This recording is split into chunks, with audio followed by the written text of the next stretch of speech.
And hello, this is Jonathan Frazier coming to you live. We are back. We are back in Charlotte and back in the press box for what'll be games 2 and 3 of this weekend's 4-game series. Today's doubleheader, 2 7-inning affairs. And we'll, if you're listening in, again, appreciate it. We'll have both games right here at this exact same link. We'll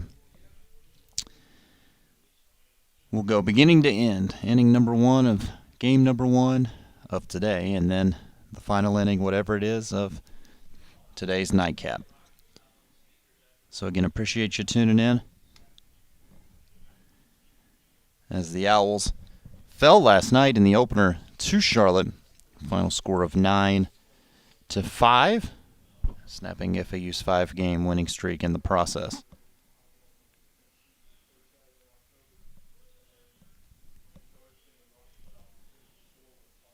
So before we do today's starting lineups here for the visiting Owls and the homestanding 49ers, let's take a listen to our pregame conversation with head coach John McCormack.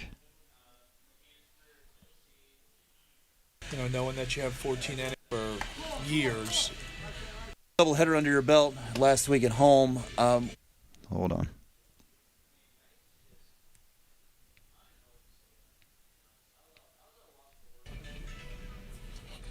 All right, we're back here at Charlotte, back here for what'll be the first of 2 Saturday games here, and doubleheader against the 49ers with head coach John McCormack. Coach, you got one doubleheader under your belt last week at home. What does that do for you as far as just knowing how it works, the players, and the logistics of it all? Well, I mean, we've been playing doubleheaders for years.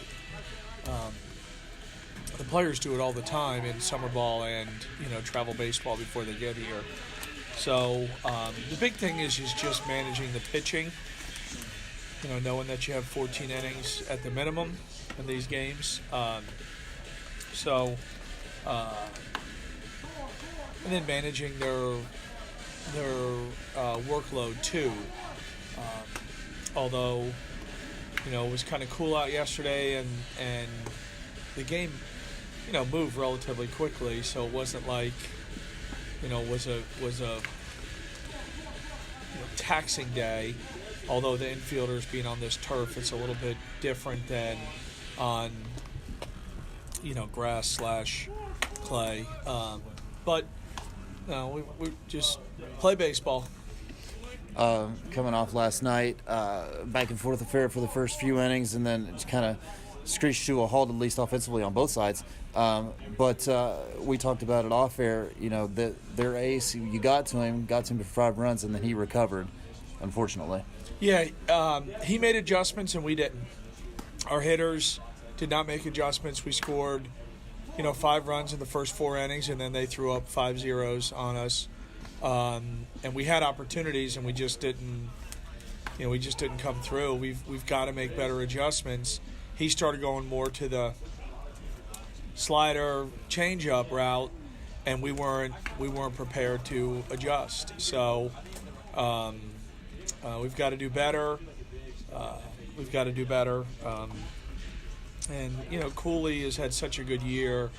He got hit around a little bit, and kind of uncharacteristic Cooley. And then we'll see what happened with Haggerty. He seemed to have hurt his arm out there, and that's not good after him having Tommy John 2 years ago. So we hope it's nothing other than just a little discomfort. No issues going forward. One positive, I think, to be taken away was Sam Drumheller's relief appearance on his birthday, no less. He went 3+ innings, and I thought looked pretty good. Yeah, I thought so too. Sam seems to get a little bit better as the game goes on. He's got to figure out a way to be a little bit better when he comes right in the game. We saw it last week against Marshall. He comes in, gives up the 2 spot, and then was dynamite for the next 3. Came in last night and gave up a couple hits and a run scored, and I know it's a little bit different because you're coming in with a guy from an injury. Sure. So I always think that the pitcher, and no one agrees with me, I always think the pitcher should stay down there and warm up and not come to the game mound because they know everybody's standing around waiting, right? So they're like, okay, no, I'm good. And I don't know if he was good or not. I always think they should just stay down there, do their thing, and then come up here and, say, hey, I'm going to finish up here my last 8, as they normally do when they come in the game. But that's not pitching protocol, I guess. You did do a little shuffle in the lineup yesterday, and at least on, I think, in B.J. Murray's spot, it worked out. He had the double, had a home run, or had a single home run, I should say, in the cleanup slot, which he had never played before yesterday. Really? Yeah. Well, maybe in another season, but not this year. Oh, okay. No, we're just trying to get Bobby moved around, maybe give him a different look, and BJ has been swinging the bat well, and he's a good 4-hole guy. He's got power, can get the ball in the gap. So, one side of it worked out. You got Caleb Pendleton returning today from a little nick up. He good to have your second catcher back, or your 1A, 1B, but to have that, especially on a doubleheader day, give Nick Toney a rest. Yeah, it's nice to have Kella back. He's got really good baseball feel, savvy. Offensively, he's got off to a good start. It's a shame he's missed, time, because he needs as much time behind the plate and as much time that we can afford him. But you're injured, nothing we can do. But it is nice to have him back. And Shane filled in admirably in his 2 starts at Gulf Coast and Marshall. So we're in good shape. Dante Visconti drawing his second Saturday start of the year. Started out last week very well. Maybe petered out a little at the end, but I think maybe you've liked what you've seen from him so far. Yeah, I think so. I think he's pitched well. He's done fine. He's just got to slow down on the free bases. Especially coming out of the dugout between innings. Doesn't seem to be ready to go at the start of an inning, and it's caused him some issues. But the numbers are good. He doesn't get hit a whole bunch. We just got to get the first hitter, the leadoff guy, has been a little bit of an issue for him. But he's built to be able to go, 5+, 6, if not more. So it'd be really good for us if he could get off to a good start and kind of get deep into this thing. And you and I talked about it yesterday pregame, and maybe I overhyped it a little too much. I thought it was going to be colder last night. It ended up being pretty pleasant. Pretty pleasant here today, and just the same, no clouds in the sky. This is a chance for sunburn. Yeah, well, I did put on sunscreen. Today's the day and Coach Mam said he got a little sunburn yesterday. Because you don't think of it, right? When it's cool. Yeah. It's cool, you don't think of it. But the sun is shining, and on this turf, it probably adds 10 degrees to the temperature. So, we don't have any issues with. Actually, you saw the guys peeling off some clothes yesterday. Yeah. Peeling them off and because they had too much stuff on. And today they're a little bit just sleeves and getting ready to play. So, looking forward to a good day of baseball. Awesome. Perfect. Good luck today. Thank you very much. All right, head coach John McCormack. Prior to today's Saturday doubleheader here in Charlotte. Handful of minutes away from first pitch. Let's get you today's starting lineups. First for the visiting Owls, coming in with a record of 15-10 overall with a 4-1 Conference USA mark. Wilfredo Alvarez, for the 26th time this year, will lead off and be at shortstop. Mitch Hardigan bats second. He'll be the DH today. Nolan Shanuel in the 3-hole at first base. And cleanup batter and third baseman is B.J. Murray. Got Caleb Pendleton back in the lineup for the first time in a couple of weeks. and he'll be catching and batting fifth. Batting sixth in right field, Bobby Morganson. And then the bottom third of Jared DeSantalo at second base, Victor Castillo in left field, and Jackson Winstrom in center. So Alvarez at short, Hardigan the DH, Shanuel at first, Murray at third, Piddleton catching, and Morganson in right, DeSantalo at second, Castillo in left field, and Winstrom in center. For Charlotte, their leadoff batter is second baseman Carson Johnson. Austin Knight will bat second and play third, while Gino Groover will bat third and play first. Cleanup hitter, DH Will Butcher. Craig Keuchel in right field will bat fifth. Jack Dragum at shortstop bats sixth. And Charlotte's bottom third is catcher Aaron McKeithen, center fielder Jake Cunningham, and left fielder Hunter Baker. So Johnson at second, Knight at third, Groover at first, Butcher is the DH, Keuchel in right, Dragum at short, and McKeithen catching, Cunningham in center, and Baker in left. Starting pitching matchup this afternoon of Dante Visconti, freshman right-hander for your Owls, and Austin Morozes, the sophomore right-hander for Charlotte. Visconti coming off his best start of the season, his second start of the season, but he's appeared in 7 games so far this year. Has an 0-1 record with a 5.02 ERA. In 14 and a third innings, Dante struck out 13, walked 7, holding batters to a 2.12 average. And as I mentioned, he's coming off a 4-inning, 5-hit, 1-run start against Marshall. Now, Morozes, who's towing the rubber for his warm-ups as we speak, is 2-1, and he has a 2.66 ERA. Good start to the year for the Charlotte sophomore. Morozes is 6'8", 230. He's a giant of a man. And in his first year with the 49ers, about a strikeout an inning, 18 and 20 in a third, holding batters to a 247 average. So he'll face Alvarez, Hardigan, and Shanuel in the FAU first momentarily. First of 2 games here today from Charlotte. Owls and Niners.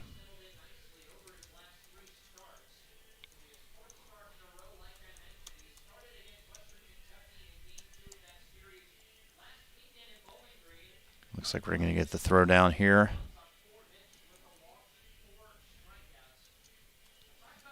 And get things started. Austin Morozes.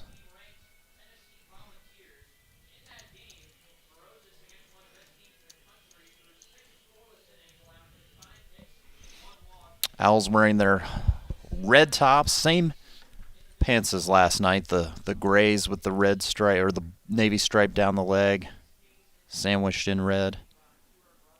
Red tops and blue caps today for the Owls.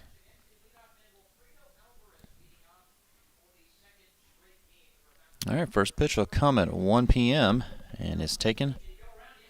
It was a check swing, but not checked. All that to say is it's a strike.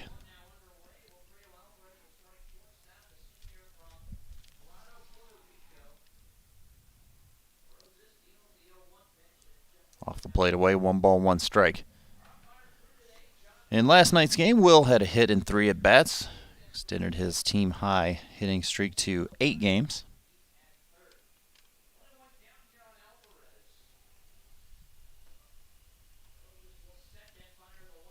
Outside again, 1 ball, 1 strike. Owls took a 2-0 lead in the first inning of last night's game. Had the 2-run advantage 3 straight times, 3 consecutive times, 3 times in the beginning of the game, but was unable to hold on. Alvarez on the 2-1 lifts it to left, but caught by Hunter Baker, and that will start today's ball game. Mentioned that Alvarez has an 8-game hitting streak, which is not only the longest. Currently, it's the longest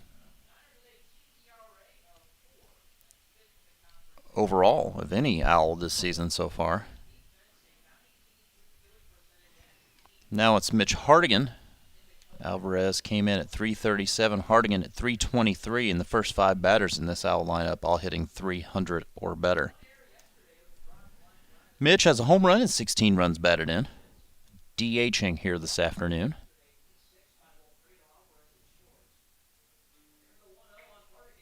Up the middle, and the shortstop there, and his throw will be in time. That's Jack Dragum.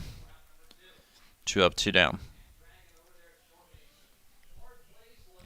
Now Nolan Shanuel. Shanuel, 347, that leads the Owls. 6 home runs, 35 runs batted in. Those both lead FAU as well. Had 2 runs batted in last night.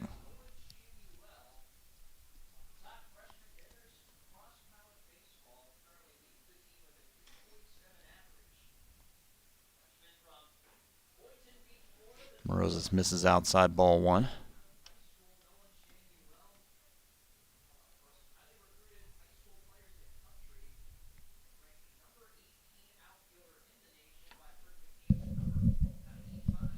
One 0. Outside again.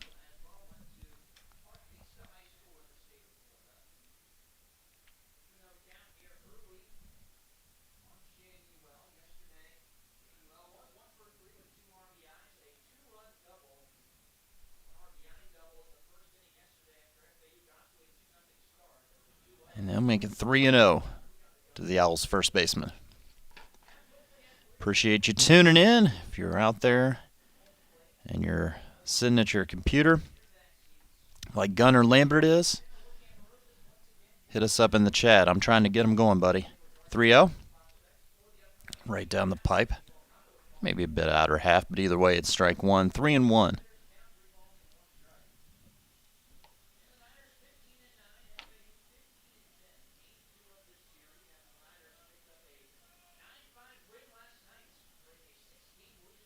And after the long look in, Shanuel sawed off and fouls it straight back to run it full.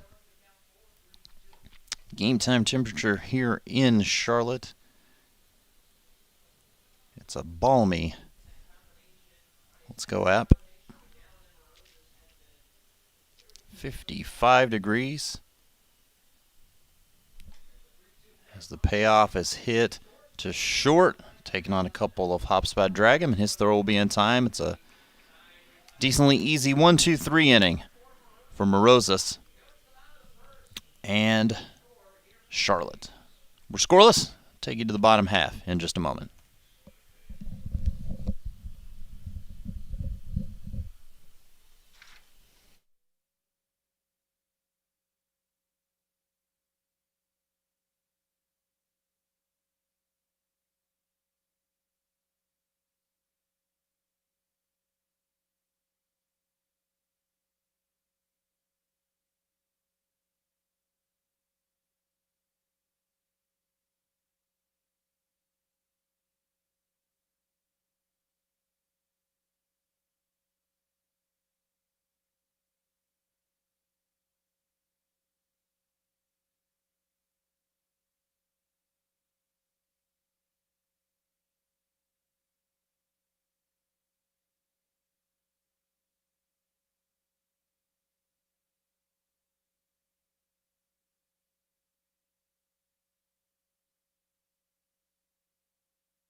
Bottom half of the first inning, Dante Visconti's first pitch is right over the pipe to Carson Johnson. Strike one.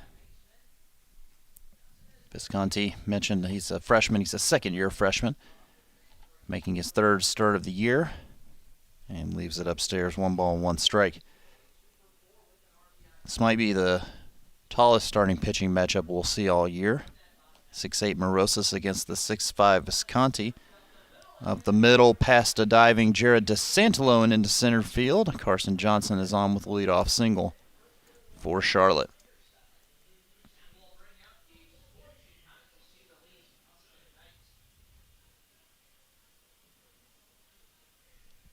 Next up, here's Austin Knight. He's all world. If you're to look at his numbers and to look at his performance last night. 4-11 with 17 doubles this year, 5 home runs, and 30 runs batted in. He leads all batters on the planet in doubles. And all he did last night was knock in 4 on a 3-for-5 night and score 3 times.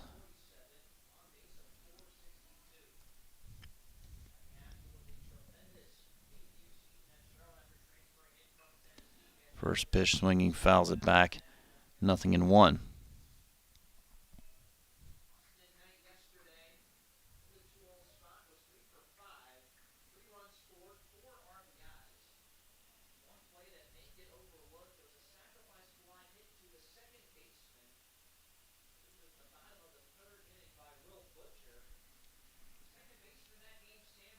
Making a 0-2 count to Mr. Knight. Runner at first and nobody out. Here in the opening inning of today's doubleheader. 0-2. Upstairs. Here's the defense in and around Dante Visconti. He's throwing to Caleb Pendleton. He's got Shanuel at first, DeSantolo at second, Alvarez at short and Murray at third, Victor Castillo in left, Winstrom in center, and Morganson in right.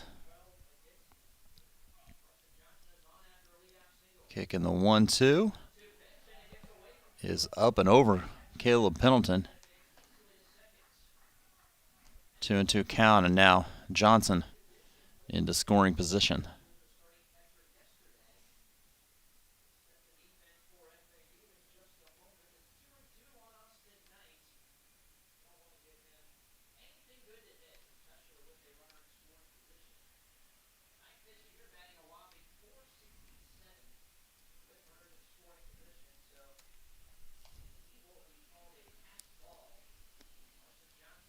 Visconti looks at second. He fires in a fastball up. And after moving ahead 0-2 against Knight, it's now full.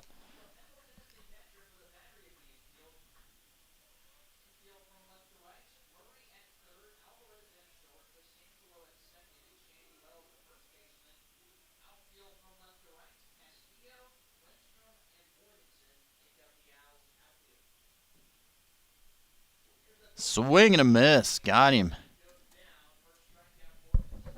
1 away. Knight does have the preclusion to strike out somewhat. He's gone down 22 times on strikes this year, which is tied for the most on this Charlotte squad. But I think just keeping him off the base paths here in the first inning is a win so far for FAU.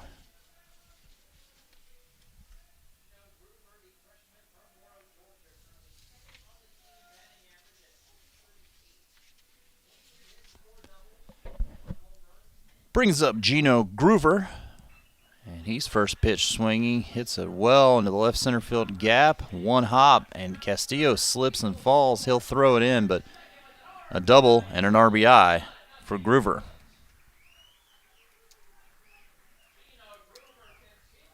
Slipping did not affect that play whatsoever. Johnson was scoring, and Groover was trucking into second no matter what.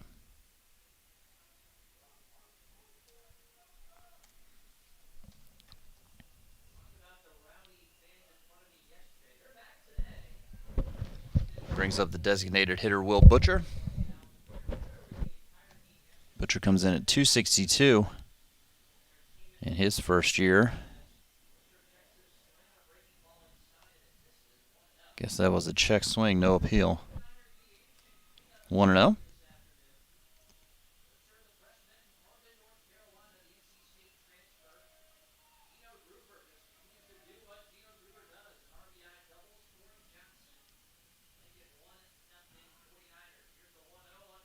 Fouled straight back.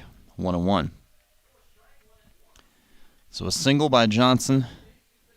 He advanced to second on a pass ball and doubled in by Groover.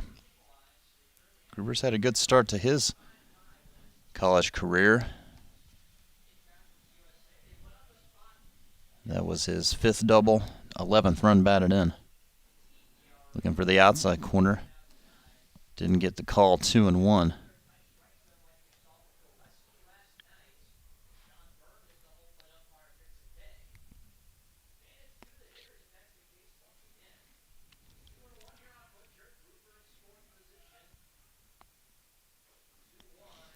And Visconti puts that one right down the middle. 2-2. I mentioned it was 55 degrees here in Charlotte. This is odd. 55, but it feels like it's 67. That sun is beaten down. So it's cool, but it's nice in the sun. Fouled away to stay alive by Butcher. And throughout today, it's going to get up to, it might reach 60 throughout today. Great day for baseball. 2-2. Fought off into center. Winstrom, a long run. It's going to drop in front of him. Groover had to hold, so it's a single for Butcher.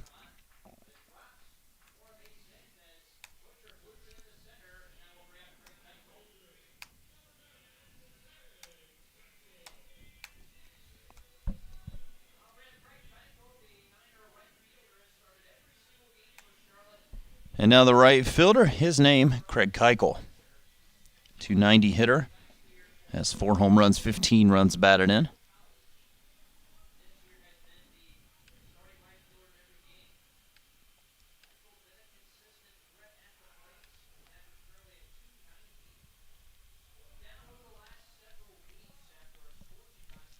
And first pitch missed off target to Keuchel, 1-0.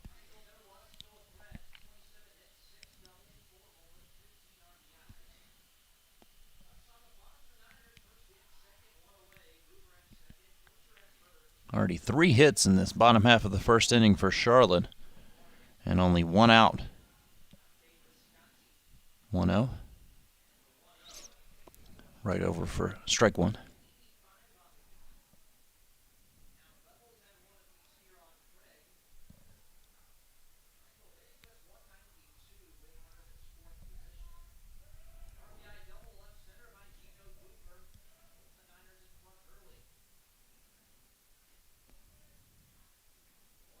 And right over again. 1 ball, 2 strikes to Keuchel.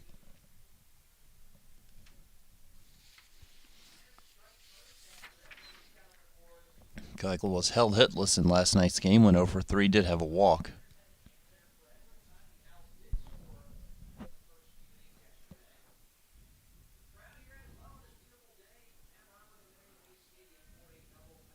And now the 1-2. Dropped in front of Caleb Pendleton. 2 balls, 2 strikes. To work really hard to not call pitches in the dirt here because it is a turf infield for Charlotte. There is literally no dirt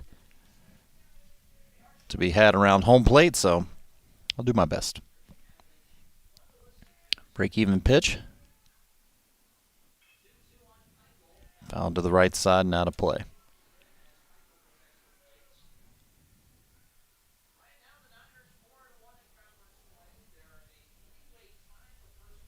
Visconti trying to limit the damage here to just the 1 run. He's still got 2 outs to go.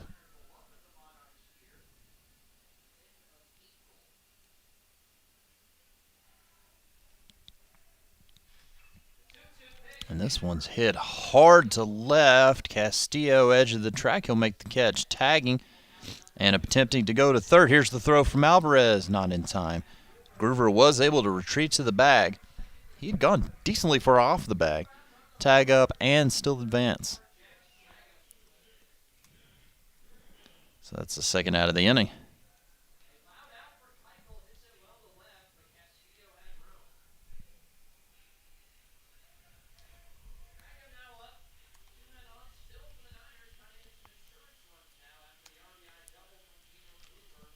So with 2 away, Jack Dragum, the Charlotte shortstop.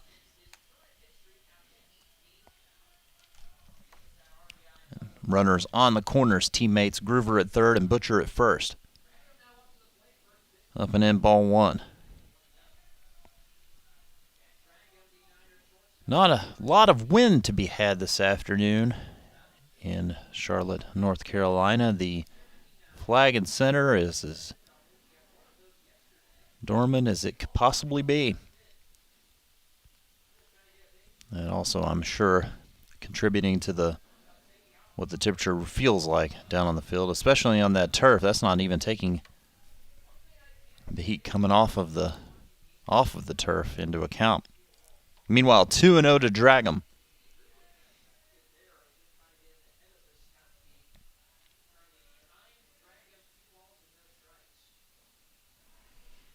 And over for strike 1 from Visconti.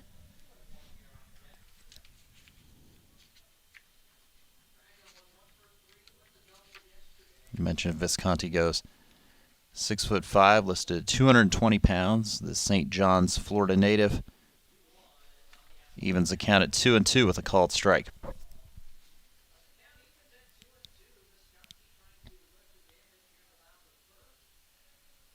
One of 6 quote-unquote second-year freshmen on this FAU squad. And his 2-2's hit to the right side. Shanuel knocks it down. Backs up a couple of steps to step on the bag and in the inning. So Visconti does well to limit the damage to just the 1 run. On 3 hits, strands 2 49ers on the base pass. And again, keeps it at that 1-0 deficit as B.J. Murray leads off. Inning number 2 for your Owls, and he'll step to the plate. Courtesy of Geico. 15 minutes can save you 15% or more on car insurance. Visit geico.com to see how much you could save. Murray, Pendleton, Morganson after this.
All right, B.J. Murray steps into the left-handed batter's box against the right-hander Morozes to start the Owls' second.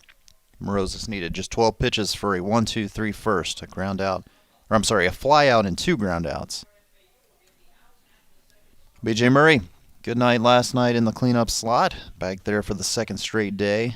Takes ball 1. He went 2 for 4 last night with an RBI single and a solo home run. Also drew a walk. Continues to hit well over these last few games. Swing and a miss, and that one caught the catcher McKeithen.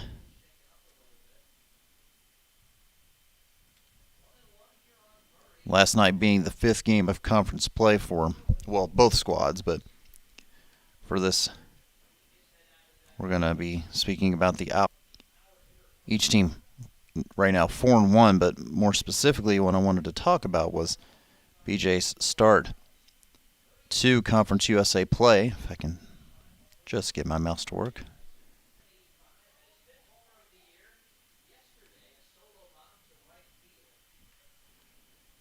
Well, I'll get it momentarily. Outside, 2-1. Here we go. My goodness. Okay. Right now, leading opponents, he's 8 for 15 with 7 runs batted in. And honestly, that's surprisingly second on the team, as it's fouled away to make it 2-2. Nolan Shanuel actually has 10 runs batted in his 5 Conference USA games. But you've got Murray at 533, DeSantelo at 400, Shanuel at 357, Winston at 333, and Alvarez 313. Murray lines this one down the right field line, and it is gone. It's a fair ball, and another solo shot for B.J. Murray. Had to wait to see the umpire let me know whether or not that was fair, foul, or gone, because I cannot see the right field corner here. B.J. now tied for the team lead with 6 home runs on the season. He's really come alive as of late.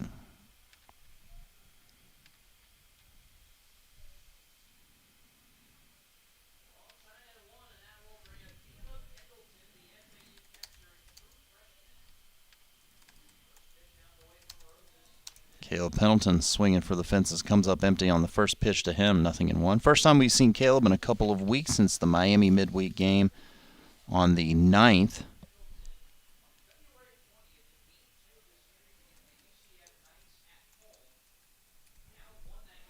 And a strike called. 0-2.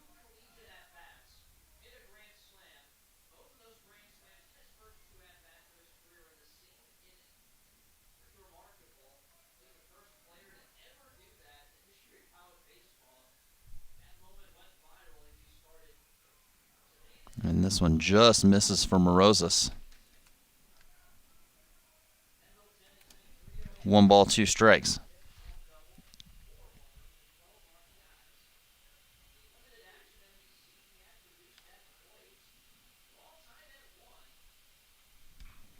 Pendleton towards the right side. The second baseman gobbles it up. Johnson, his throw in time.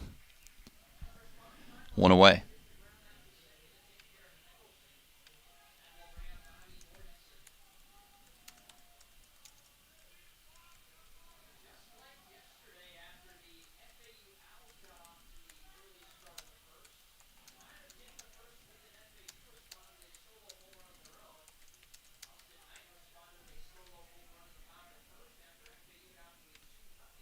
All right, 1 away.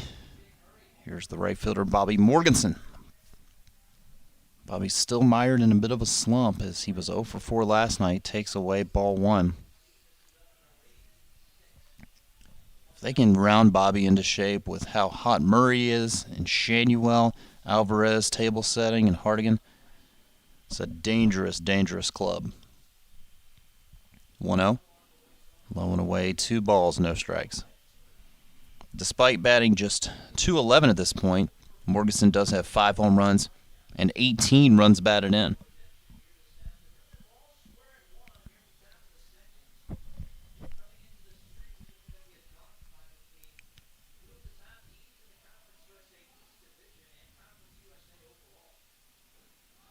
Swing and a miss.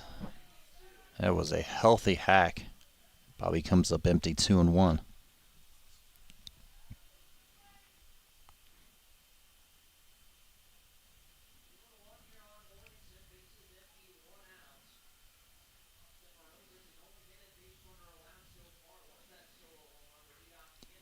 Popped it up behind the infield.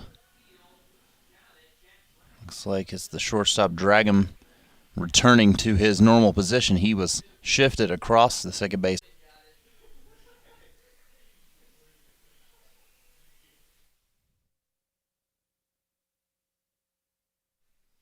Again, that's 1-1 FAU and Charlotte heading to the bottom of the second.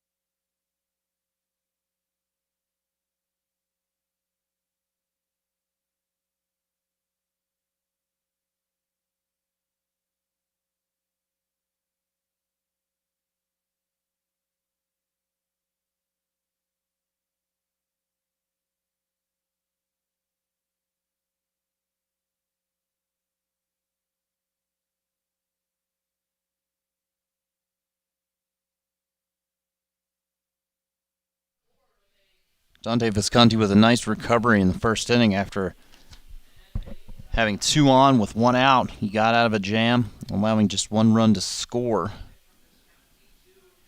And he'll face the bottom third of the Charlotte lineup here in the second inning. McKeithen, Cunningham, and Baker. First pitch taken ball 1 by the Charlotte catcher, Aaron McKeithen. And make it 2 balls and no strikes. 1-1 is your score after B.J. Murray's 6th home run of the year in the top half of the second inning.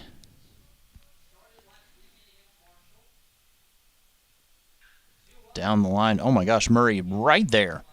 Takes it on the backhand and throws to first. I was getting ready to give you the defensive alignment. There was a gap between short and third, and Murray was playing the line. Couldn't have played him any more perfectly. So 1 down for the center fielder for Charlotte, Jake Cunningham, who had a good showing last night, a double with a run scored, run batted in as well. Remember that being a key double in the game. It chased the starter Hunter Cooley. Outside from Visconti, 1-0.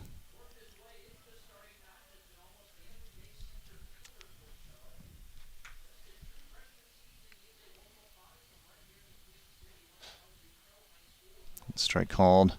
Took something off that one to push it on the outer half, 2-1. It's a great day for baseball, a great day for 2 games of baseball here in Charlotte. Swing and a miss, 2-2. We'll update you on the Conference USA scoreboard from last night and then later on today because we'll have a ton of time and things to talk about. We'll talk more. Did Cunningham go around? Well, apparently no appeal. He did not.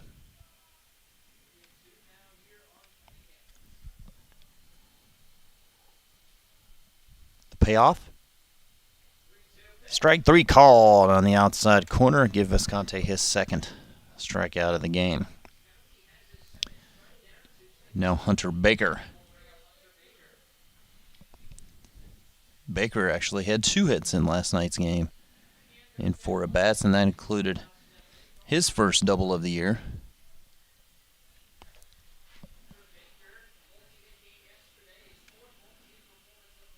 Last night there were 4 doubleheaders across Conference USA. Some of the squads, as Visconti gets a called strike, some of the squads choosing to play Thursday, Friday, Saturday on this Easter weekend. Swing and a miss, 0-2. So saw FIU sweep Western Kentucky in a doubleheader. Saw Southern Miss sweep UTSA.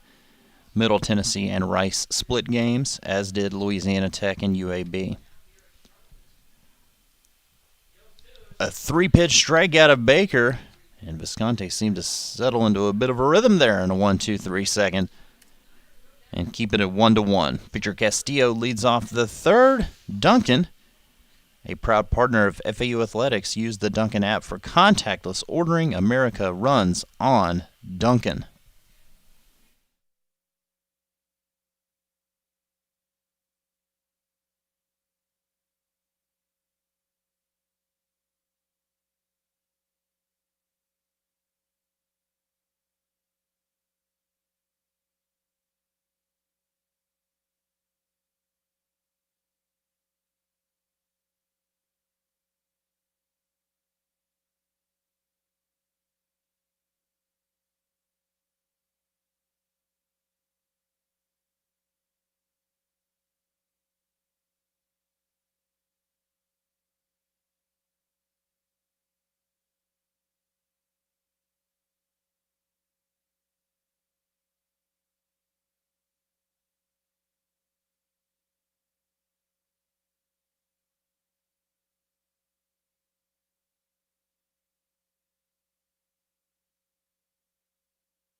Victor Castillo, his first start of the weekend in left field and batting 8th for your Owls, coming off a grand slam and a 5-run batted-in performance Tuesday against Florida Gulf Coast. He'll face Morozes to start the Owl third. Looks at a strike on the outside corner. Victor batting 130 on the year. He's 3 for 23, but again, one of those hits was a grand slam on Tuesday.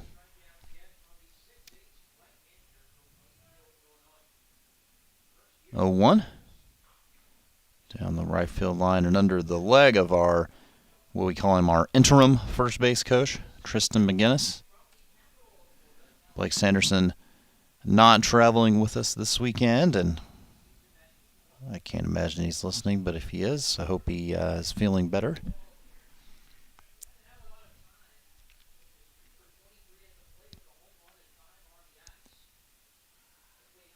Oh, 2 chopped right back to Morozes. He'll lob it over to Groover. And that'll start the Owl third. Now Jackson Winstrom. Winstrom went 0 for 3 with a walk last night. He comes in batting .225 with 4 home runs, 13 runs batted in. Winstrom, I mean, everybody was a victim, but Winstrom, Coach Mack has said this really needed the 2020 year, and having it shortened and taken away from him made things a little difficult with his, I'm going to say lack of experience, but just he started late in the game, and what would a full year have looked like for him?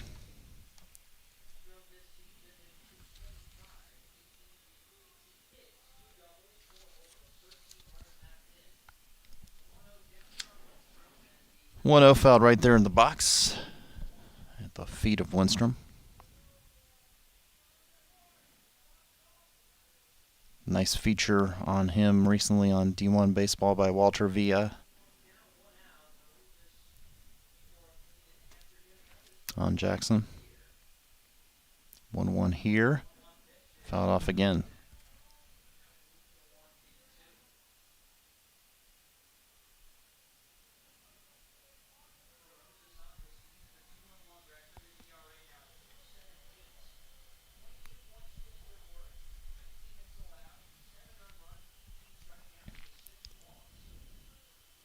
Rosa sits at the belt, his 1-2 pitch. Winstrom rocket to right. Foul. Not sure if it had the distance, but it was hit on a line.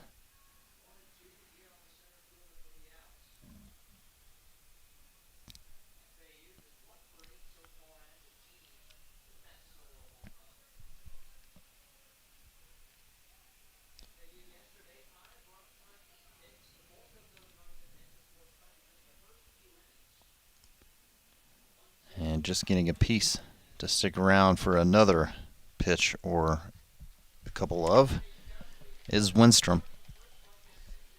B.J. Murray, by the way, with his home run, has now reached base in 9 straight games, 1 less than Hardigan's 10 and a handful less than Shanuel's 14 all-current streaks. Making now 2-2 to Winstrom.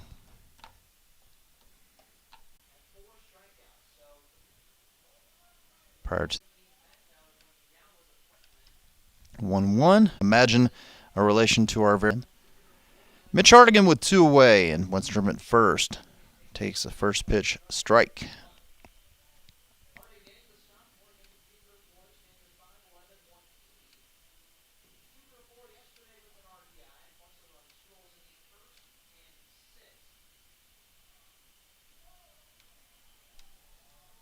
And apparently a balk's going to be called on Morozes.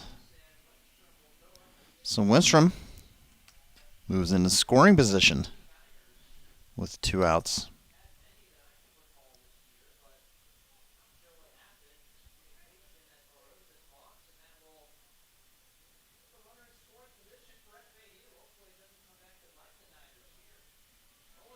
So Hardigan awaiting the 0-1. It's up high, 1-1 strike. Again, 2 7-inning games today here between the Owls and the 49ers.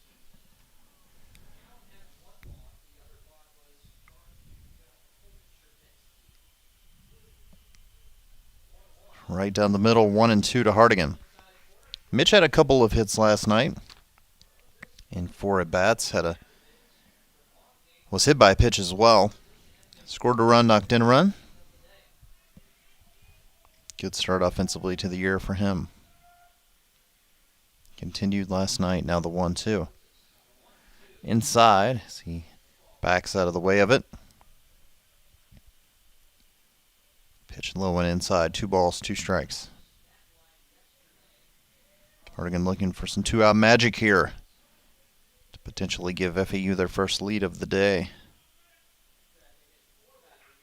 To the left side, Knight took it on a knee, comes up firing in time, makes a nice play to take away a base hit from Hardigan and strand FAU's first base runner. It stays at 1-1, heading to the bottom half of this 3rd inning. Lawler and Associates, our goal is compassionate, competent legal representation for persons or families that have experienced serious personal injury. We take less and you get more. That's Lawler and Associates.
Top of the Charlotte lineup, Johnson, Knight, Groover against Dante Visconti, who's quietly retired 5 in a row in this 1-1 game.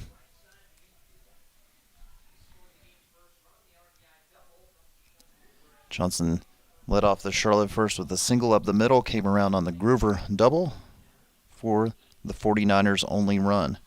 The 1-0 to him is crushed to right. Morganson's going to run out of room as it's Johnson's second home run of 2021. So Johnson, who came into the game batting .207, and that's even after a 2-hit night last night, goes into the leadoff slot and now has a double and a solo homer. The veteran Charlotte second baseman.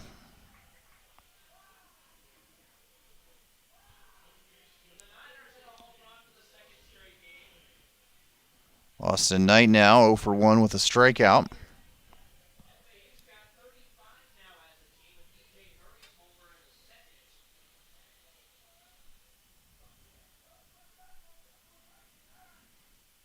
First pitch to him is fouled back. Strike 1.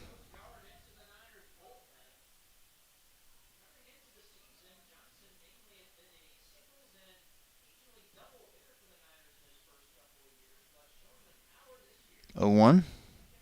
Low and outside, 1 ball, 1 strike. Mentioned Knight's 3 for 5 night last night. And of the 2 outs that he, as he skies this one to the left and Castillo puts away, the 2 outs that he committed isn't the right word. One was a hard shot right at Sam Lowe the strikeout and this honestly this flyout were the two times he just didn't hit the ball hard, which you're not going to hit the ball hard every time, but my goodness, he sure did the first 4 times he came to the plate last night. With an out on the board, Gino Groover takes a breaking ball over for strike one.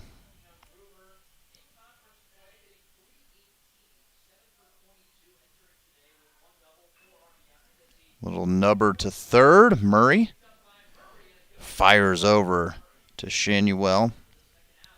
2 down. Groover had doubled in the game's first run. Butcher right behind him singled. And he steps to the plate 1 for 1.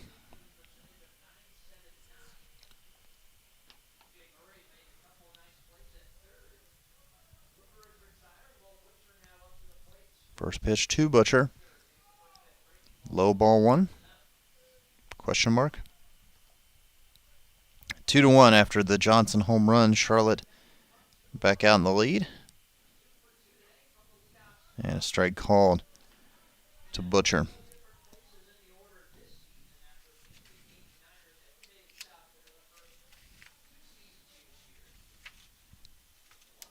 Up and away. 2-1.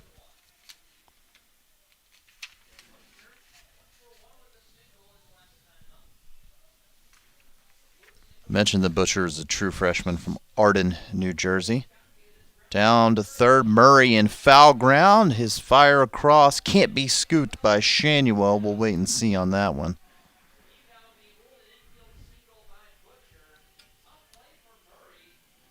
Murray ranging far to his left, past the foul line. His throw. Shanuel has been a good picker at first base. Picking machine. They're going to give Butcher an infield single on that, and I don't disagree. So he's got a 2 for 2 day so far. Now here's Keuchel.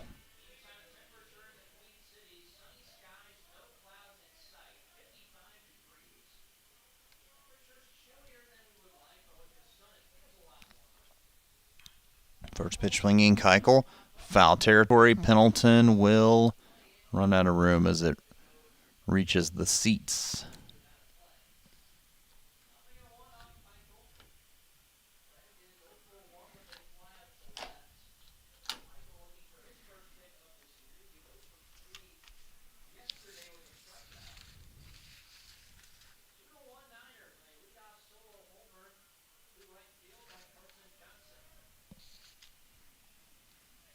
Oh, 1.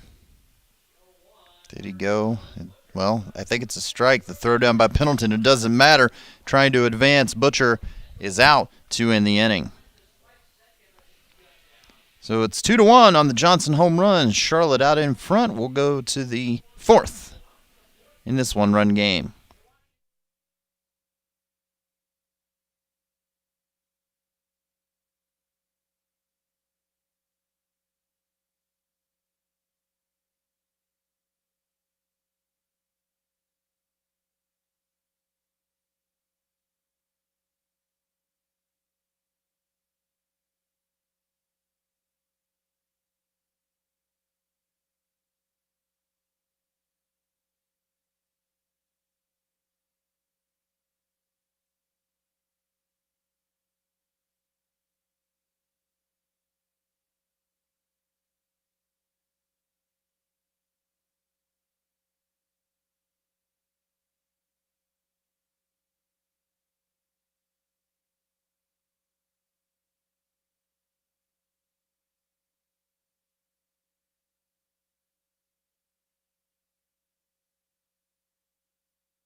Heart of the FAU lineup. Due up in the fourth, trailing by 1 at 2-1. Shanuel, Murray, and Pendleton. Murray responsible for FAU's only hit of this game, the solo homer in the second. He's on deck. Shanuel takes ball 1. Nolan grounded out to short. His first time up.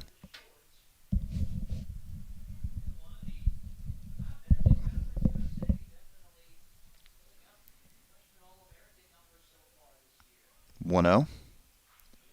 Wrapped down the first baseline, but foul. Nolan was ahead of it.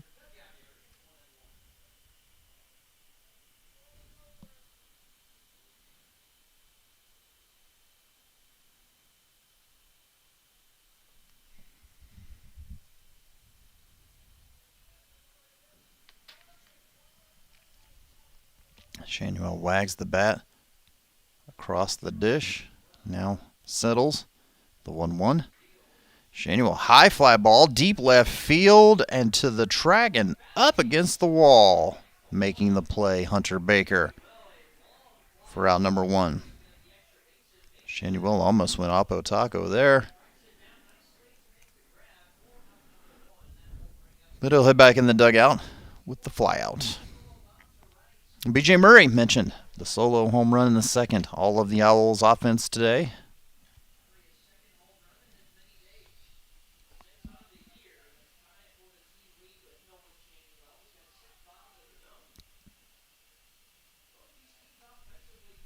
Takes ball 1.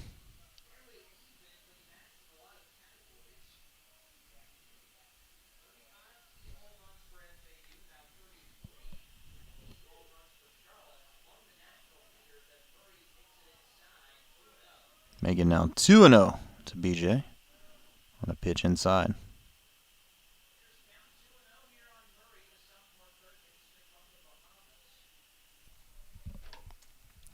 Up and over 50 pitches as a Morosas, 51 now.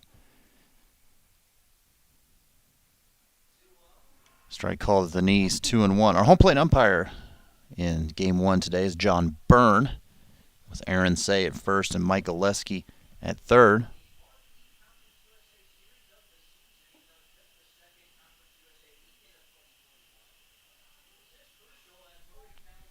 Murray fouls it off to make it 2-2. Caleb Pendleton in the on-deck circle after that, caught stealing to end the home third.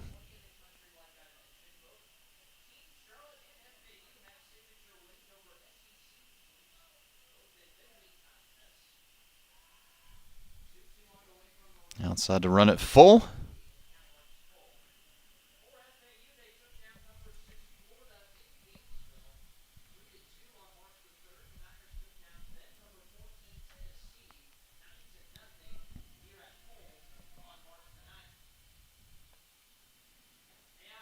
And strike 3 called. Murray was fooled.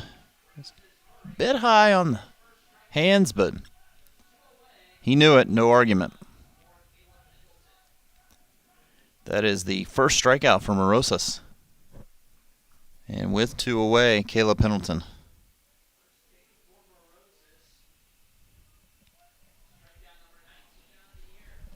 Pendleton, his first time up, grounded out to second. As they shift a bit on him, I guess the right-hander, breaking ball over for a strike. First baseman Groover well off the line. And in fact, his 4-3 last at bat was because Johnson was playing further up the middle than normal. It was right at him. 0-1. Swing and a miss. No balls, 2 strikes. Caleb came into today's game batting .308 with 4 home runs and 12 runs batted in.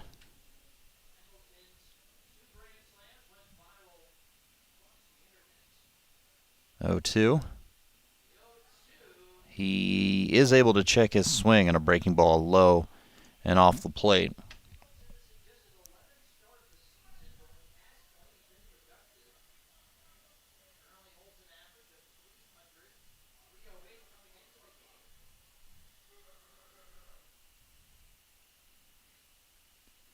And he goes down swinging, does Caleb. Give Morosas back-to-back strikeouts. as the 49ers hold on to their 2-1 lead with the bottom half of the fourth next. Here from Hayes Stadium.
We go to the home half of the fourth inning, 2-1 Charlotte. First pitch, Keuchel down the left field line. If it stays fair, it's gone, and it is foul. 0-1. Got ahead of the off-speed pitch from Visconti. Otherwise, it would have been a 3-1. Charlotte lead.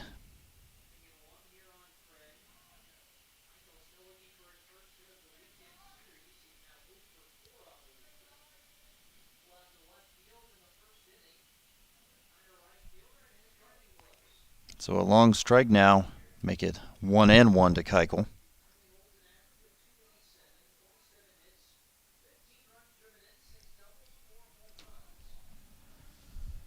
Visconti's given up 5 hits and 2 runs. And now 55 pitches through his 3+ innings of work. 5 hits, 2 runs, no walks, 3 strikeouts for the sophomore. I'm sorry, he's still a freshman right-hander. Keuchel into left. It'll one hop in front of Castillo. 6th hit today for Charlotte.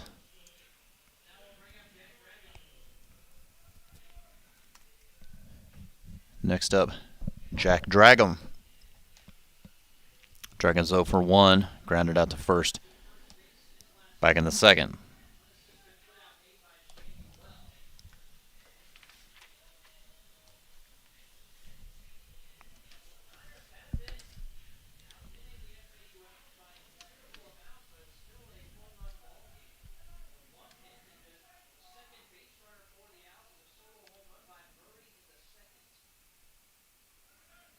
Leaning out, Dragum because the runner was going. Pendleton takes it on a couple of hops and throws it wide of first, and now moving to third is Keuchel.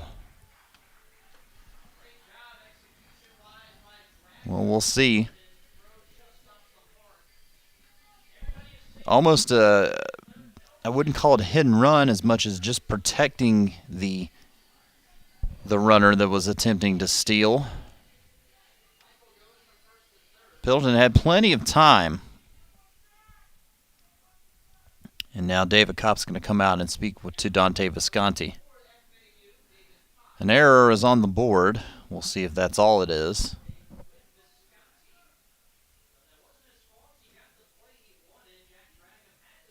Yes, just an error.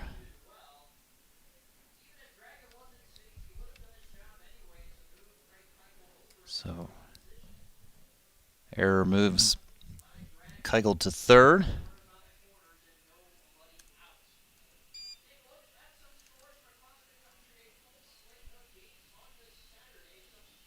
Runners on the corners, nobody out for McKeithen as the meeting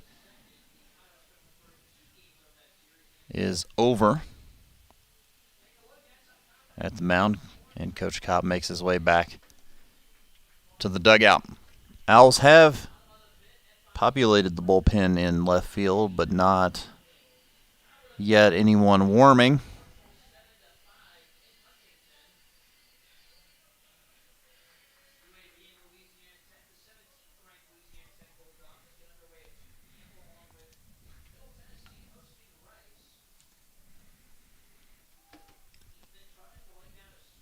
McKeithen squared to bunt and ends up taking ball one with Keuchel at third, drag him at first. Nobody out. Visconti did well in the first to really put a Band-Aid on what could have been a bad inning. He'll have his work cut out for him here. 1-0. And again, looking to bunt, but taking a strike is McKeithen. Interesting.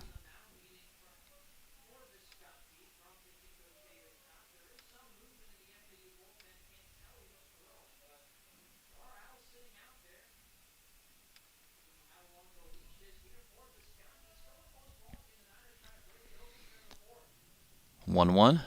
Again, McKeithen trying to bunt. He bunts it to the right side, and Shanuel takes it out of the air. He has no play. Keuchel wasn't far enough off the bag, and DeSantelo hustled his way to first base, but wouldn't have been able to drag him over there. So the sac bunt is unsuccessful for McKeithen.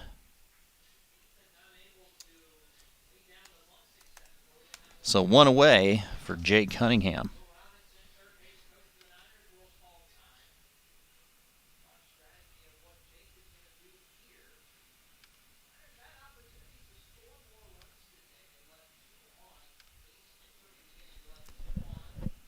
Cunningham struck out looking his first time up, and he's getting some one-on-one instruction from Charlotte's third base coach, who has a hoodie on, so I won't be able to tell you who he is. John Doe giving instructions to Cunningham. No, it's either Robinson, Bicknell, or Maine. Or Miney, I should say. Swing and a miss by Cunningham, 0-1.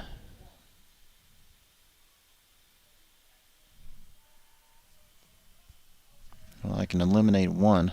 First base coach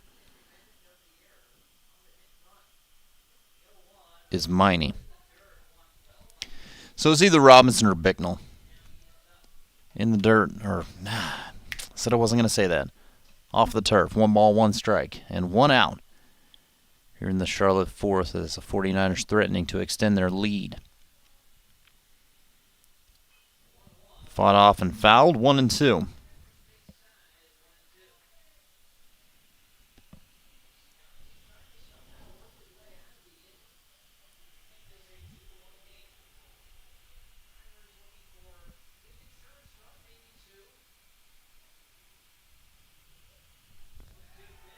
And did he catch the corner? I guess not, according to our home plate umpire. Owl dugout thought they had strike 3 there. 2-2. Instead,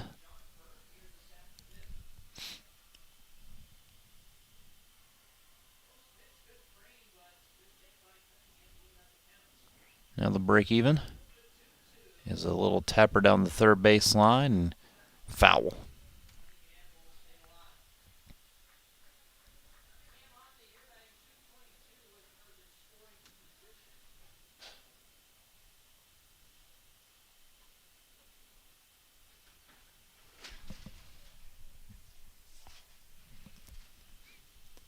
So again, still runners on the corners with 1 out after the failed bunt attempt.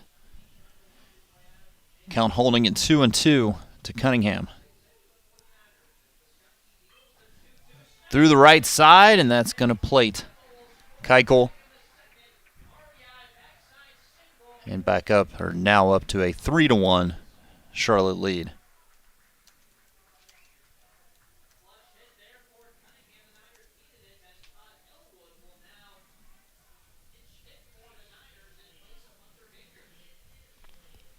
So with one out and a run in,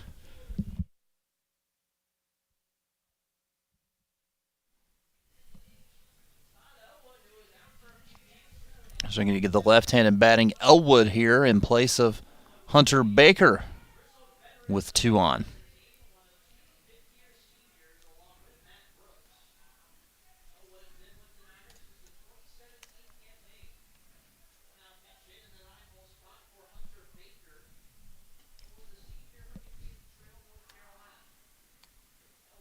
Elwood takes the first pitch strike.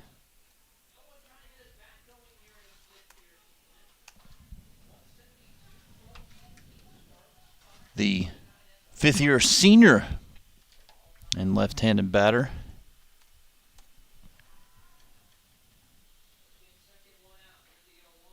Takes it upstairs, 1 ball, 1 strike. Still nobody warming up in the FAU bullpen. They're going to try to get Visconti to work through this jam.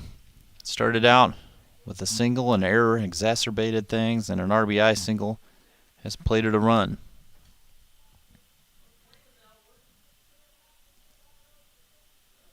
And time called.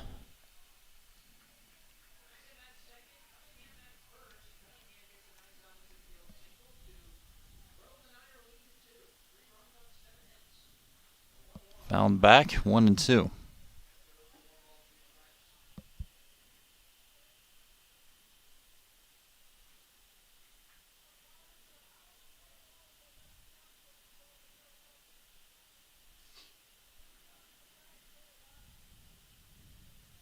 Long look in for Visconti now. Stands straight and throws it over the head of Pendleton, who thought about as it caromed off of the brick backstop, firing down to third, but put it in his pocket. It's a wild pitch and a 2-2 count now to Elwood.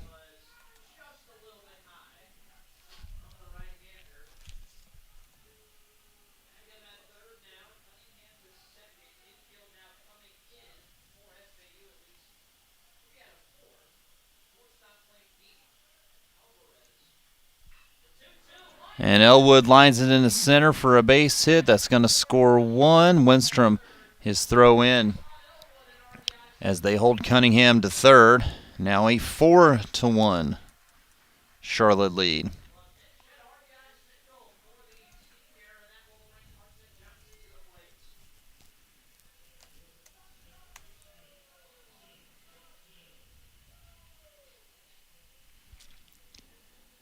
And here's Carson Johnson. All he's done today is go 2 for 2 with a single, a solo home run, 2 runs scored. And now here comes FAU's bullpen starting to mill around even more. Looks like Brock Helverson's going to start getting loose. First pitch taken by Johnson, ball 1. We're going to get a second catcher sent down too. Nick Toney is going to go. So we're going to get double barrel action. Helverson's getting ready in a hurry. Here goes the runner, the throw down, and, well, I'm not sure what happened there.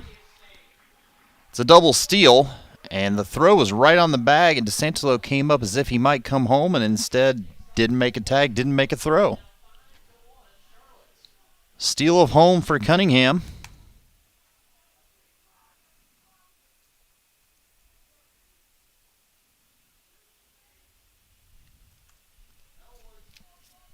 A 1-1 count to Johnson. 5-1 Charlotte, a 3-run inning, and they're still going. Low and inside, 2-1.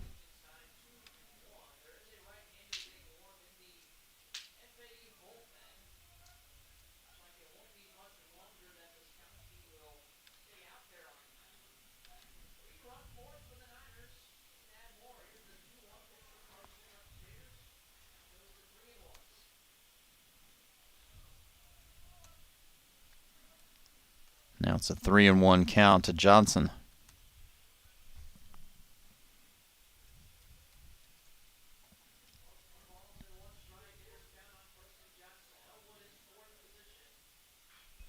Oh, Johnson may have gotten another one. It's deep to right. It is short hop of the fence. Double for Johnson, who's a triple away from the cycle. Elwood comes across. A 5-run Charlotte lead. And all of this has happened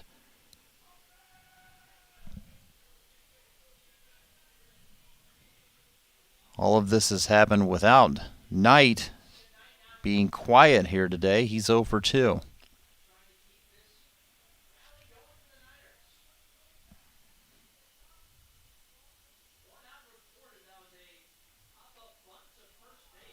Just off the plate away, ball 1 tonight.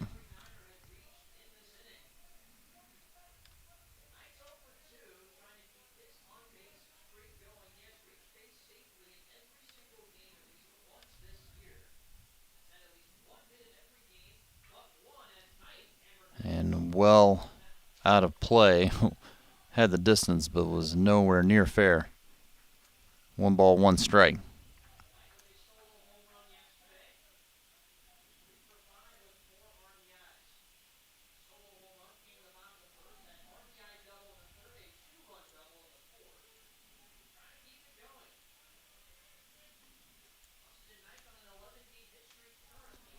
That one bounces into Pendleton. 2 balls, 1 strike.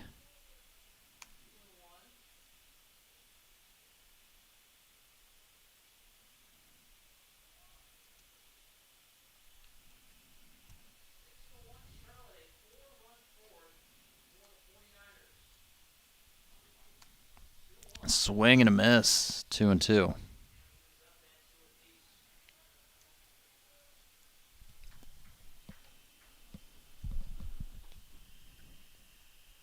Mentioned Helverson warming up. He is the only one currently.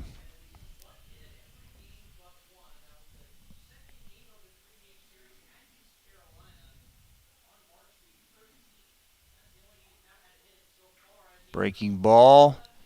Fouled down the left field line and beyond the FAU bullpen. Knight was well ahead of that as well.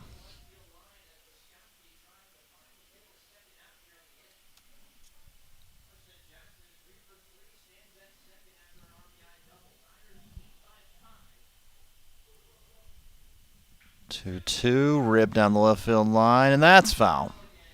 Well, Knight's trying to deposit something either into the left field corner or over the left field fence.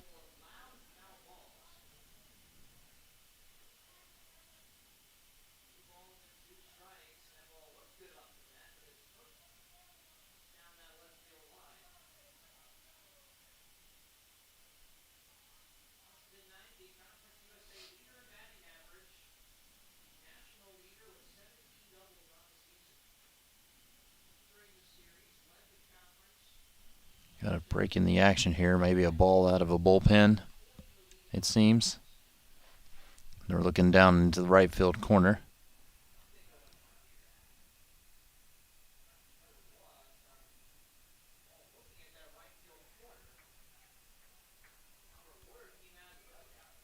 Well, whatever it is, Knight's back into the box, awaiting a 2-2 pitch from Visconti.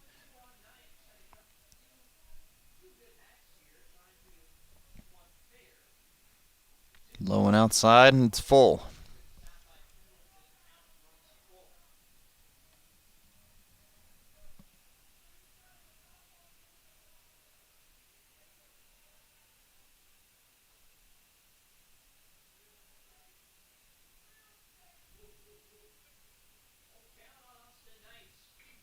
Payoff is hit deep to right field. Bobby Morganson on the track will make the play.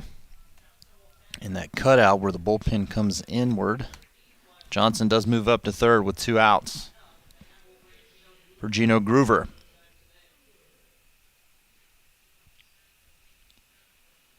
Groover's 1 for 2, had an RBI double back in the first inning. Has a chance to bring in a 2-out insurance run with Johnson just 90 feet away.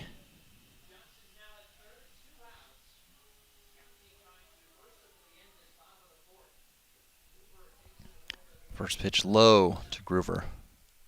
1-0. 4 runs in the inning on 4 hits plus an error.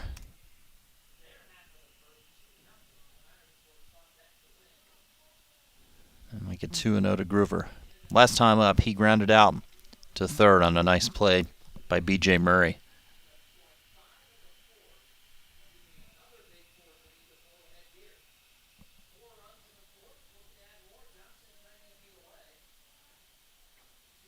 Right down the middle, 2-1.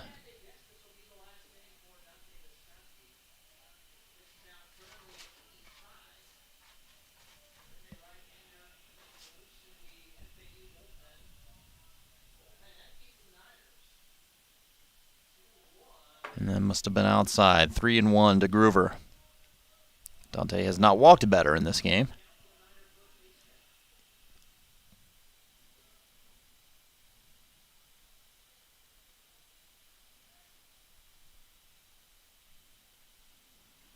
But he will here.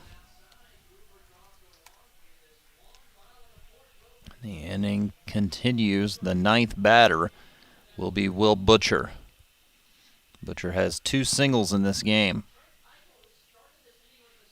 And I think Dante Visconti's fallen on the sword here. I imagine one more, such as maybe a hit here, would spell the end. Nope. He's coming out now. So that'll do it for Dante. Brock Helverson, in theory, will be the next FAU pitcher, but we'll confirm that and let you know in just a moment.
So the Owls will, in fact, turn to Brock Helverson with 2 on and 2 out in what's already been a 4-run Charlotte 4th.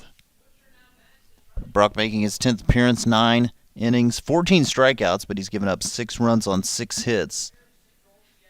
So he's got an ERA of 6 even. His batting average against is just 182. The issue sometimes his control, 5 walks and 3 hit batters. So they'll try to get the Owls out of this inning with Will Butcher taking low and outside ball 1. Got Johnson at third.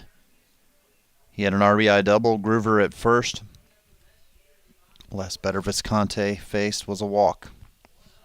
Low and outside again. 2-0. 6-1 is your score in favor of Charlotte. And keep in mind again, this is going to be a shorter game. And Helverson hasn't been close with any of his first 3 pitches, all off the plate.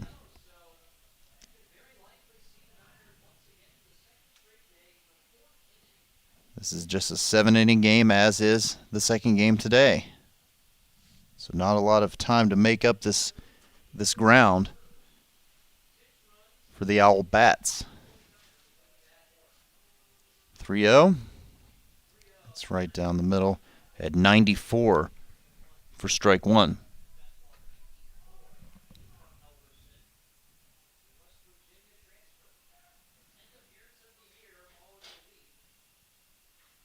In the air to right. Long run for Morganson. He dives and did not make the play. Could not make the play on the short hop. Will Butcher extends the lead.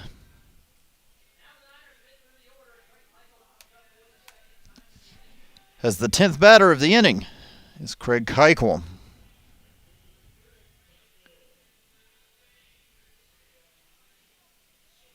Keuchel reached on an infield single on a tough play by B.J. Murray to start this whole thing.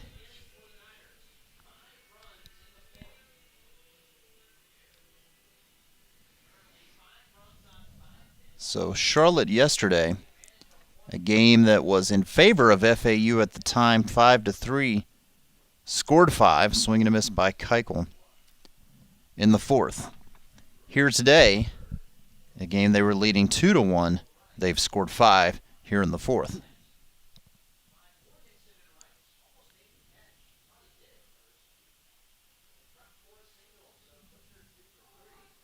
Oh, 1 is a strike called.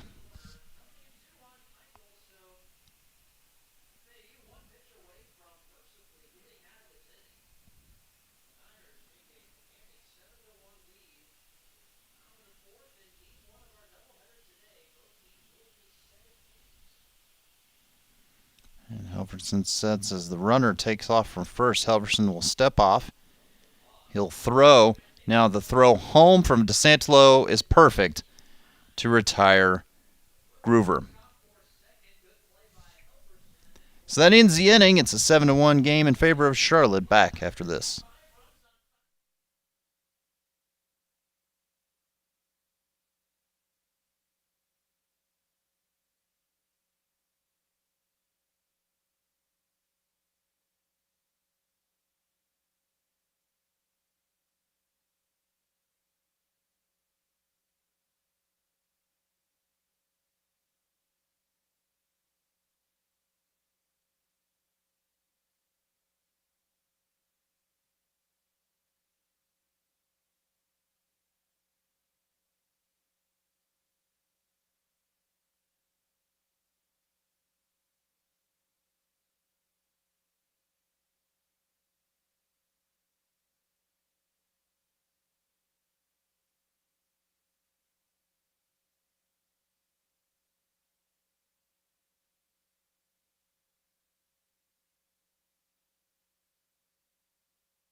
First pitch swinging Bobby Morganson. Diving play by Johnson. Throws over in time to Groover. Bobby Morganson can't catch a break as that hit taken away from him. We're in the top of the fifth inning, and that is 6 straight retired by Morozes and 8 of the last 9 after the B.J. Murray home run that tied it at 1-1 since Charlotte scored 6 runs unanswered. Jared DeSantolo with 1 away.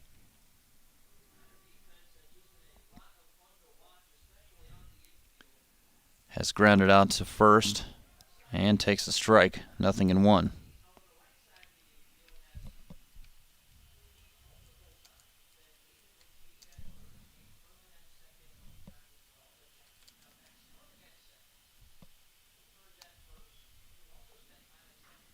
Santolo, straightaway center.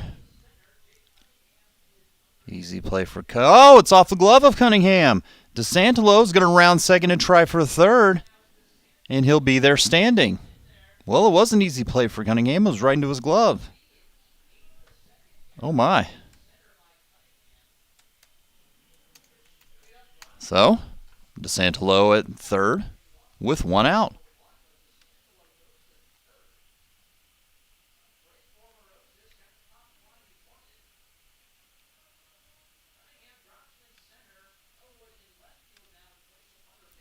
Victor Castillo's 0 for 1. Hits it right back to Morozes, and if the third baseman, Knight, had been anywhere near the bag, DeSantolo was dead to rights. Instead, Morozes, fielding his position well, throws out to Castillo on a tough play for the second out. Now Jackson Winstrom.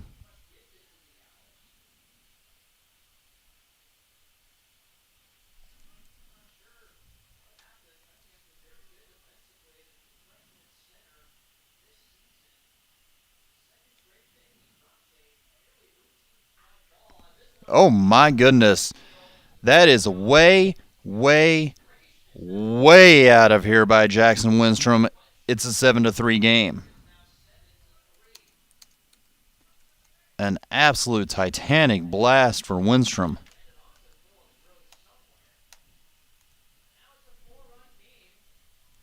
Hoo-wee.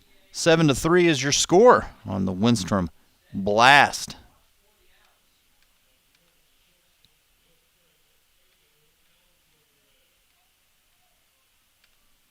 So then he will continue for Wilfredo Alvarez.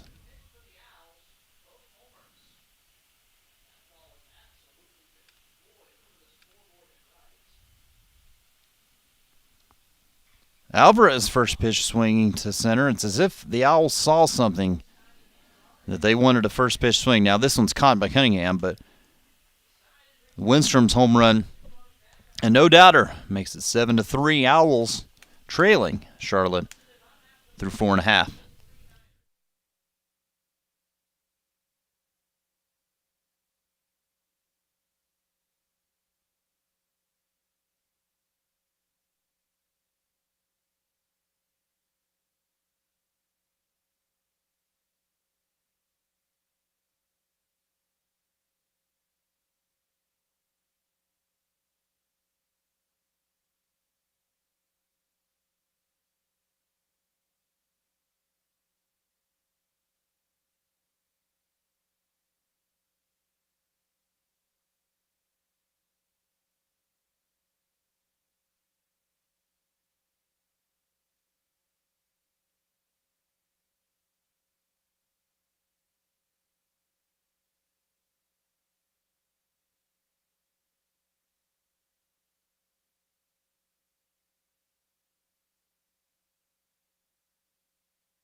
Well, a bit of a more manageable deficit after the Lindstrom 2-run home run. Of course, both those runs will be unearned because of the error. Keuchel first pitch swinging to right. Morganson gets turned around but makes it. Catch at the edge of the track. One pitch in and out in the home fifth.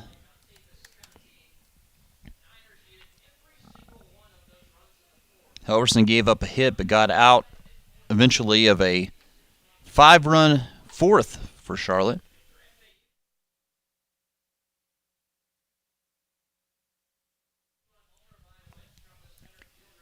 Now here's Dragum, reached on an error his last time up last inning and scored an unearned run. Helverson throws it over the head of Pendleton at 94 miles an hour. Ball one.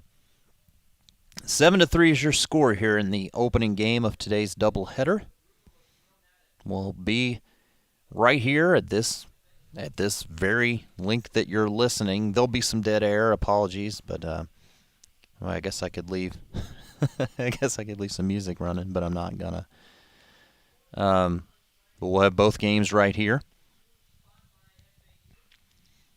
This one's in the air to center, and will be. I'll wait. Caught by Lindstrom. I pretty well called Cunningham's catch earlier that wasn't. 2 up, 2 down.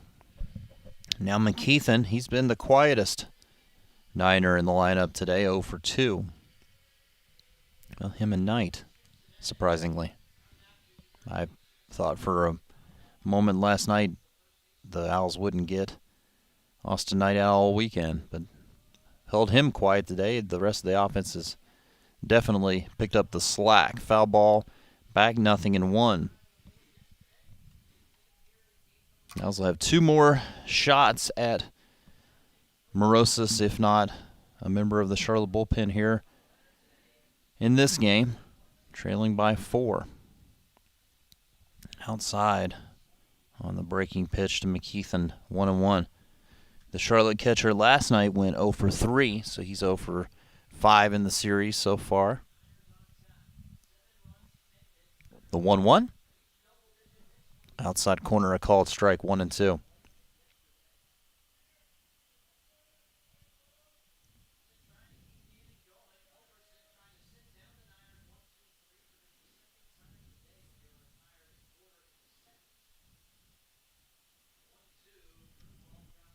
Curveball drops out of the zone. 2 balls, 2 strikes from Helverson.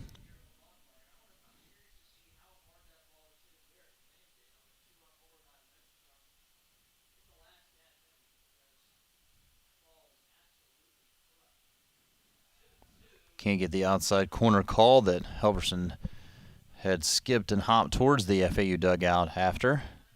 So it's now full to McKeithen.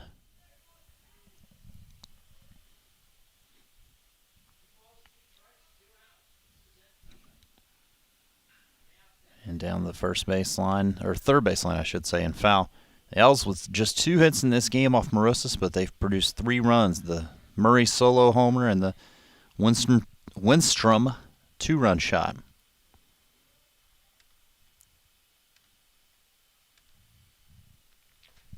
Another payoff pitch coming to McKeithen.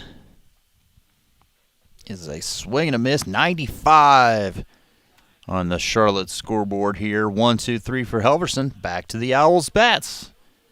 Down by 4 at 7-3, and the meat of the lineup due in the 6th. Hardigan, Shanuel, and Murray. Hyatt Place, downtown Boca Raton, located in the heart of downtown and only 1 mile from the ocean. They'll bring you the FAU 6th in just a moment.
Hardigan, Shanuel, Murray in the FAU 6th. They need 4 to tie, 5 to take the lead, and only a couple of at-bats left to attempt either. Hardigan twice has grounded out to the left side, once to short, once to third. Takes a breaking ball low, ball 1. Again, Morosis has given up just 2 hits, both home runs, leading to 3 runs, 1 earned, with a walk and a couple of strikeouts in his 5 innings. And he's been efficient, just 65 pitches to this point. 1-0. Hardigan down the right field line. If it's fair, it's extra bases. It's fair. Hardigan, the inside of the bag, and will coast into second with a double.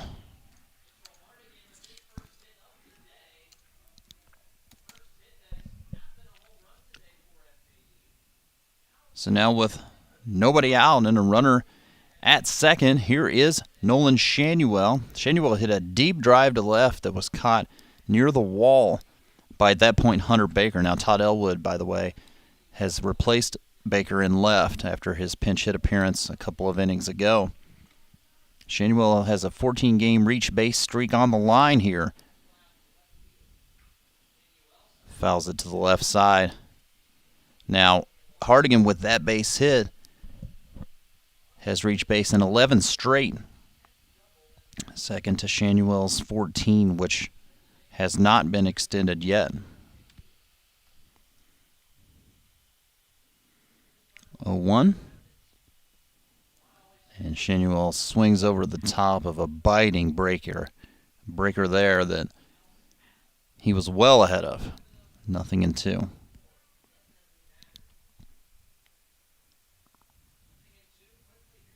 Aggressive swings here in the last couple of innings for FAU, including Winstrom's just mammoth home run. It's low to Shanuel, 1-2.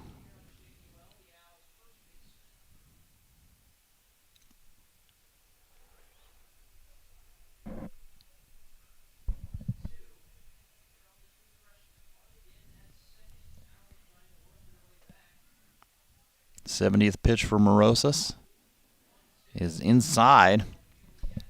Nearly hit Shanuel. Make it a 2-2 count.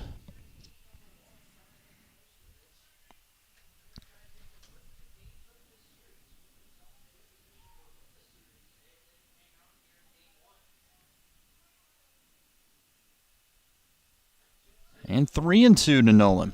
Morosis has walked just one batter in the game. That was Winstrom back in the third.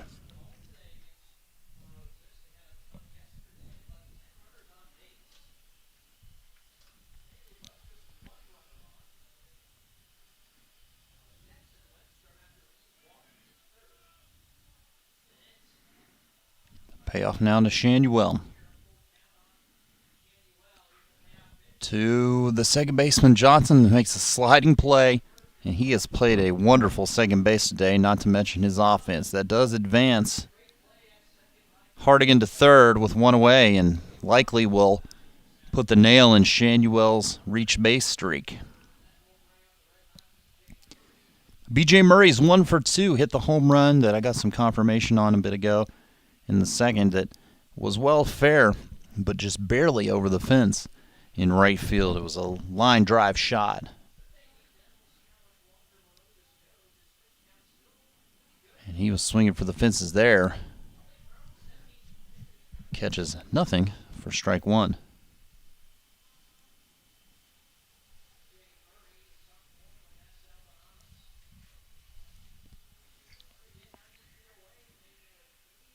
Hardigan gets his lead at third, 90 feet away. Breaking ball is a beaut. 0-2 to Murray.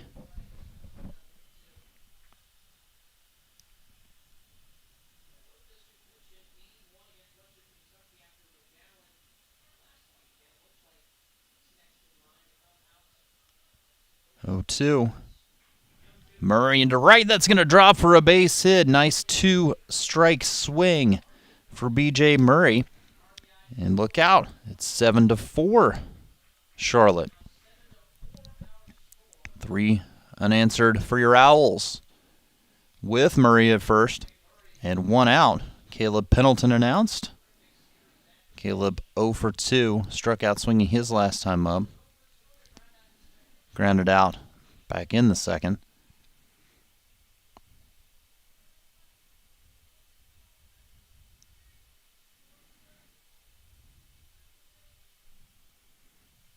Throw over to first and back in with the dive is Murray.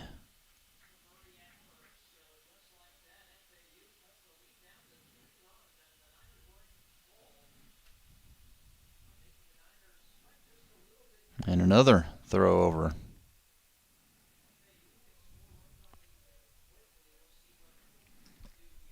Owls have Mikey Intenza warming up in the right field pen.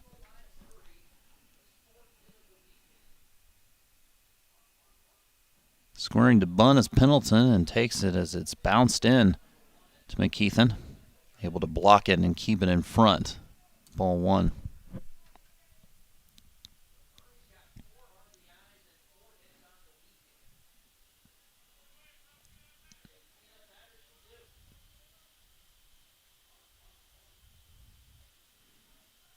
One 0.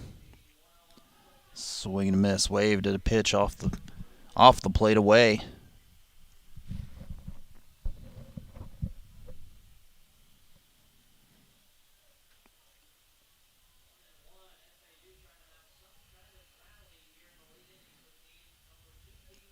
Set of the belt. The 1-1 pitch. Another bouncing ball in. 2-1.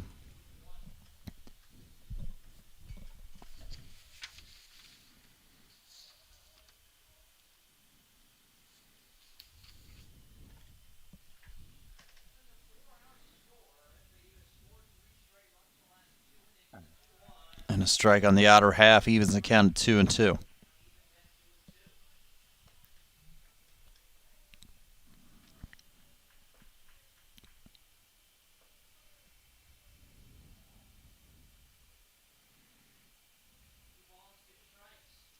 Look over the left shoulder and the pitch. Again, bounced off of quote-unquote home plate. It's not a plate here. It's an indention in the turf, but it's where that pitch landed. Count full.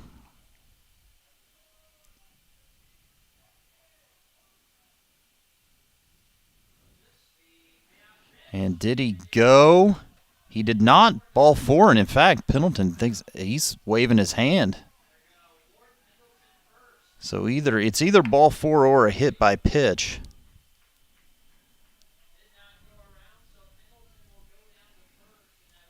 Oh, it was a hit by pitch because the ball was dead, and Murray just now advancing to second as it went all the way to the backstop. I guess they're going to talk it out, the umpire trio, to make sure he didn't go around, but they appealed down to the first base umpire who said no. It would bring the tying run to the plate.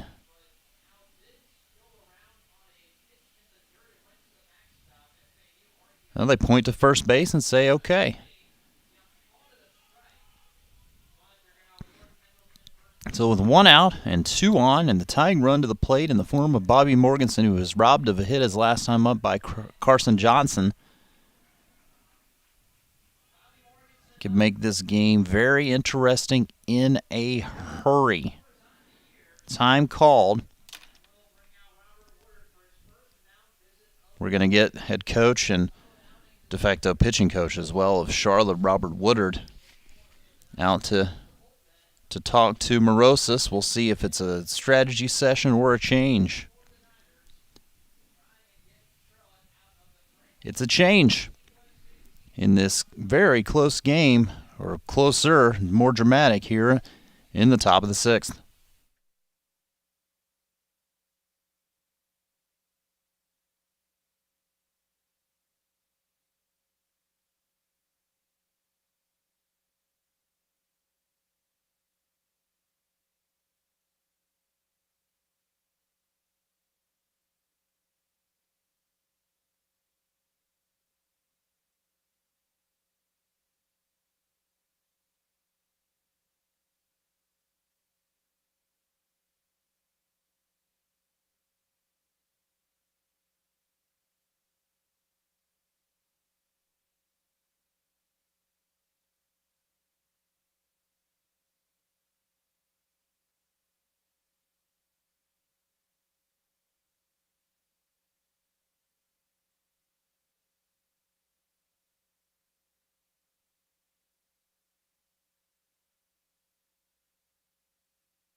Charlotte will turn to the left-hander, Christian Lothus, who does lead the 49ers in saves this season with 3 of the team's 6. Now, we saw Jackson Boss get his second yesterday, a 3-inning save, and he's been very successful in relief. Lothus as well, the 3 saves, a 1-0 record. He's been part of a shutout. He's had 6 appearances with 1 game started as well.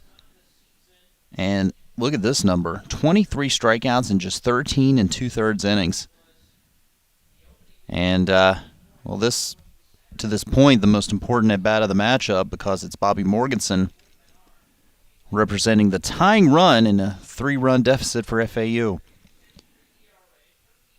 Morosis, the home run last inning notwithstanding, was pretty well cruising. He'd given up just the 2 hits and the 3 runs until a Hardigan double and a Murray RBI single in this inning, and he hit Pendleton to the last batter he faced to end his night.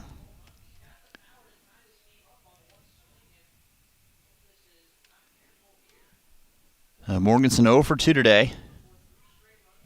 0 for 6 in the series.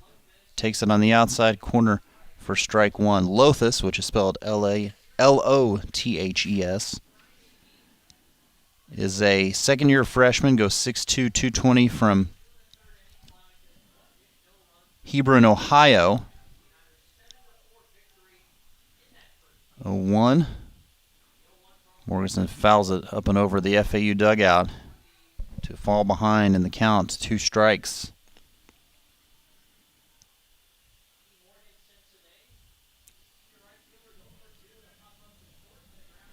Murray gets his leadoff second, and Pendleton, who did remain in the game at first despite getting hit on the hand with that pitch, and he was checked out by Brandon Frasina during the pitching change. 0-2 is a fastball up, taken at 94, 1 and 2.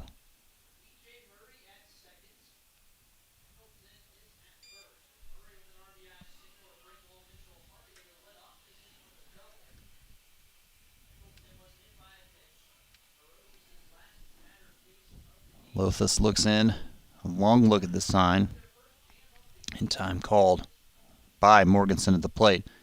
Lothus stands like a statue before the pitch, stands straight up, holds the ball in his glove at eye level before starting his motion.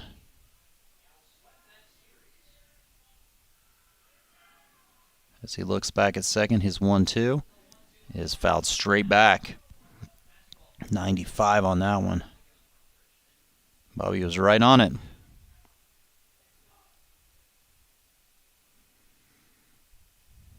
Jared DeSantolo in the on-deck circle for FAU, barring a double play. Again, biggest at bat of the game so far, as the Owls have crept back in it.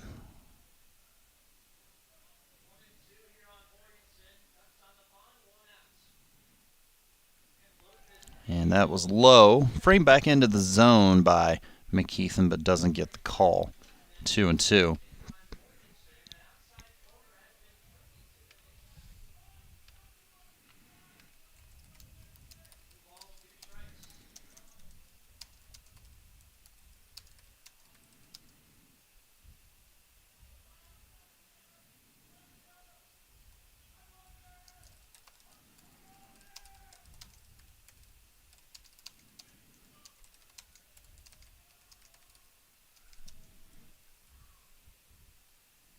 Low and outside.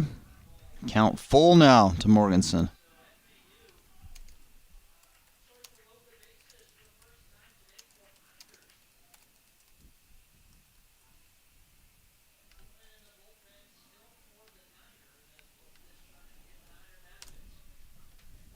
Morganson takes his time.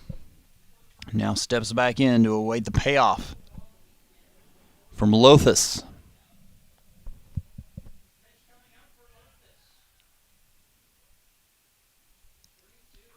Morganson nubs it to third base, had some English on it, and there will be no play as he has an infield single.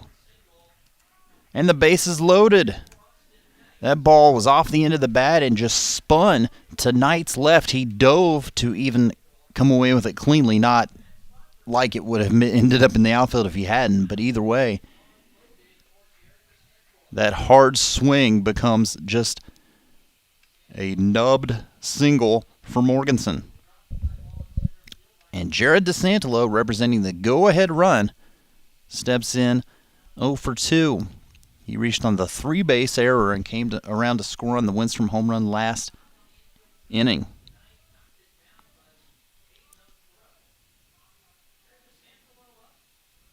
Sometimes when you're in a slump, that's all you need is just to get on base. Maybe that really turns things around for Morganson.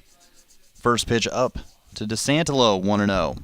The Owls this year, 4 grand slams. Boy, if they were to get their 5th, they'd take the lead here, which would be improbable. 1-0. And DeSantolo was, wow, swinging for it there and came up empty, 1-1. Lothus took something off that one. It just registered 80 on the scoreboard here, and DeSantolo did not make contact. 1-1. Fouled into the FAU dugout, and that scattered some Owls. I love the brick here, the motif, all of Charlotte's campus, but that makes for some nasty ricochets around those dugouts. And that one of the scatterers was David Cobb, who stands back up with his hand on his heart. 1-2 to Jared.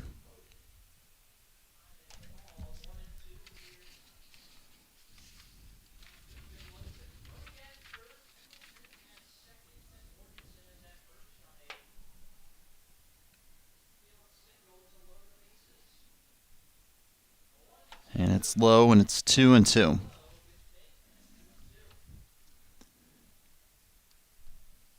Jared last weekend against Marshall notched his first home run of 2020 and his first in a little over a year, but he does have 7 home runs in his FAU career, dating back to 2018. Is he able to check his swing? He did apparently check his swing, but not only that, but that was a ball. It looked like called strike 3, but it's now full with nowhere to put DeSantolo. Borderline pitch. The tension mounts here at Hayes Stadium on the campus of Charlotte.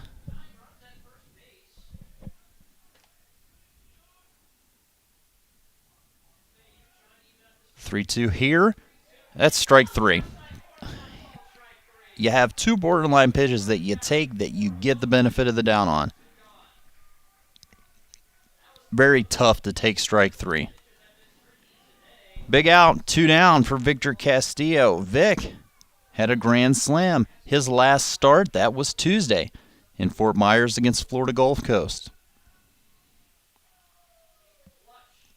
Time called, and John McCormack's going to bring Vic back to the dugout and instead insert Nicholas Toney, the right-hander,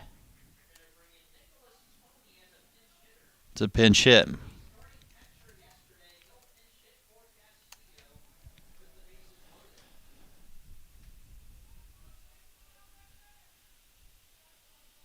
Murray at third, Pendleton in second, Morganson at first. Morganson's the tying run, Toney the go-ahead run, but now 2 outs.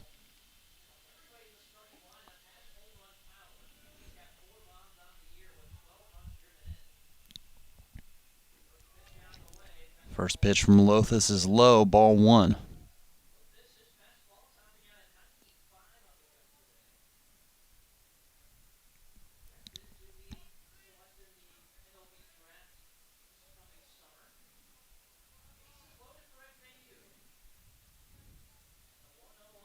And a swing and a miss. 1 ball, 1 strike.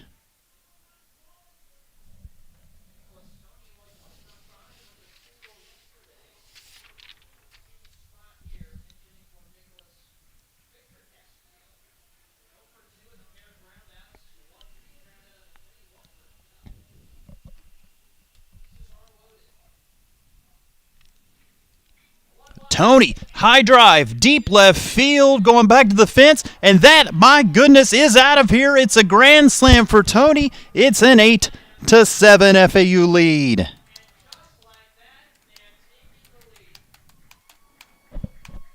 Coming all the way back from a 7-1 deficit, Nick Tony with a pinch hit grand slam. The, yes, 5th grand slam this season for FAU hitting. With 2 outs here in the 6th. Well, Jackson Winstrom was the catalyst for this comeback last inning when he hit a 2-run home run. What a comeback for FAU. Winstrom able to check his swing.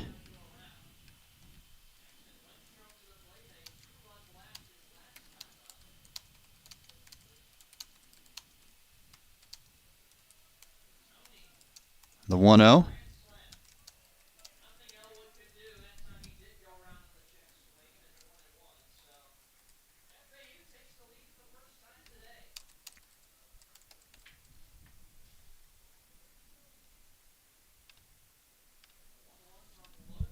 And now make it 2-1.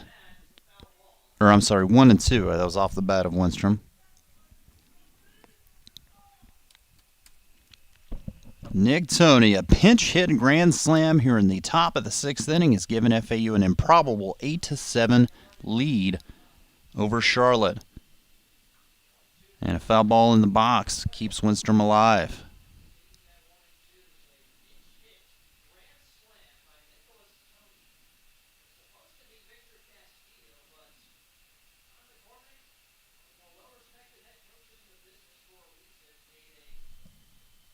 Lothus sets his 1-2 pitch. Up the middle, played by Dragum. Throw will be in time to end the inning, but a 5-run FAU 6th. And the Nick Tony granny gives the Owls an 8-7 lead.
We go to the bottom half of the sixth inning. New pitcher for FAU is Braden Ostrander, and new left fielder Jalen DeBose, new second baseman Stephen Loden. In what's a brand new ball game at 8-7, Owls 7 straight runs after trailing by 6 to take the lead. First pitch strike to Jake Cunningham, 0-1. The top of the fifth, trailing 7-1. DeSantolo reached on an error on an easy routine fly ball to center, and later Winston's 2-run home run made it 7-3. The Owls score 1 run off of Morosis on the Hardigan double, then the Murray single, and then Nick Tony's pinch hit, 2-out grand slam. Make it 1-2 to Cunningham. Ostrander, by the way, has settled into the role of FAU's closer here as of late, and it would be a 2-inning stint today if he were to do that. Comes in with a 1-0 record and a 3.27 ERA, 2 saves in 7 appearances, 6 out of the pen. 11 innings, 9 strikeouts, just 3 walks for Braden. Here's a tapper to second the opposite way, and the new second baseman Loden with the assist, 1 away. Now the left fielder Todd Elwood. Elwood had a pinch hit RBI single in the 4th in his only plate appearance.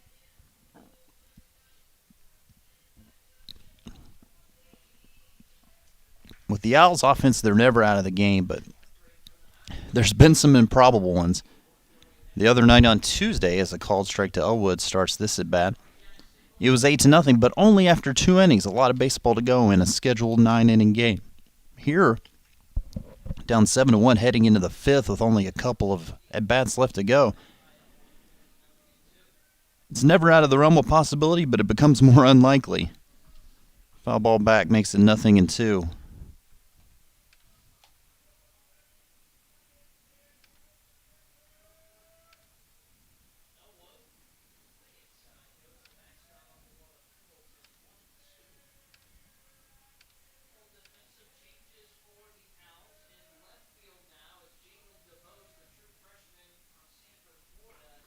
To the left side, Murray fields, throws across his body, not going to be in time. Infield single for Elwood. Murray made it close. Elwood's got some speed, and he's got his second at bat, his second hit off the bench, I should say. Now here's a man that the Owls have not gotten out today. Carson Johnson has a single, a solo home run, and an RBI double. He's 3 for 3, 2 runs batted in, and 3 runs scored today.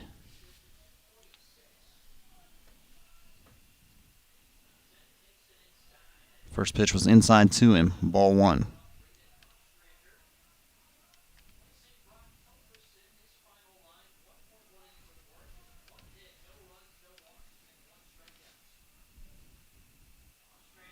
Off the glove of Pendleton and to the backstop.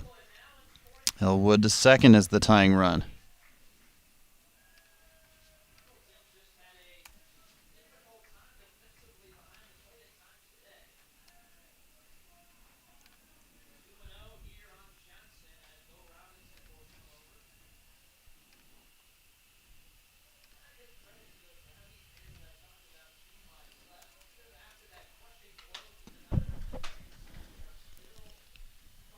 So after a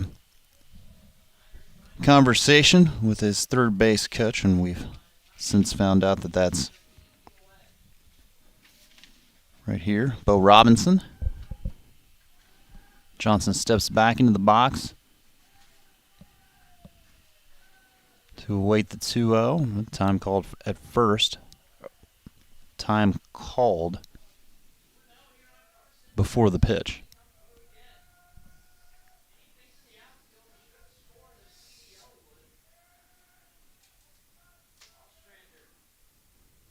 Strike called, 2-1.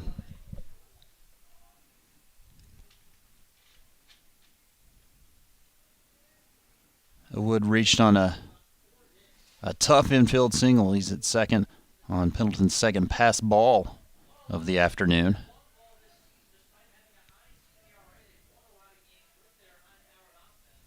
2-1. Fought to the left side and foul. Despite Ostrander sort of taking over this closer role, not necessarily his game to finish, with Intenza and O'Connell both stirring in the bullpen.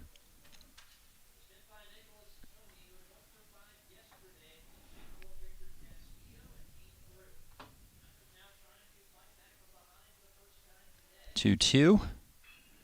Hit over Alvarez's outstretched glove and into center. Winstrom's throw to the plate will not be in time, and we're tied up.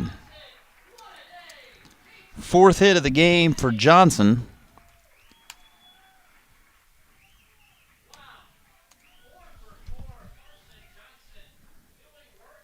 And a brand new ball game. Said that for the second time this half inning. Here's the dangerous Austin Knight, 0 for 3. Strikeout, 2 flyouts.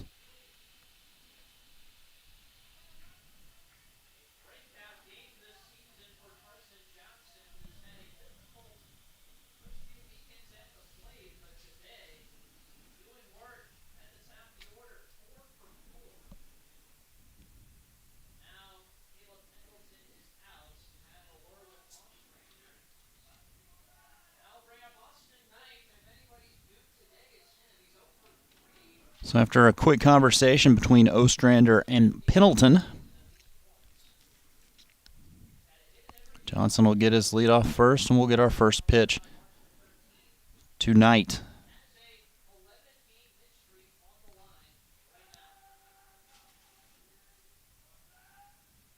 Swing and a miss by Knight.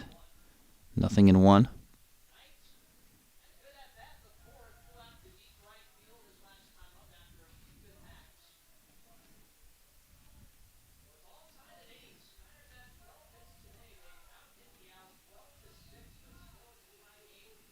0-1. Strike at the knees, 0-2.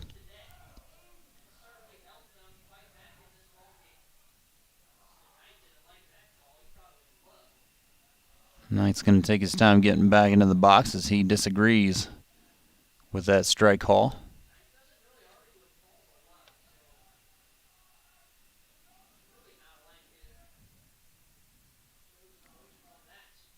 And swing and a miss as he chased a pitch off the plate away. Knight, a 0 for 4 afternoon. 2 down for Gino Groover.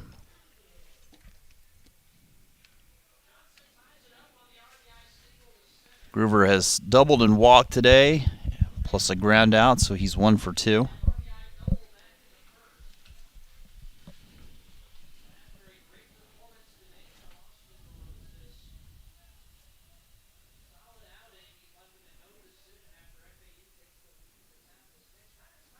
Breaking ball off the plate, away, and Groover waves at it. 0-1.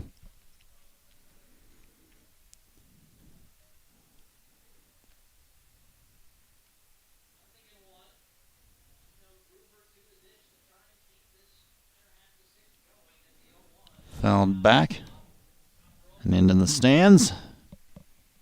0-2. Owls will have Alvarez, Hardigan, Shanuel top of the lineup. Due up in the top of the 7th inning in what is, as of right now, a tie game. Ostrander can retire Groover off the end of the bat, right side, and that'll be foul as well. Mentioned earlier when Shanuel was retired for the 3rd time that probably his reach base streak had come to an end. Well, when you score 5 and end up batting 8 in an inning, you can get another at bat and another opportunity to extend that streak. That's a bit away.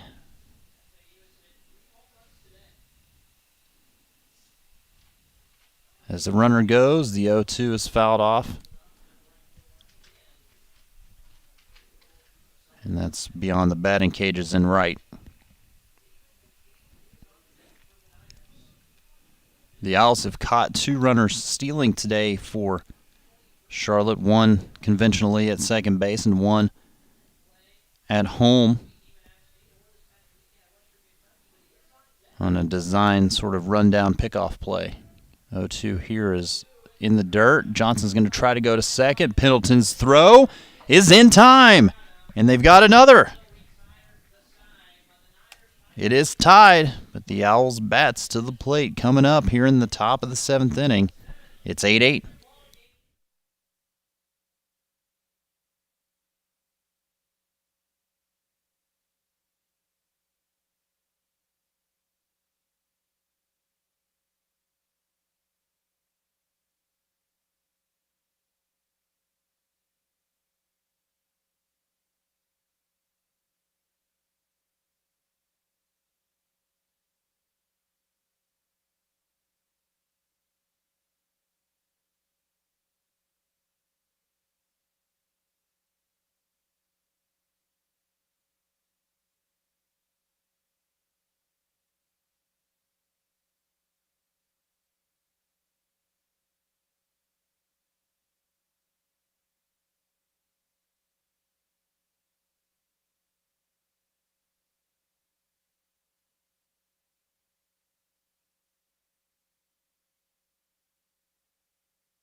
We go to what is scheduled to be the final inning of this first game of today's doubleheader, but we'll see because it's tied at 8-8 between your Owls and Charlotte.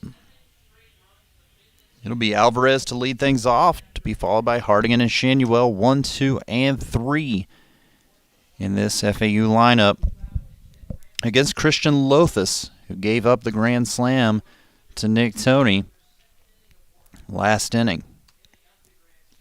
Alvarez is 0 for 3. 3 flyouts today, and he's got not only an 8-game reach base streak, an 8-game hitting streak on the line. Nothing in 1 to him. And low, 1 ball, 1 strike. 8 runs on 12 hits for Charlotte with an error. 8 runs on 6 hits for FAU with an error. The Owls on the strength of 3 home runs among their 6 hits. Strike called makes it 1-2 to Alvarez.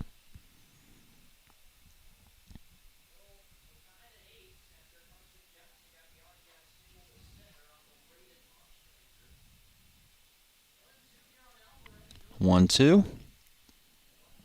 Bounces in 2-2.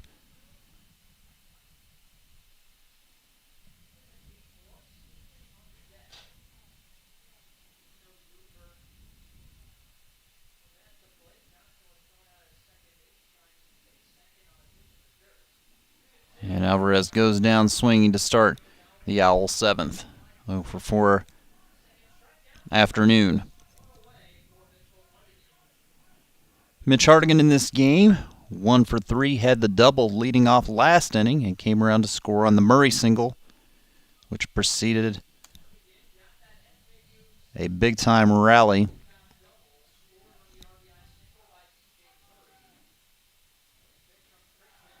First pitch strike here. Lotha seems to have settled down.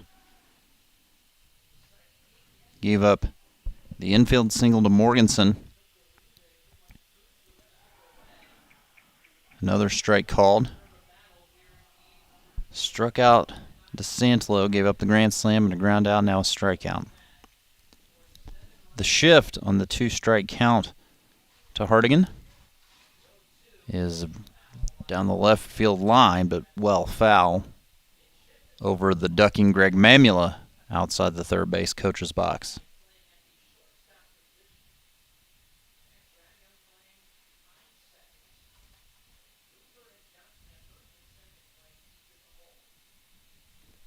0-2 now to Mitch. And he swings and misses. Give Lothus back-to-back and 3 strikeouts in the game. Nolan Shanuel now, 0 for 3. 2 ground outs and a fly out so far today.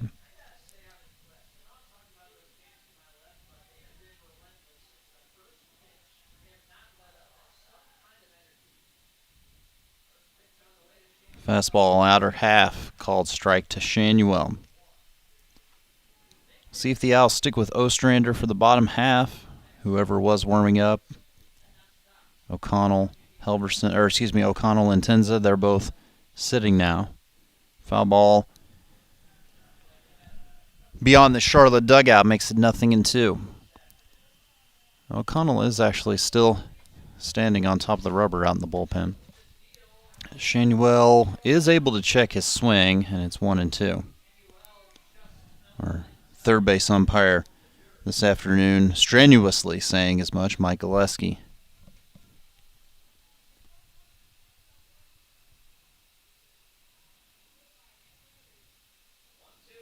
And he does it again on yet another pitch low. Shanuel checks his swing, 2-2. Not to say he's been fooled by these last couple of pitches because he's almost gone around, but he hasn't looked comfortable. See if he can recover here as the 2-2 is low again, and it's full to the FAU first baseman.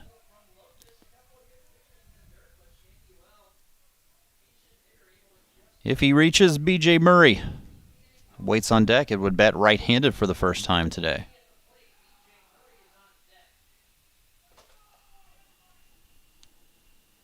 Payoff here is ball 4.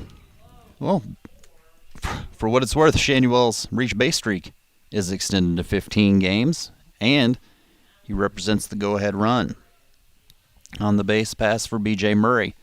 Murray batting left-handed against Morosis was 2 for 3. Solo home run, an RBI single, plus he struck out once. Batting right-handed for the first time today.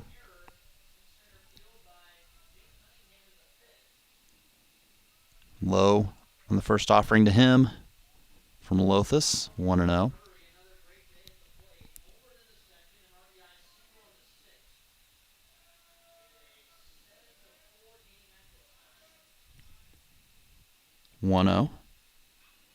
Murray got underneath of it, and it's in foul territory. The catcher, McKeithen, battling wind and sun, can't make the play.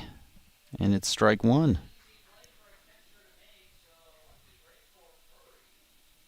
Well, Murray gets new life.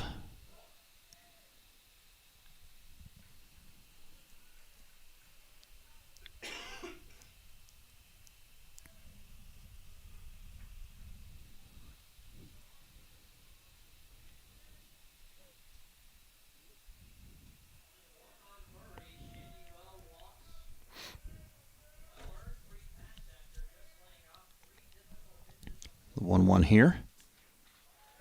Called strike.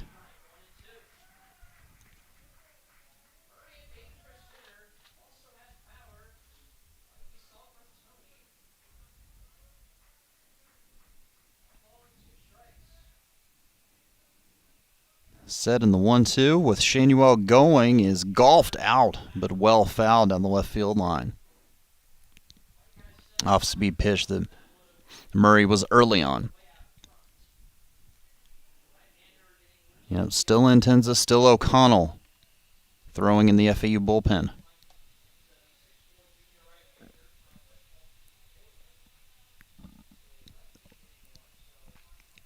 Count holding at 1-2 to Murray.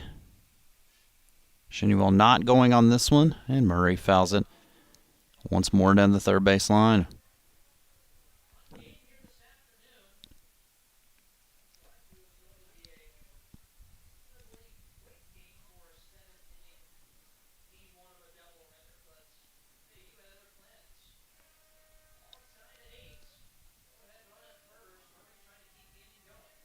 With Shanuel going, Murray lifts it to right and deep, but it's going to be caught on a circuitous route out there Keuchel puts it away for out number 3. So we go to the bottom of the 7th. We'll see if it goes regulation or extras here in Game 1 of today's doubleheader. Groover, Butcher, Keuchel, 3, 4, and 5 in the Charlotte lineup due up against Braden Ostrander.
Here we go to the home 7th and tie game. Either Charlotte wins it as a walk-off, or we go to extras here in the opener as David McCabe is the pinch hitter.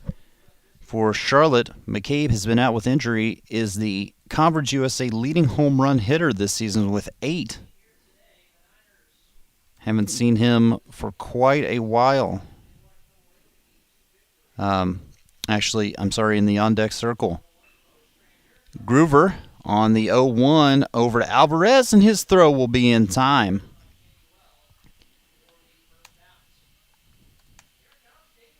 Now here is McCabe in the DH slot.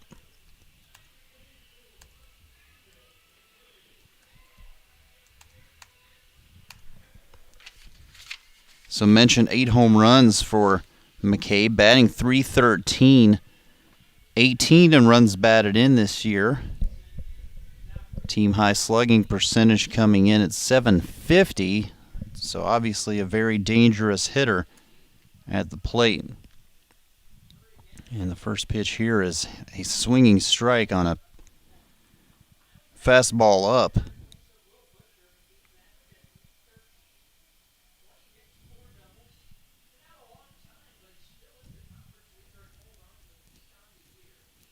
The 1 from Ostrander is right down the pipe, 0-2.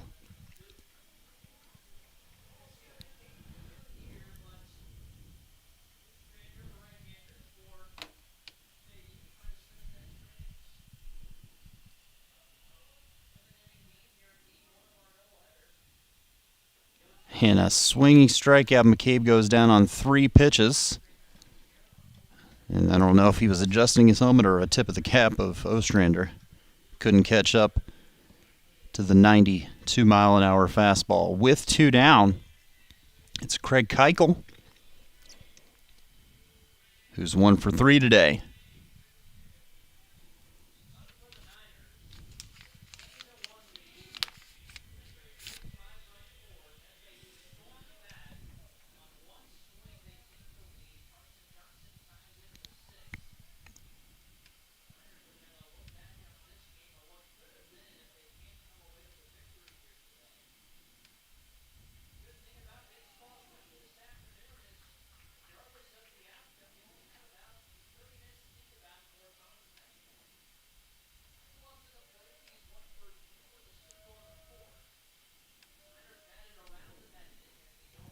Ostrander just missed away on the second pitch to Keuchel, drawing the count even at 1-1.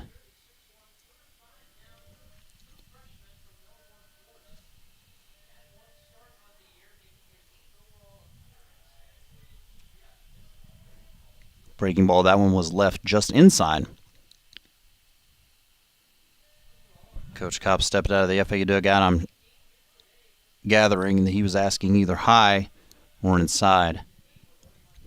Didn't get the indication gesture-wise from our home plate umpire, so I don't know what he said. Foul ball back makes it 2-2.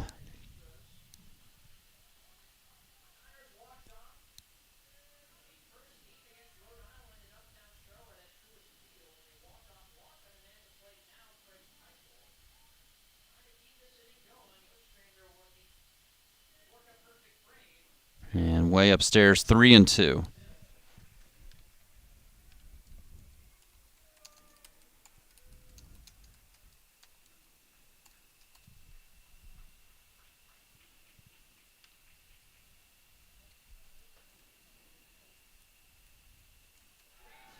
And strike 3 called will end the inning. Ostrander perfect in the ninth, or I'm sorry, the 7th, because now we're going to extras. In this, what would have been a 7-inning game, we'll go to the 8th. Extra innings in Charlotte in a tie game.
So we go to the top half of the 8th inning, and Caleb Pendleton takes a first pitch strike, and Christian Lothus is still out there pumping strikes for the 49ers.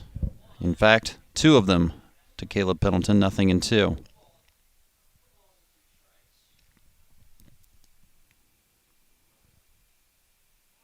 And a bouncing ball makes it 1 ball, 2 strikes to the FAU catcher.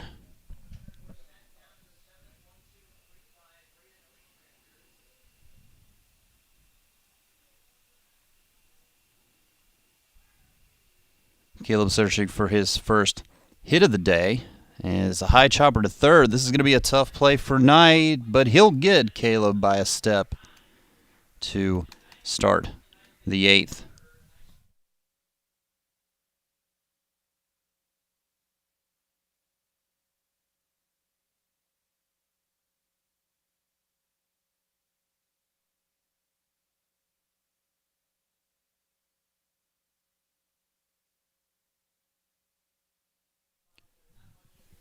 Next up is Bobby Morganson with 1 down, and Bobby had the little just bouncing ball that had some English on it that gained him a hit. And sometimes, again, that's what breaks out of a slump. A little Texas leaguer, a little nubber. I wish I had the speech from Kevin Costner. Foul ball makes it 0-1. A dying quail. I know that's part of it. So Bobby's 1 for 3. And we're in extras here again. Top of the 8th inning. 8-8 is your score. Swing and a miss on a fastball.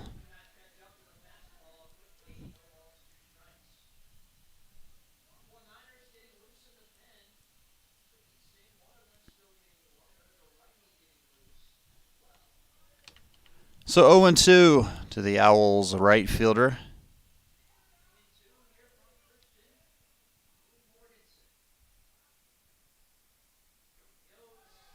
Breaking ball on a good one that Bobby takes, but is called ball one.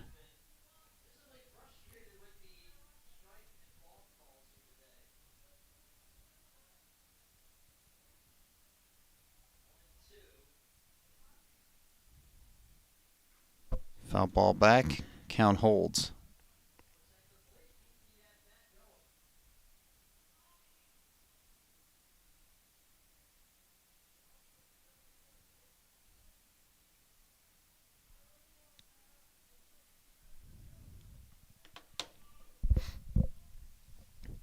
Lothus up and over 50 pitches. His 51st is taken. 2 balls, 2 strikes. Had some question about international tiebreaker rules, which has come into effect this season here, but it wouldn't take effect in an 8th inning of a 7-inning game. If the game goes to 10, maybe, but that's only if the coaches have decided that ahead of time. And it's up, and it's 3-2 to Morganson. Got Stephen Loden on deck. He's not had an at-bat yet, and Jalen DeBose in the hole. It would be his first at-bat of the afternoon as well.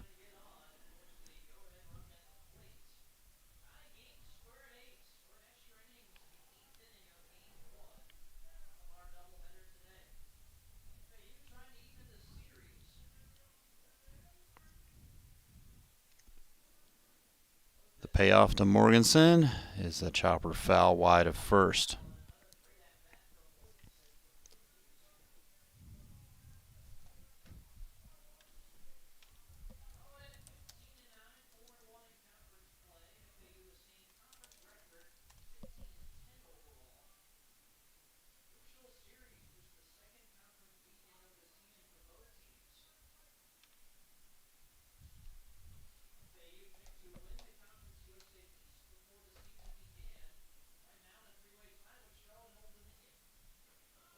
And ball 4. Nice at bat for Bobby to work all the way back for the walk. The quote from, and this is from Bull Durham, talking about the difference between 250 and 300.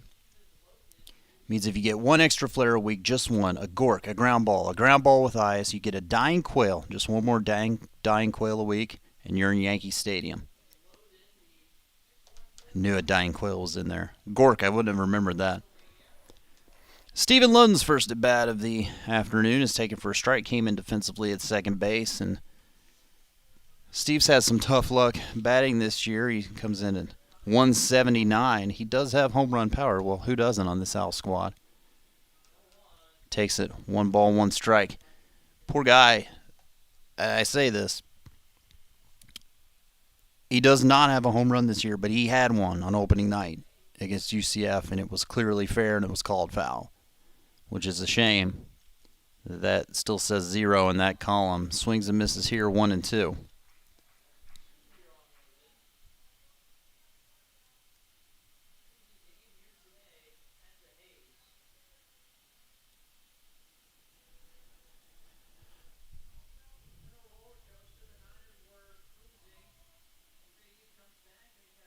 Throw over to first, and back in is Morganson.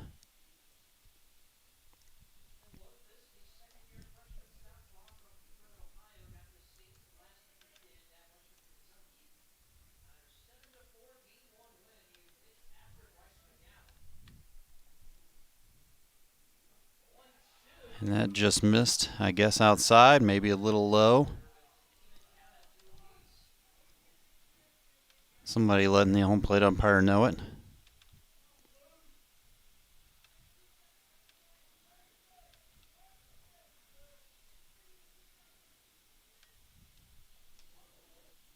Two-two count to Loden. And did he go? Oh, it's a foul ball. Must have hit the bat. Check swing, I thought, but also some contact made.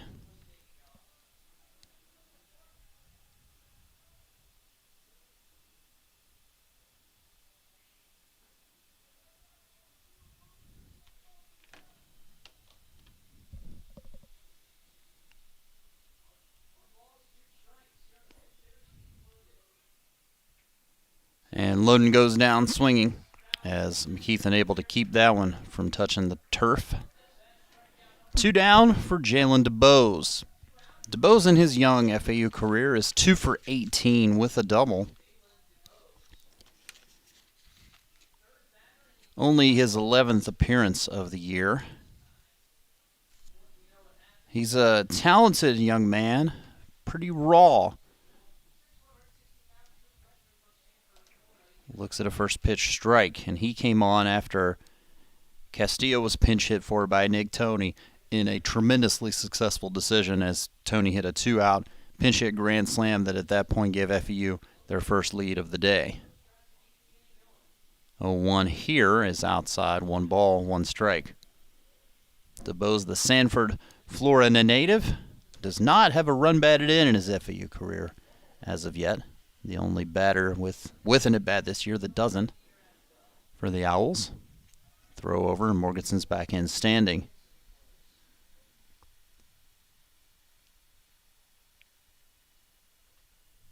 Of the 15 Ls that have come to a plate this season, wouldn't this be a nice time to get your first one? Would necessitate extra bases at the least.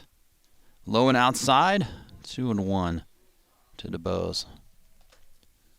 Well, Lothus, 6 games, 13 2/3, so he is a multi-inning reliever, but he's out there up to 63 pitches, which you'd think would put him out for the rest of the weekend if that was the case. But stranger things have happened, fouled off by DeBose.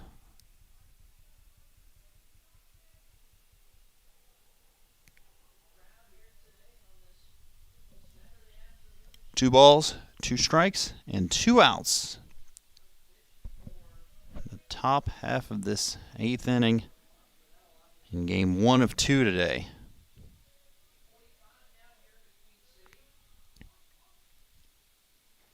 2-2 is high. It's full to DeBose. Lothus already lost Morgansen with a walk today in this inning. He's issued 2 in 2+ innings.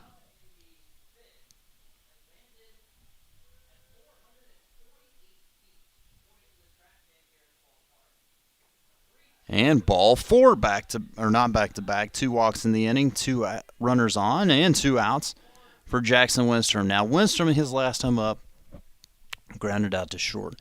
The time before his 2-run home run, I have TrackMan stats from our good friends here at Charlotte. He hit a ball 109 miles an hour off the bat that traveled 447 feet and landed beyond the right field fence and off of a road in the air here on the campus of Charlotte.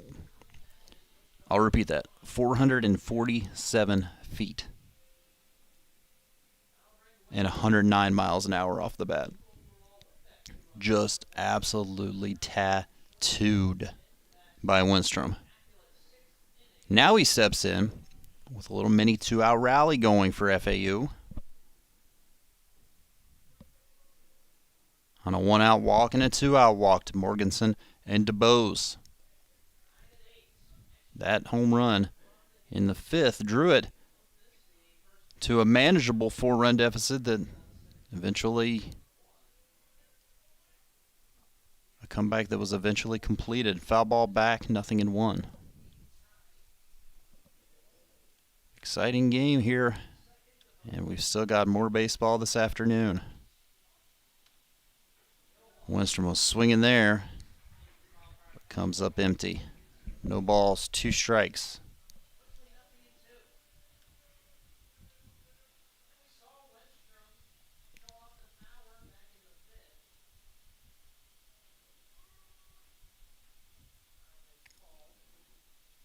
Time called, not sure by whom. We'll get a quick break before the 0-2 pitch.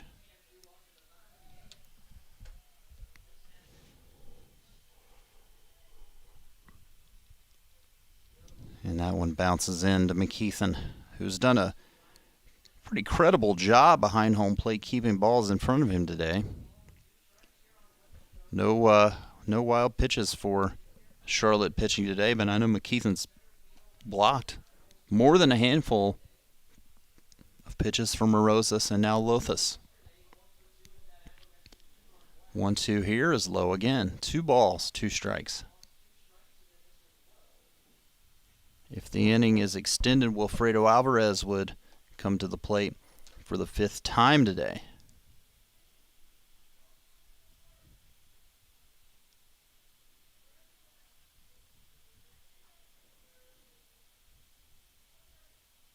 Two, and Winstrom pops it up behind second. It's the shortstop Dragum makes the play to end the inning. FAU actually doubles the amount that they've stranded in the game in that inning. Just 4 today. They've definitely made the most of their opportunities on the base pass, but just not there in the 8th. So we'll go to the home 8th in what is an 8-8 game, and then Braden Ostrander returns in just a moment.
Bottom portion of the Charlotte lineup, well, 6, 7, and 8 against Braden Ostrander here in the 8th. 1-0 is your count to Jack Dragum. Make it 2 balls, no strikes. Braden gave up a run in the 6th, which has tied this game, then went 1-2-3 in the 7th. Back out for the 8th. His 3rd inning of work.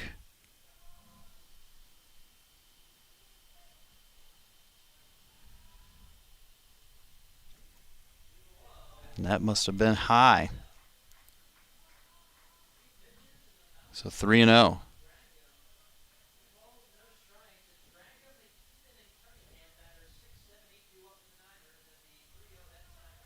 And a strike called as Dragon was taking all the way.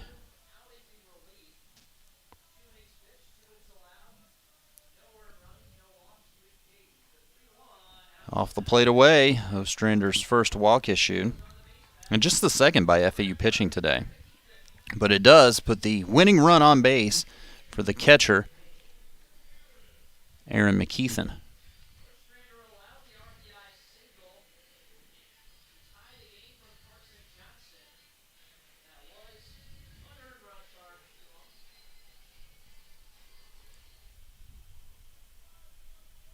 McKeithen's 0 for 3 with a ground out, pop out, and strikeout today. Scored the bunt, pulled back, but took a breaking ball for a strike, 0-1.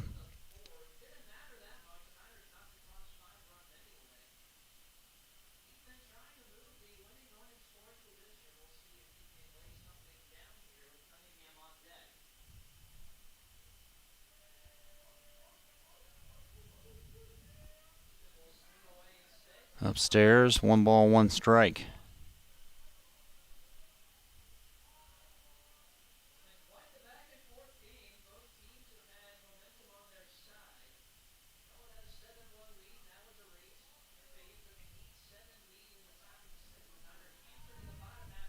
Ostrander takes a look at Dragham, and a foul ball straight back by McKeithen.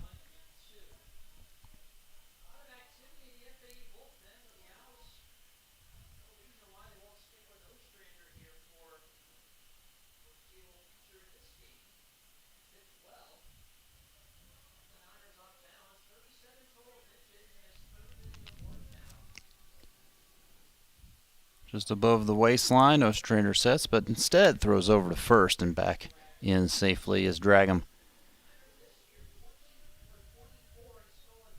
Caleb Pendleton behind the plates had a, we call it an up and down day. He's had an error in a couple of pass balls, but then he's thrown out or been a part of 3 people thrown out on the base pass by Charlotte. He himself has thrown out 2 runners at second, and then on an attempt at sort of a double steal, they threw home and Pendleton applied the tag.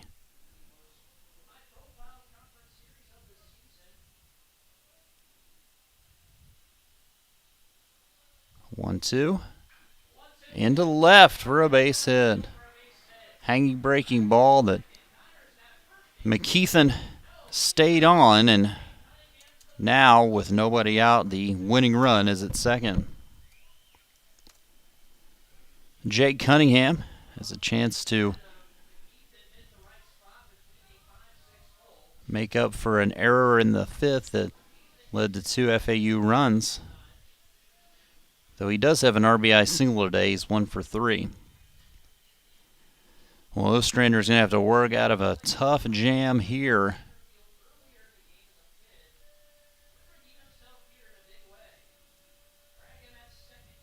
See if Cunningham is looking to bunt, and he started to flinch as if he might as Ostrander faked back towards second at Dragham. And this will be a tough play. It always is with the runner at second. Murray's going to have to stay home. It'll be up to Shanuel if the bunt, and here it comes, is right back to Ostrander and Pendleton. And he bobbles it, and the bases are loaded with nobody out.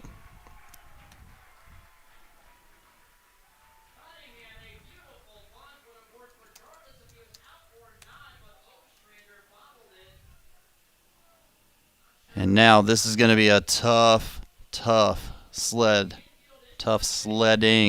for FAU. And John McCormack's out of the bullpen, or out of the dugout, and points to the bullpen. Ostrander had a good outing until this. The bases loaded, with Charlotte on the precipice of maybe taking Game 1 here this afternoon.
Well, here we go.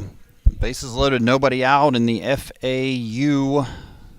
Nope, in the Charlotte eighth, in the home eighth, with FAU bringing Dylan O'Connell on, the infield in, the outfield in. Lefty-lefty matchup with Todd Elwood, who's 2 for 2 off the bench against O'Connell.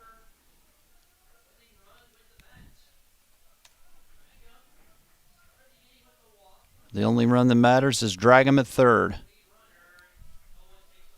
First pitch taken, ball one. Dragum reached on a walk, advanced to second on the single by McKeithen, cleanly to left, and then now he's at third because of the error / sack bunt by Cunningham. 1-0. Fouled back, 1-1.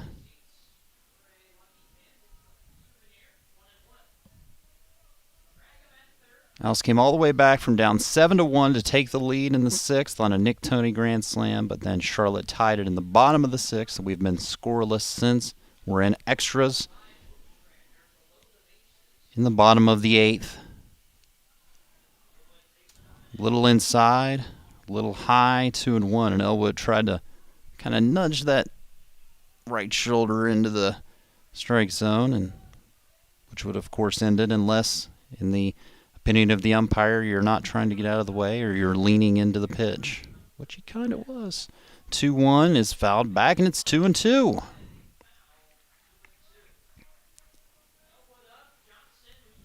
It's Elwood now. By the way, the 4 for 4 Carson Johnson's on deck, and then the Conference USA leading hitter is in the hole. If O'Connell can get past Elwood, which in and of itself is difficult. 2-2's hit to center. Winstrom's got it. His throw will come in quickly and will hold, drag him to third. Well, with the outfield in, that at least gives the Owls a bit of reprieve. Carson Johnson's a trip away from the cycle. He can't get it here. He's got 2 singles, a double, and a home run in a 4 for 4 afternoon. Coming into the game, again, batting just .207 on the season.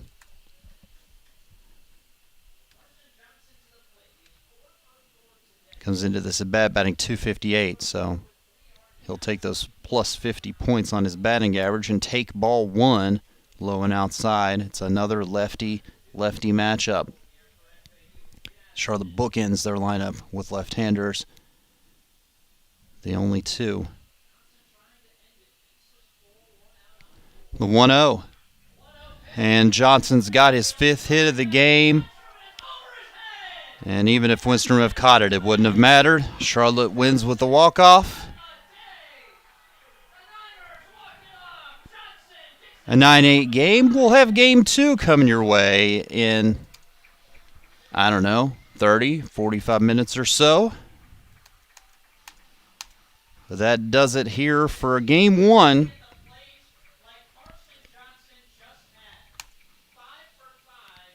Final score for the final time, Charlotte 9, FAU 8. A game that the Owls did well to come back in, but fall here at the end.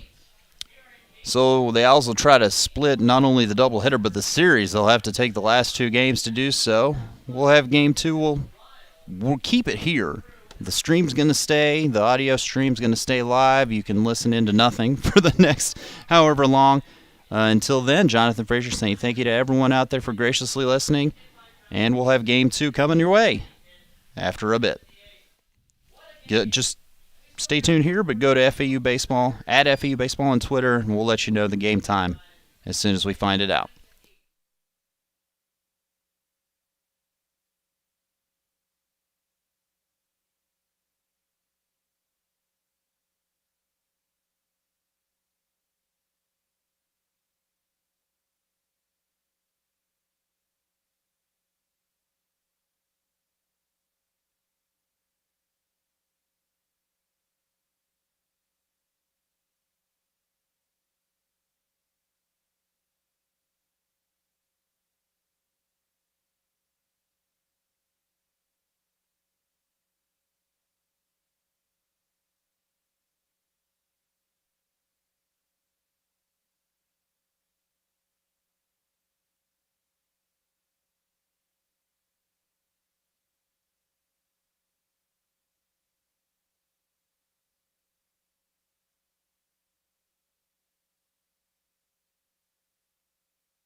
All right, Owl fans, we are back and we are getting ready to get underway with Game 2 of today's doubleheader, Game 3 of the series between your Owls and the Charlotte 49ers. Unfortunately, that so far has gone Charlotte's way last night with no drama, really, at least late in a 9-5 Charlotte win. Then earlier today, in an extra inning game walked off by Charlotte, saw the Owls trail 7-1 in the game.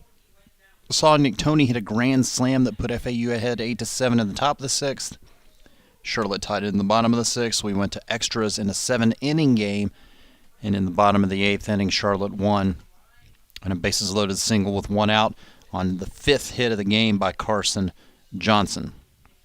So, all that to say is we'll start Game 2 with the Owls needing to win tonight and tomorrow to split this road series against the 49ers.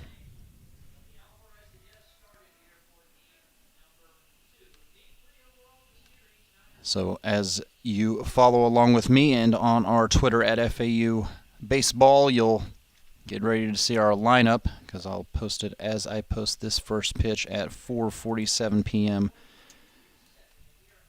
Taken for a strike.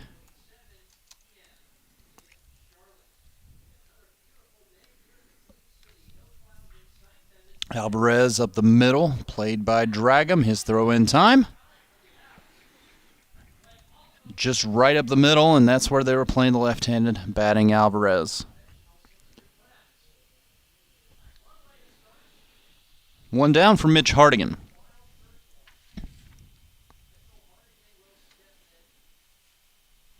Hardigan had a hit in 4 at-bats earlier and comes in at 320.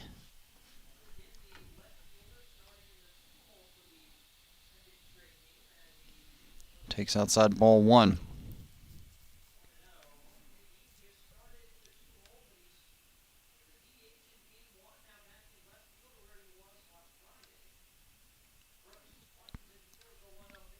Fouled back 1-1. Charlotte starter today is Matt Brooks.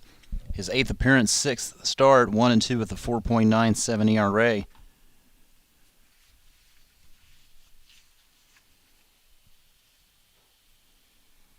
Hardigan takes outside ball 2.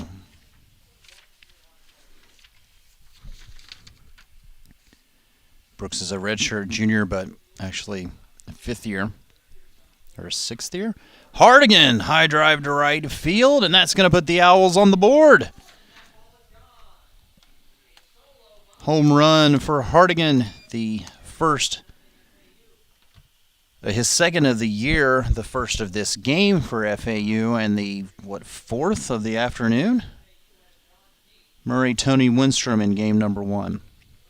So quick, early 1-0 lead for your Owls, bringing Nolan Shanuel to the plate. Owls led for just a moment in game number 1. They trailed, again, 7-1, heading into the 6th inning. Led 8-7, and then, led 8-7, and the final was 9-8 in favor of Charlotte. If I did not say that score earlier, 9-8 in game number 1 today.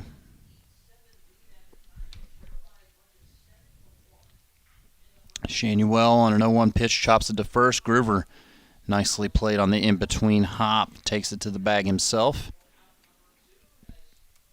2 away.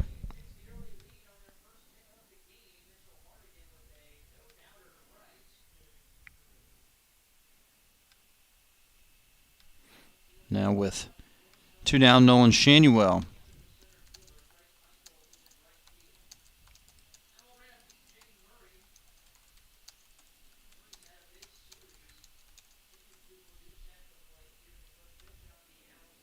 Murray takes it outside ball 1.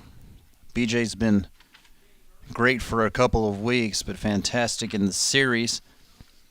2 for 4 last night, 2 for 4 earlier today. He's got 4 runs batted in the series, 3 runs scored, and a couple of homers as he fouls it away 1-1. So the lineup tweaking has worked out for certain as far as BJ goes. And for that matter, Hardigan moving up into the 2 hole has had a good start.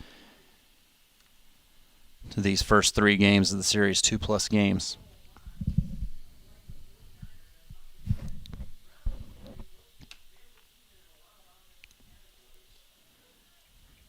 Brooks able to get it on the outer half for strike 2.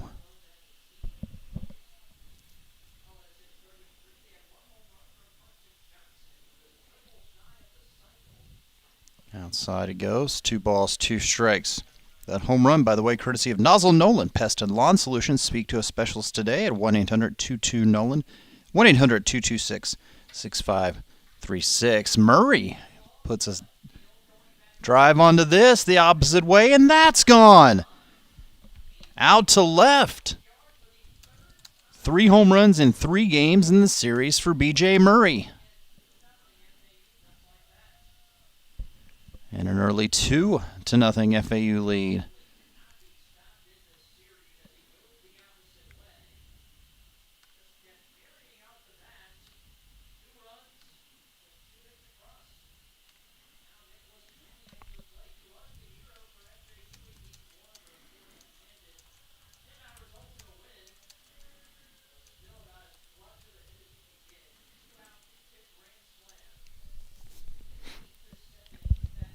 Now with Nick Toney up and 2 outs.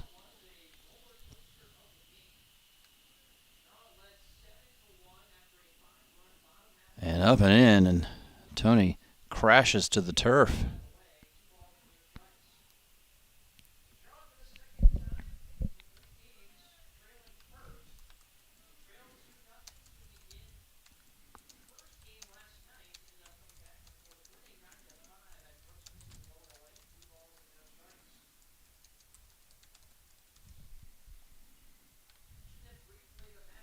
It is now 3-0 to Toney.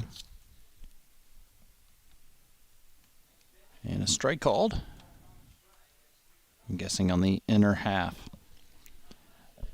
Hardigan Murray, both with solo home runs here in the first off Matt Brooks. And Toney will eventually end up drawing the walk on 5 pitches to extend the inning for Bobby Morganson.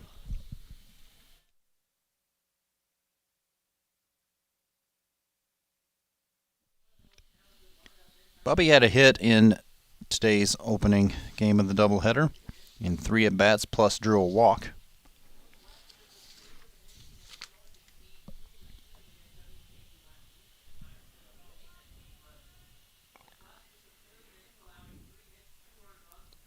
Inside ball 1. Brooks came into today's game, though I set a 1-2 record of 4.97 ERA. And in 25 1/3 innings, both starting and relieving. Oh my gosh, did they get another one? No, Morganson just ahead of it. Had the distance, not the direction. Brooks had given up 4 home runs in 25+ innings coming into this matchup, plus now obviously 2 more. Now they also had a 2-0 lead yesterday after inning number 1, or half of an inning, and weren't able to hold on through the middle frames. 1-1. Morganson, that's going to sneak into the outfield. Toney held at second as the throw comes fired in from right from Keuchel. Now Jared DeSantelo's turn with 2 outs, as this has been an eventful first trip to the plate for the Owls in the opening frame.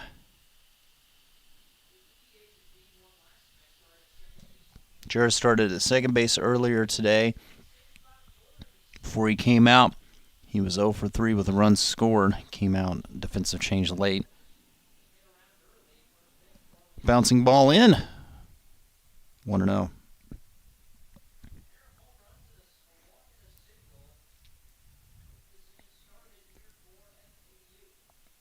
Time called. Here comes Coach Woodard to speak to his starter, Matt Brooks. A little bit more about him. Brooks goes 6'1", 210. He's from York, Pennsylvania. Familiar name if you're an Owl fan. He's been around for hot minute here at Charlotte and has pitched against the Owls before.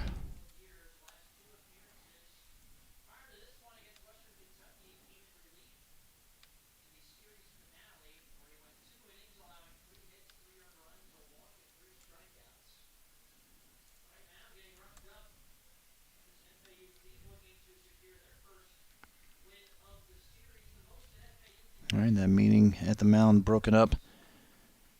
The entirety of the Charlotte infield.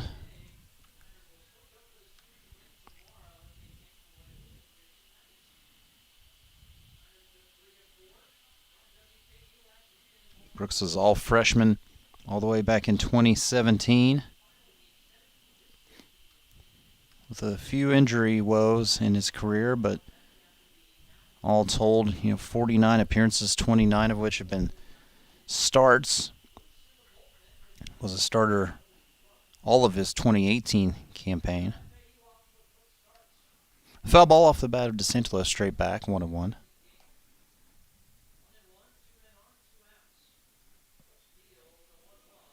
Now 2 balls, 1 strike.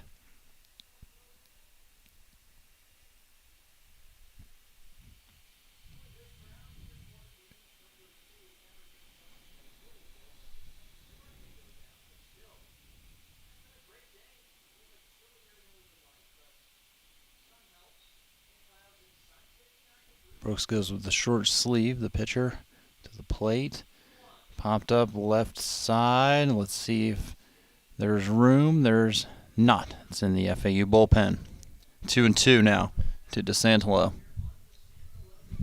We'll see Matt Sparling for your Owls in the bottom half of the first inning, making his first appearance in a couple of weeks.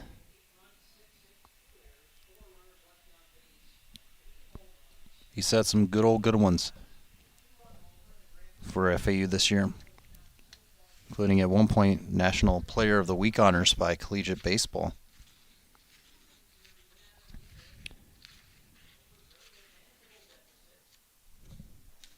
And DeSantolo, foul tip into the mid of McKeithen to end the inning. So the 2-out walk and single are of no harm, but the 2 solo home runs prior are, as FAU holds that 2-0 lead through a half of an inning. Johnson, Ritchie, and Film and PA helping you transition to single life. Sponsored that run scoring frame.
Home half of the first inning, Matt Sparling's first offering high to Carson Johnson.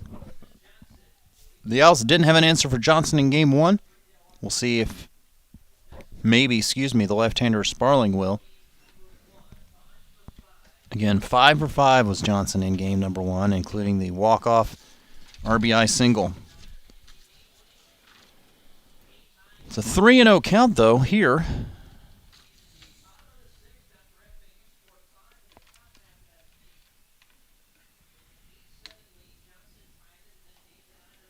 And pumped over for strike one.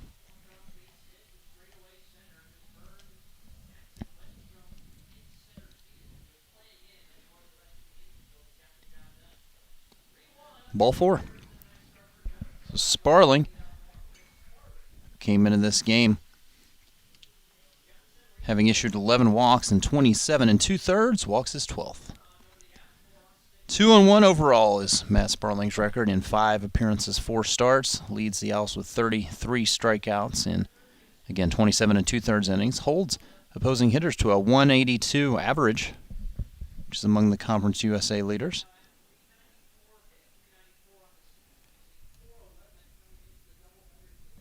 Now here's Austin Knight. First pitch strike called. 0-1. Knight batting .394, has 5 home runs and 30 runs batted in. Did have an 0 for game 1, 0 for 4. Johnson more than made up for that ahead of him. Knight fouls it away. No balls, 2 strikes. Mentioned Sparling's good outings. He had a 3-hit, 6-inning performance against Seton Hall, in which he struck out 10, I should say. He struck out 8 in 6 innings against Indiana State. His last time out was a couple of weeks ago. As he's going to give up a single to Knight here. Johnson will hold at second. As Knight goes the opposite way. Sparling's last start was March 20th against USF. He went 6 innings, 5 hits, 4 runs, 3 earned with 2 walks and 7 strikeouts. A game that saw the Owls fall to the Bulls 4-0.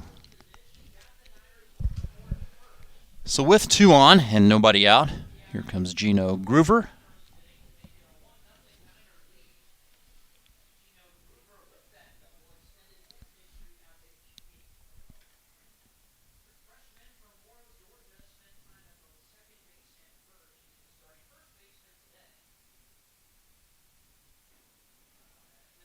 Underneath the knees for ball 1. Umpiring alignment in this game is Mike Gillespie at home plate, John Byrne at first, and Aaron Say at third. 1-0.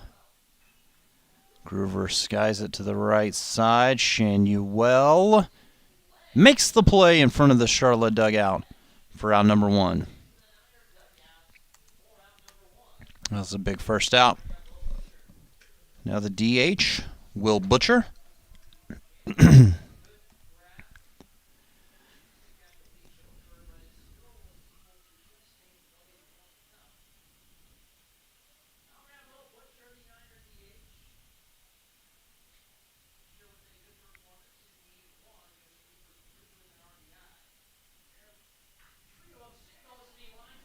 And this is into left for a base hit. Hardigan's throw will be cut off, and the lead is cut in half. Well, Butcher continues to hit.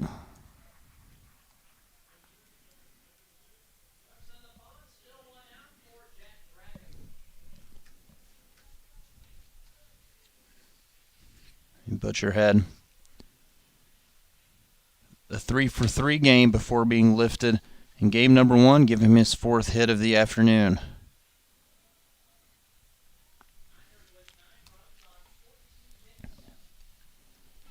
The Owls in danger of losing their early lead with still just 1 out. Jack Dragum, he pops it up. Shallow right field. Sam Lowe in the grass squeezes it for out number 2.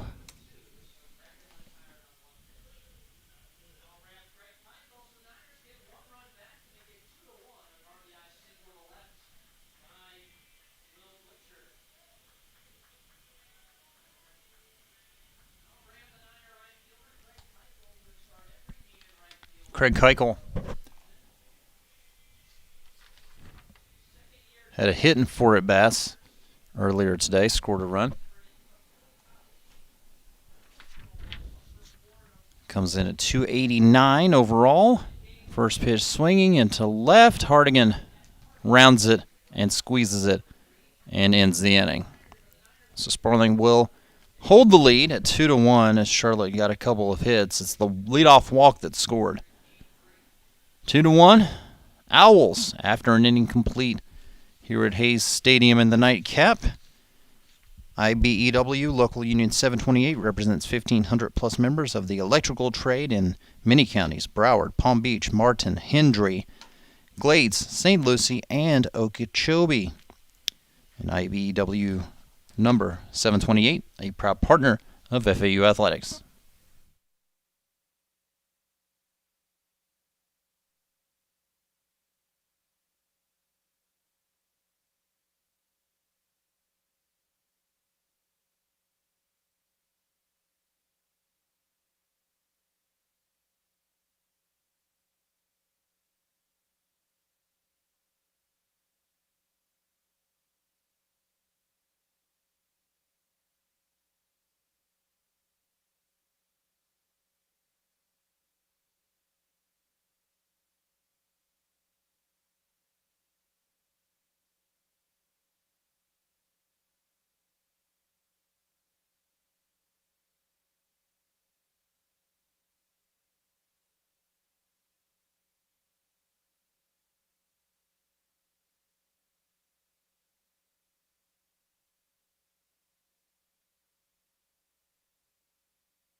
Eight, 9, and 1 in the FAU second inning. Low, Winstrom, Alvarez against Matt Brooks. Brooks gave up 3 hits in the first, 2 solo homers, and trails 2-1.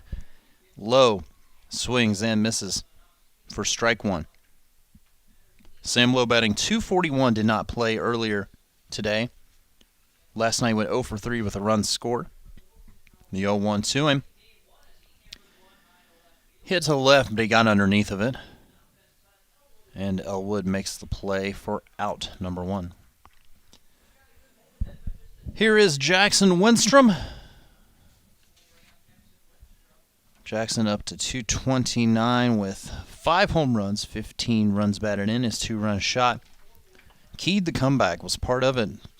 Very important along the way in game number 1 today. Looks at a strike outside corner at the knees. If you're just tuning in, this is game number 2 of 2 today, game number 3 of the series. We're rolling in inning number 2. Strike called. I'll say again, if you're listening, type right there in the chat window. Let us know who you are, where you are, how you are related to the FAU program, the 0-2, low and outside. Love to hear from our fans. Wish we had this capability during home games as well. I guess we could do that on Twitter. There's a lot going on at home, a lot more than this. Here's the pitch, and Winstrom gets a piece to stay alive.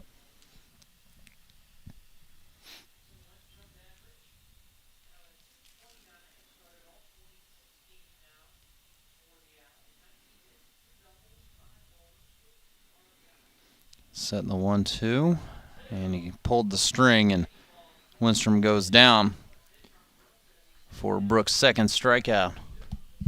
So far, 2 up and 2 down for Wilfredo Alvarez. Alvarez was thrown out on a nice play by Dragum in the first to lead off this game.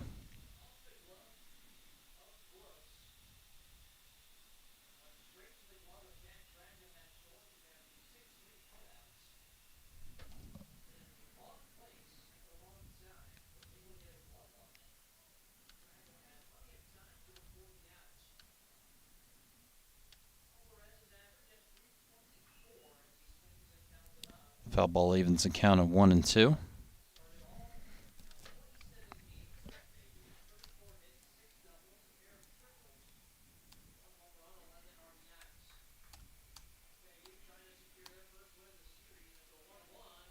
And a strike called puts Brooks ahead.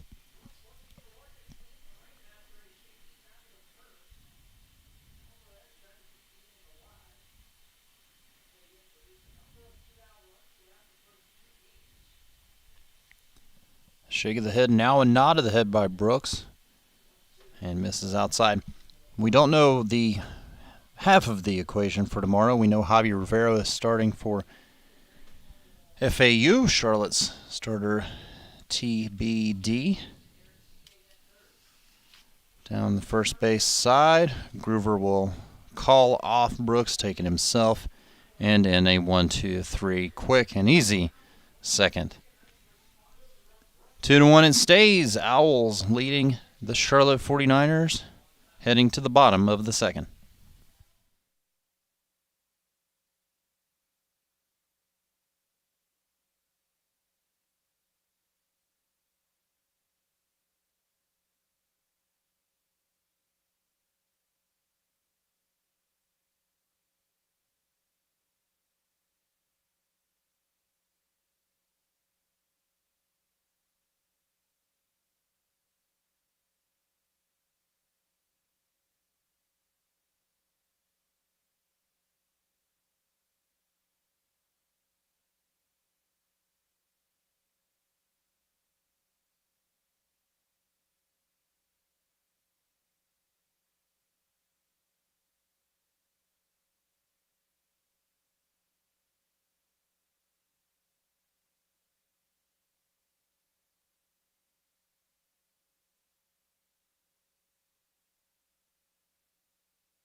It'll be the bottom third of the Charlotte lineup in their half of the second inning against Matt Sparling after they scored once, stranded two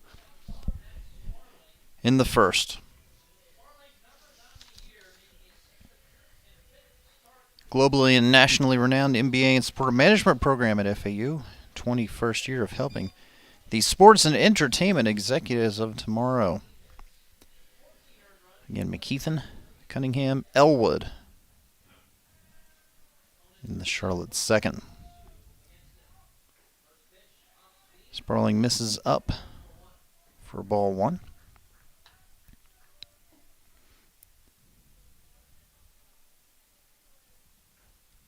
And low, 2-0.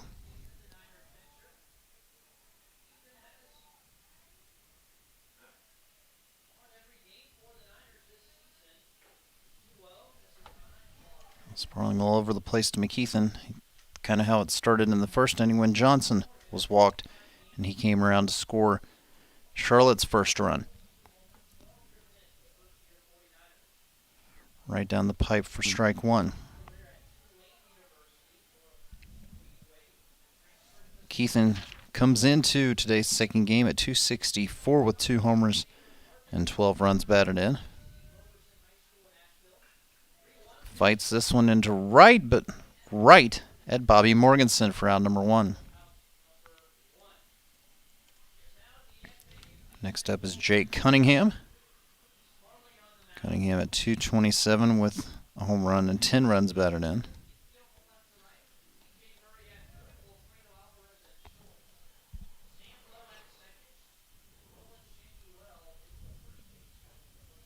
And Sparling gets the first pitch over to Cunningham, taken for strike one. Same as it was last game, just 2 lefties in the Charlotte lineup.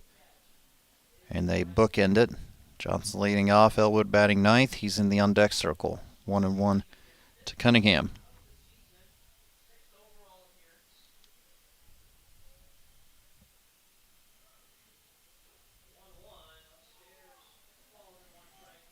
And make it 2-1 to the true freshman center fielder for Charlotte.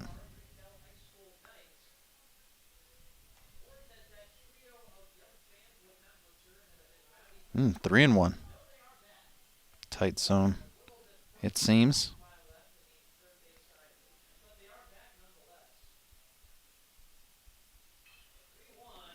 Into right again. Morganson again. He'll get the first and second putouts of this inning.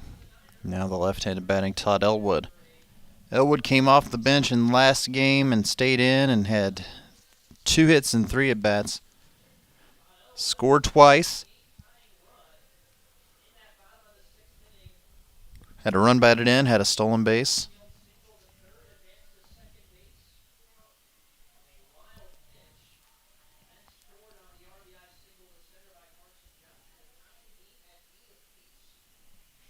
One-0 to him.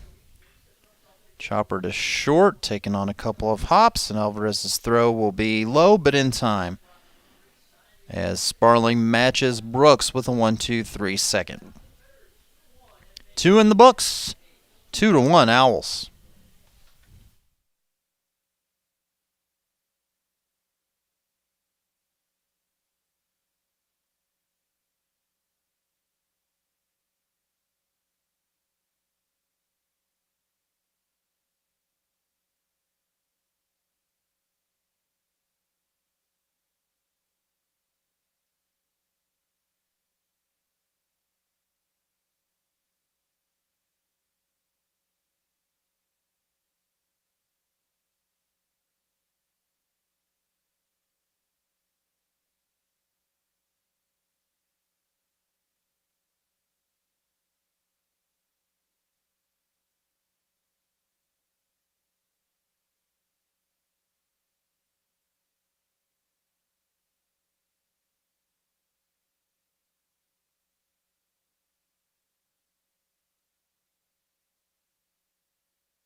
Mitch Hardigan back in the first inning with 1 out, clubbed a solo home run to right.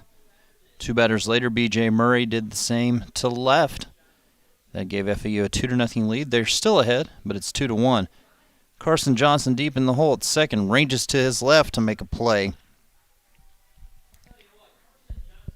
He's been good offensively and defensively here this afternoon.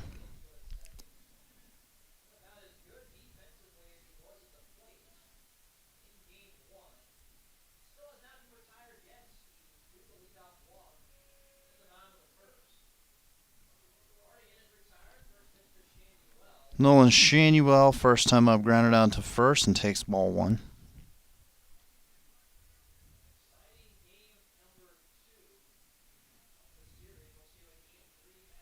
Bouncing ball in, 2 balls, no strikes.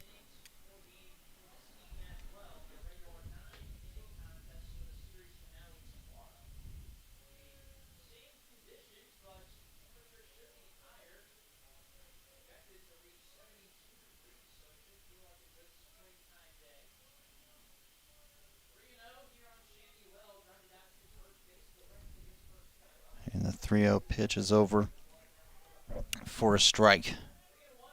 Shanuel had a walk in 5 plate appearances, or 4 plate appearances earlier. Strike to run it full. Well, that can't be right, can it? I guess it was. And the breaking ball off the plate away will allow Nolan to once again extend that reach base streak.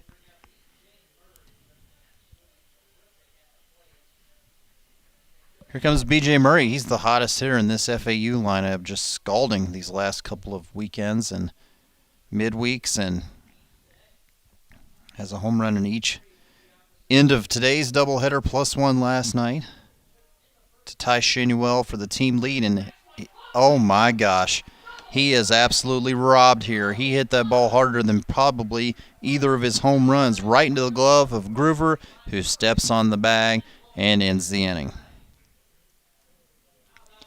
Not much you can do there. Shanuel, no shot to get back to the base. So it stays 2-1 as we go to the home third.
Speaking of the hottest hitter in the lineup, Carson Johnson takes strike one. Hasn't been retired yet today in 2 games, and won't here as he singles up the middle.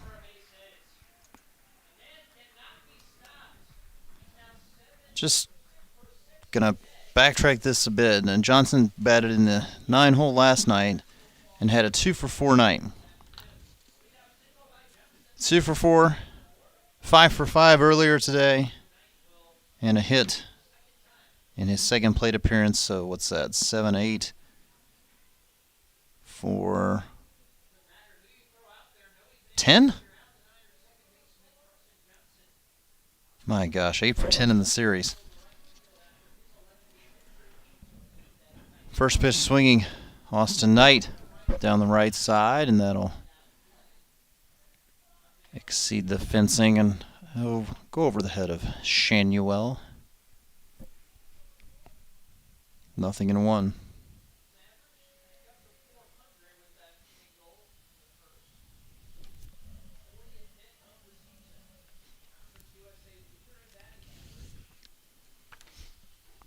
Swing and a miss, 0-2. So Johnson came into this series batting 185. 10 for 54. He's 8 for 10 in the series. 10 for 54, 8 for 10. My goodness.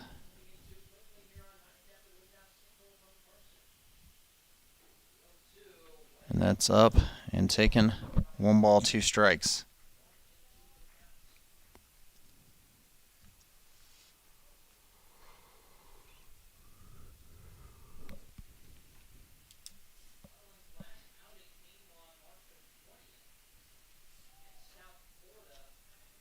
Outside, 2 balls, 2 strikes.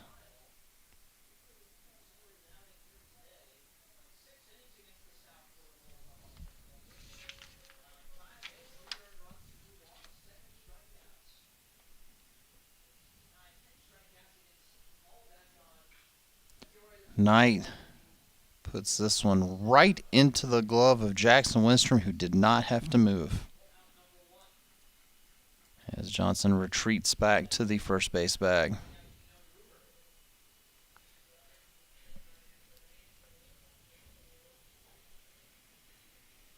Gino Groover, 0 for 1, a foul out to first on a nice play by Shanuel.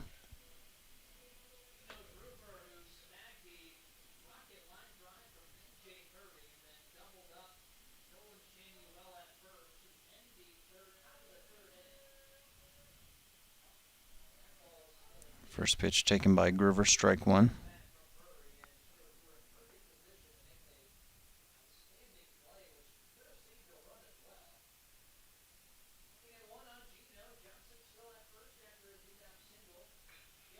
Down through the right side.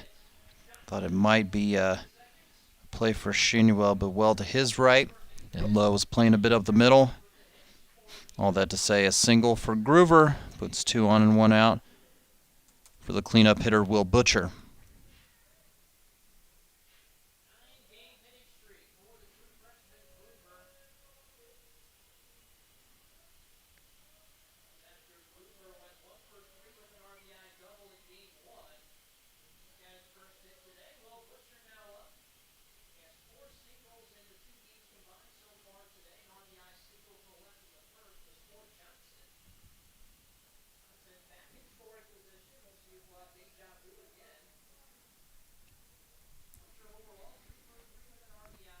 One and 0 to Butcher, who he's 4 for 4 today. Quietly. Bouncing ball. Tony has trouble finding it, but comes away and keeps Johnson to second.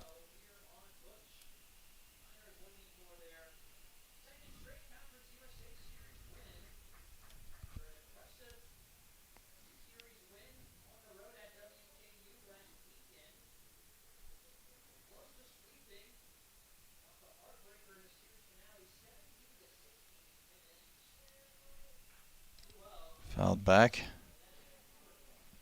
2 and 1 now to Butcher.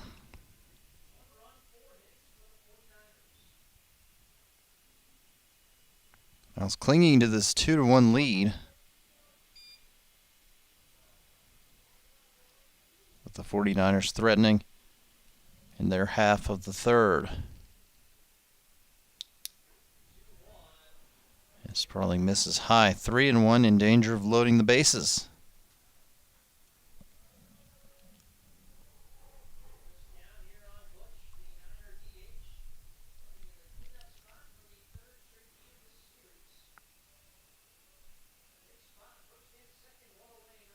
Sparling steps off and takes a couple of steps back towards Johnson at second.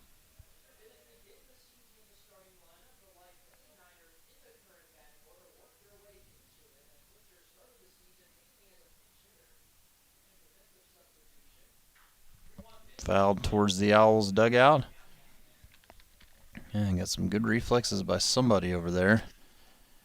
A gray hoodie. My good friend Jack Stroud leapt out of the way of that one. As the count goes full,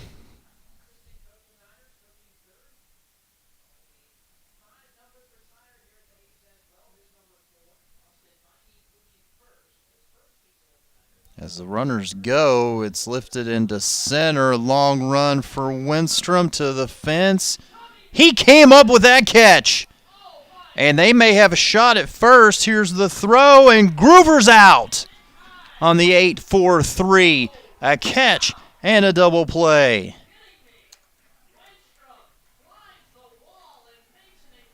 My goodness, what a play by Jackson Winstrom to keep the lead at 2-1. So we go to the fourth. Winstrom due up fifth in the Owls lineup.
We head to the fourth inning. Jackson Winstrom just saved the Owls' lead. It's 2-1. Nicholas Tony takes a pitch outside for ball one. Spider-Man climbing the wall in center and taking away extra bases from Butcher and eventually a double play. Swing and a miss by Tony, 1-1.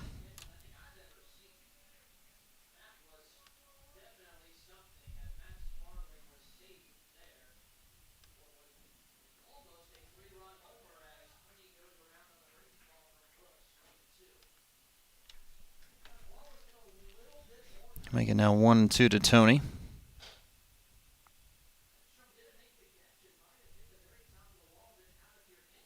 And 2-2.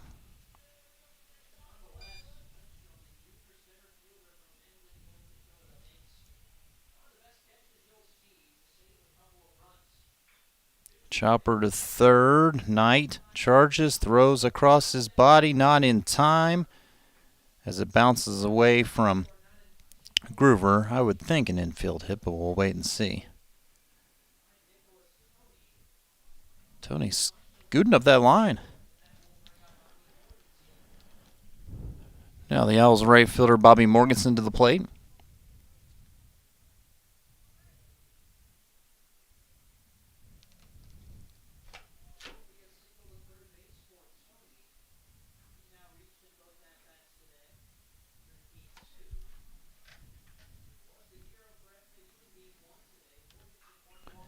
Morganson rifles it into right. That's a base hit. Tony's going to go first to third. He'll be held there. Morganson in with a double. And Owls knocking on the door after the defensive play.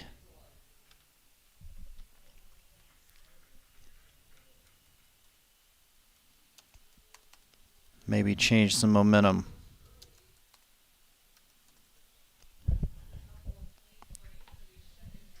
Jared DeSantelo, and they'll throw to first, maybe seeing if Bobby missed the bag. Apparently he did not on the appeal.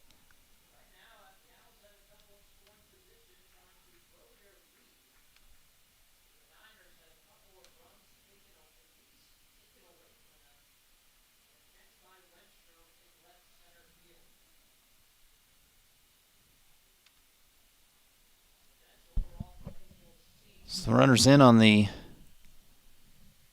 corners, or I'm sorry, the fielders in on the corners and pinched up the middle, but a little shallower with second and third and nobody out.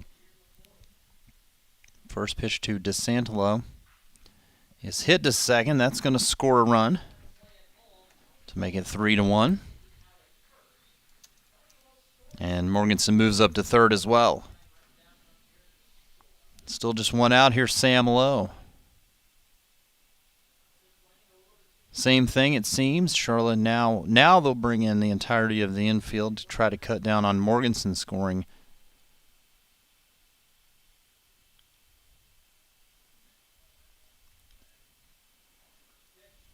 First pitch is a swing and a miss by Lowe as he goes down to a knee.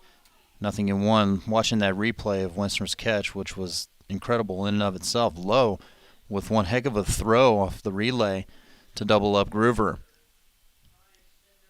Strike to first, and now he fouls it off, 0-2.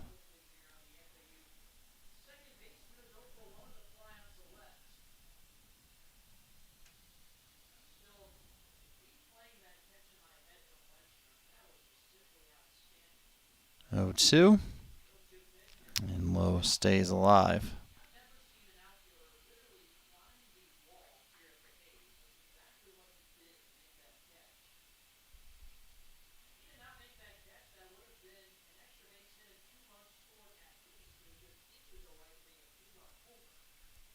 And again, Lowe gets a piece.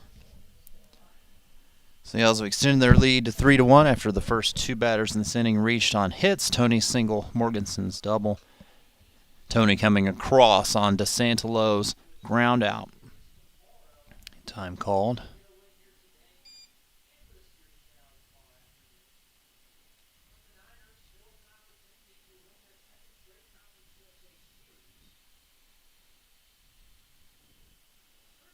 Not sure if the umpire took a piece of that foul ball, maybe the catcher, one or the other. They seem to both be okay, but a little break in the action. Again, a 2-strike count to Lowe. And Lowe into left field with some good situational hitting for a run batted in. On a 2-strike pitch. Sure not what Brooks wanted. So make it a 4-1 game, Owls. And the inning continues for Jackson Winstrom. How often do you see somebody make such a dynamite defensive play and then come up in the next half inning? And here comes Coach Woodard again, maybe. Not sure if Brooks is done. I think he may be. It looks as if the umpire is looking out towards the pen. So Brooks is out. Tell you about the new Charlotte pitcher momentarily.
All right, the new pitcher for Charlotte is a left-hander named Spencer Geesting.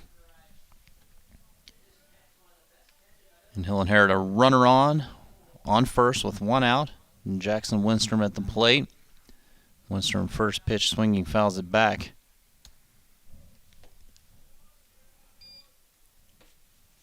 Al's leading 4-1. Looking for more here in the fourth. Winstrom left side down the line. A long run for Elwood, and he'll run out of real estate into the Owls bullpen. Geesting second on the team with 12 appearances so far this year, 1-0 with a 4.97 ERA. And it looks like he's a one-inning guy, or maybe even a loogie. He's got 12 2/3 innings in his 12 appearances. He has struck out 17, but he's walked 13. So that's a bit feast or famine. Batter's hitting 196 against him, and again, ERA just under 5. 1-1 is up and in, 2 balls and 1 strike.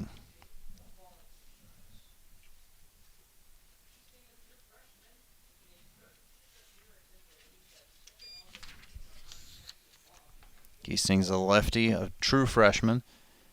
Goes 6'4", 200 pounds from Hamilton, Ohio, and gets a strike to even the count. 2-2. Hamilton, Ohio, just north of Cincinnati. Fouled off again.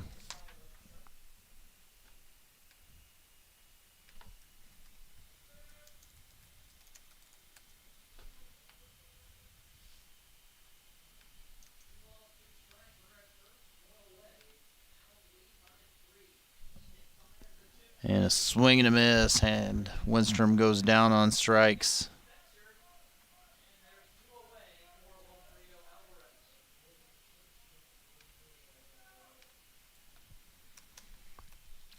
Two down, Lowe still at first, and Wilfredo Alvarez is 0 for 2.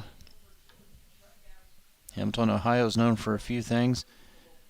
Cars, many cars sold along Dixie Highway in Hamilton. Bouncing ball.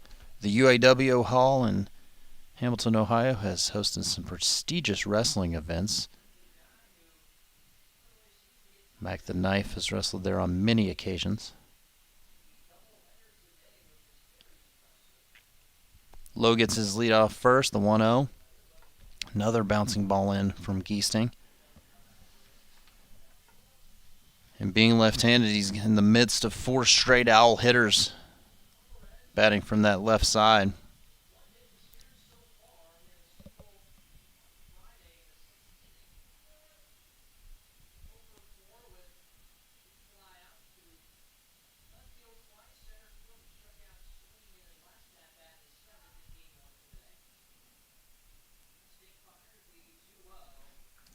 And that one caught the plate, or right around the plate in the batter's box. It's 3-0 to Alvarez.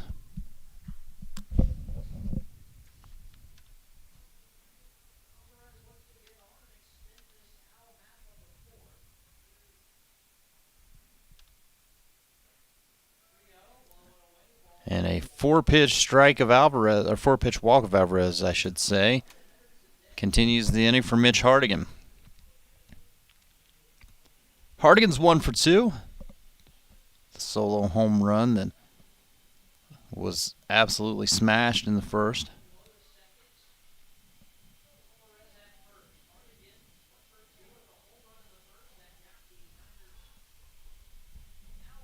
We'll see if that walk of Alvarez will haunt Mr. Geesting.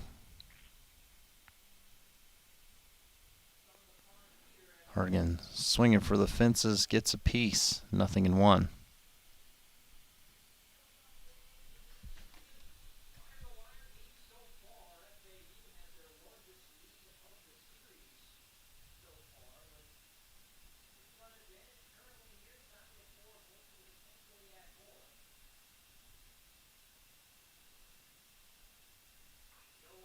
Hardigan pops it up.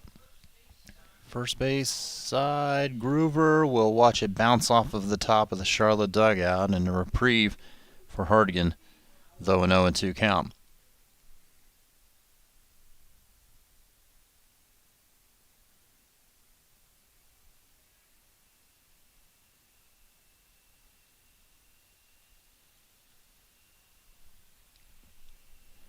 Got Lowe at second. He had the RBI single to score Morganson. Alvarez at first after the 2-out walk. Both of those things actually coming with... Oh, Lowe's was with 1 out. Apologies. And Hardigan comes up empty as the runners take off. But the Owls score twice. On 3 hits, they leave 2. It's a 4-1 game in favor of FAU with the bottom of the 4th next.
So Matt Sparling handed a 3-run lead now at 4-1 as we go to the bottom half of this 4th inning.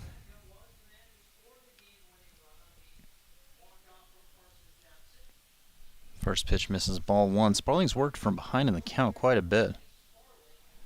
Evens it up at 1-1 here.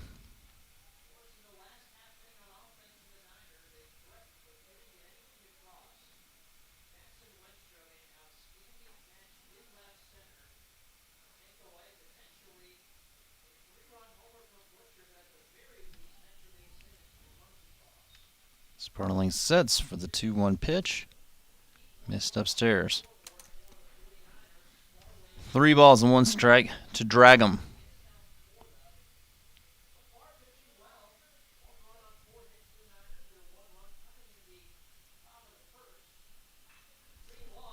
Lifted deep to right center. Winstrom again!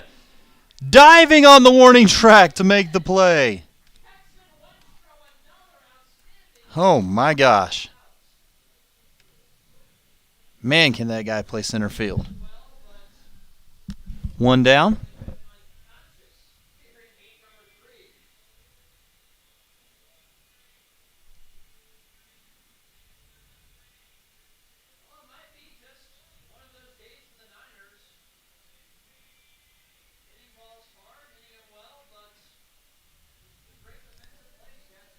So Dragum lines out and Keuchel steps in 0 for 1.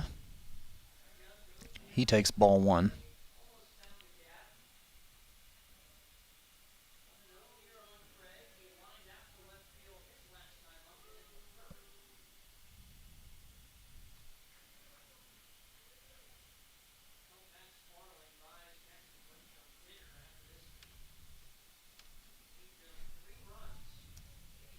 Sparling toes the rubber, the 2-0. Up the third baseline, but foul. 2-1.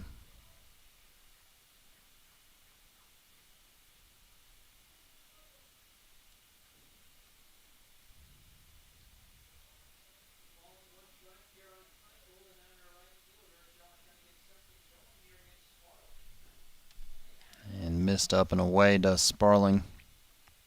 3-1.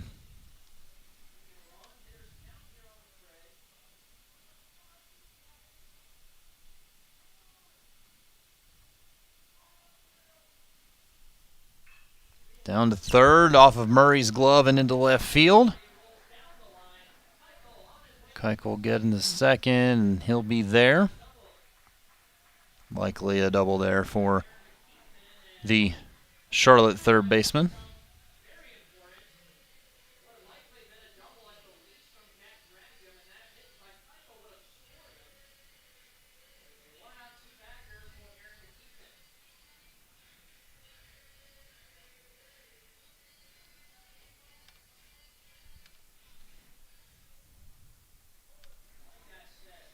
So with Keuchel at second and one away.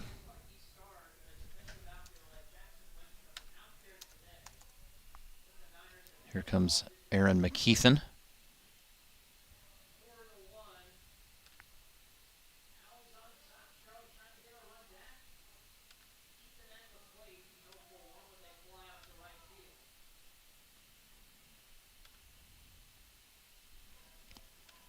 First time we saw McKeithen, he flew out to Morganson in right, so he's 0 for 1.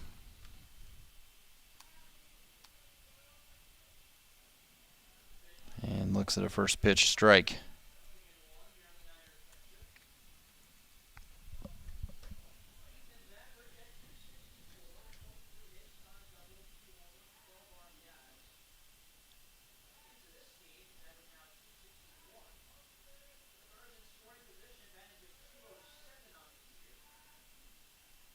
Oh, 1 is just off the plate away. 1 ball, 1 strike.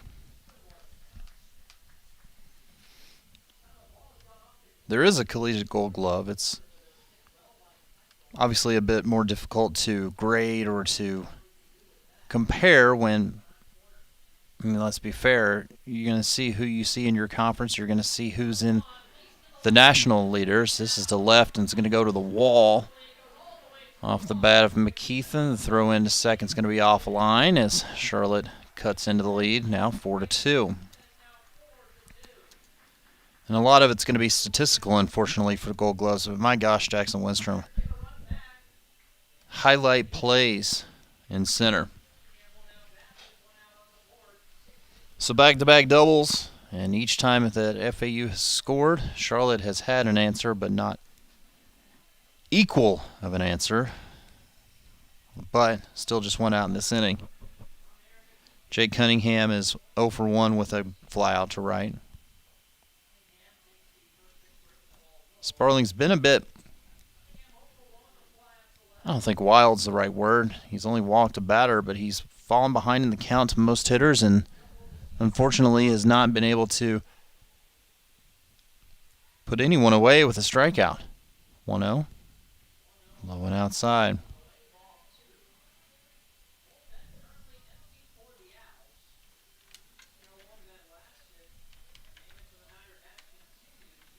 I mean, keep in mind that when Butcher's ball was almost hit out to left center and when Dragon's ball was caught in the right center field gap, both of those were on counts that the batter was ahead. The pitcher was behind Sparling trying to throw a strike, and they were hit hard. Good thing Winstrom's out there with his amazing range and glove. 2-1. Now 3 balls and 1 strike to Cunningham. I mean, you're talking just above 50% strikes so far for Sparling, 30 out of 57.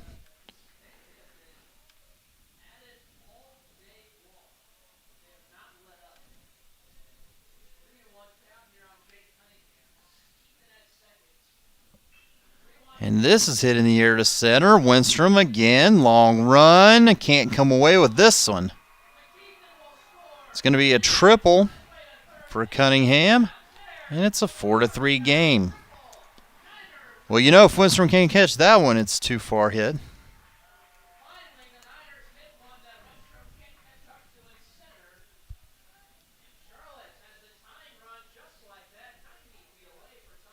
And in danger of losing a 3-run lead immediately after gaining it.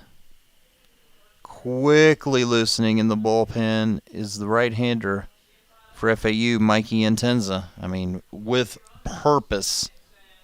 Sparling is standing off of the rubber as the left-hander Elwood steps to the plate.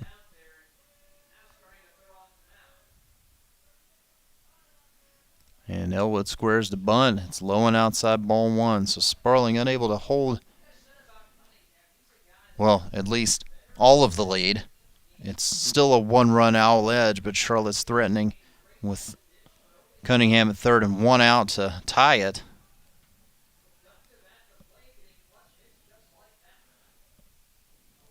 Reggie ball over for strike one. 7 hits given up by Sparling and 2 that were taken away. I don't think that can be understated by Winstrom. Not to mention a double play that stopped a rally. Elwood took, still squaring to bunt, took ball 2.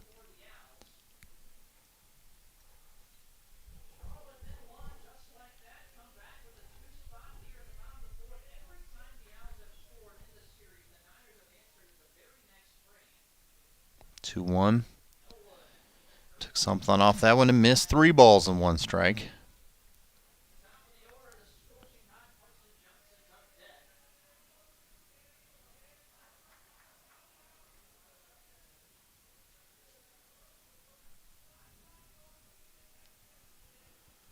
Out of the stretch, Sparling looks in for the sign, and his 3-1 pitch is taken for ball 4.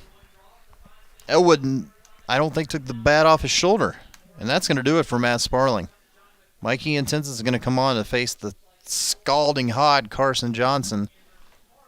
As Sparling can't get out of the 4th, and this 4th inning has been a bear for FAU. All 3 games. Well, wait. Sparling offered the baseball to Coach Mack, and Coach Mack didn't take it yet.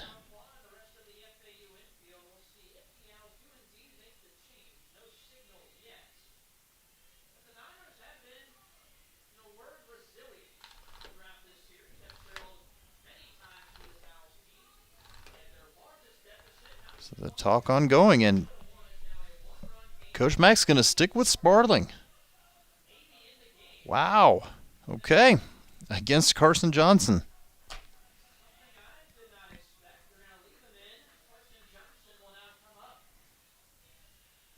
Well, this is a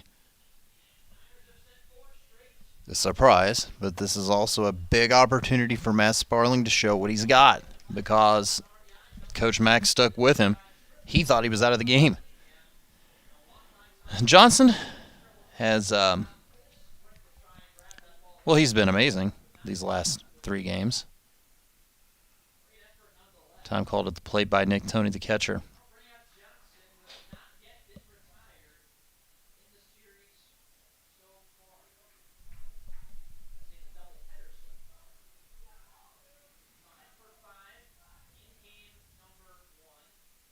Johnson has 7 consecutive hits in this series, a walk amongst it, and would tie the program record if he were to get a hit here. He squares the bunt, takes it outside, ball 1.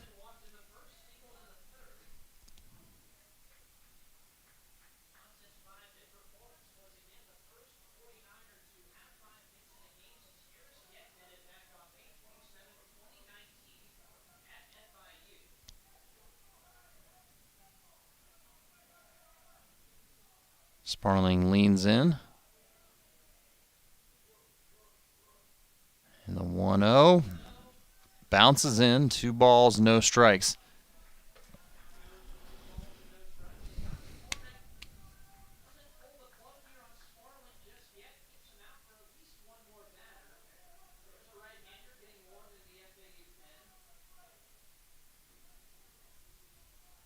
Tying run at third is Cunningham. The go-ahead run at first is Elwood. There's 1 out in the inning and 2 runs already in for the 49ers. Owls just have not had an answer after their offense helps them out. Foul to the left side. Go all the way back to last night. Every time the Owls have scored, the 49ers have scored. 2 in the first last night. Charlotte scored 1. 1 in the third. Charlotte scored 2. 2 in the fourth. Charlotte scored 5. That was just in last night's first game. And it's outside, and it's 3-1. And then earlier today, Well, I don't know where it is. Here it is. Earlier today when the Owls took the lead, Charlotte came all the way back and ended up winning on a walk-off, and it's ball four. That's going to load the bases.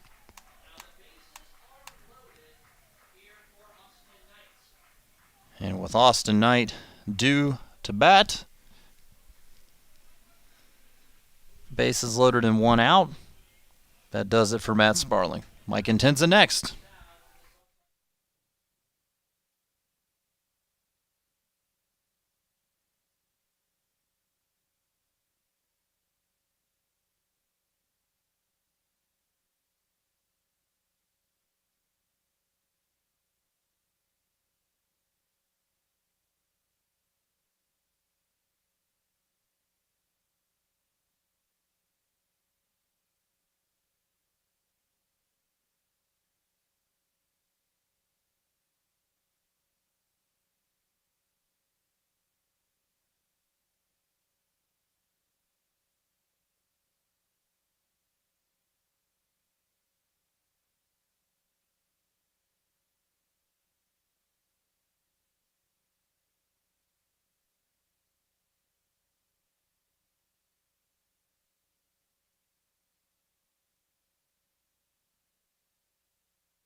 So with the bases loaded and one out, the Owls will turn to Mike Intenza, holding on, clinging on to a one-run lead.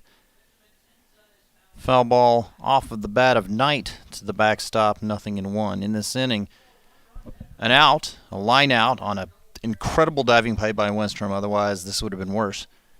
Double by Keuchel, double by McKeithen, triple by Cunningham, a walk to Elwood, and a walk to Johnson.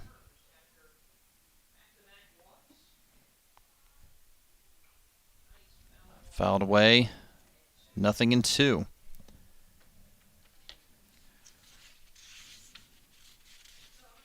Intenza on the year, 10 appearances, a 2-1 record, an 11.12 ERA, which is the result of 2 bad outings, but otherwise good. I mean, is that fair to say? 1-2 on a pitch up. I mean, can you just cherry pick the ones that aren't good and take them away? Take away 1 2/3, 6 innings, and 1 complete inning, 5 runs. 1 2/3, 6 runs, 1 inning, 5 runs. Take those away, and what do you got? Down to third. Murray steps on the bag, throws across, and Tenza gets out of the jam. That's big time right there. As Elwood and Knight, of course, the batter, are retired, and the Owls hold a 4-3 lead. Heck of a job by Intenza to keep the lead.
All right, that takes us to the top of the fifth inning where Nolan Shanuel on a 1-0 pitch from Giesting takes 2-0.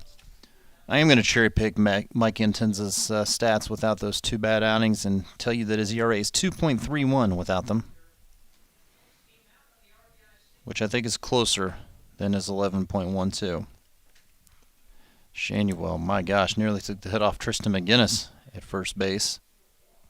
2-1.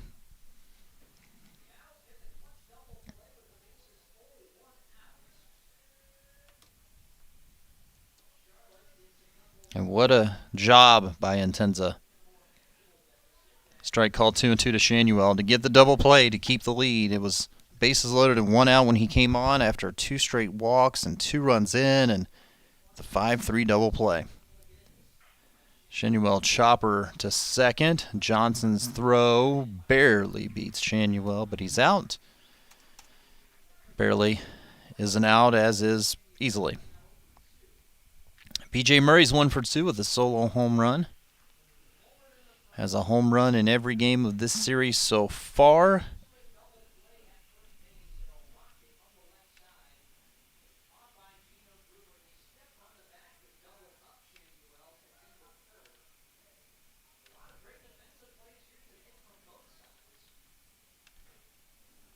First pitch strike to B.J.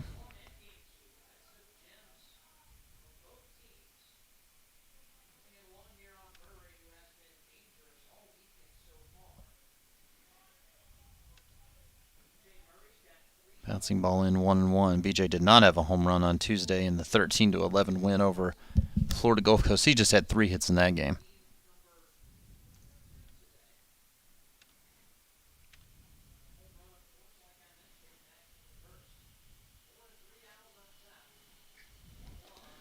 Giesting bounces another one in, 2 balls and 1 strike.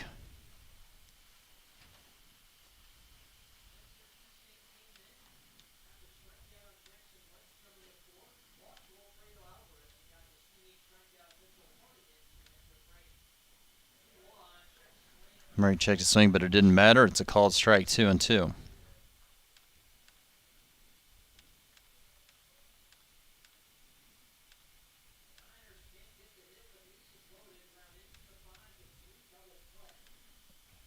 And a swing and a miss here. Murray's down on strikes.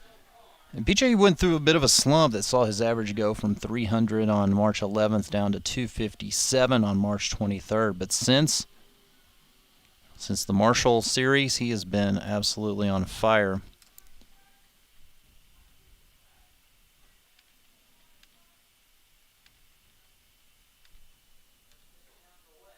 First pitch to Nick Tony upstairs, ball 1. Tony has a walk and a single to his credit today.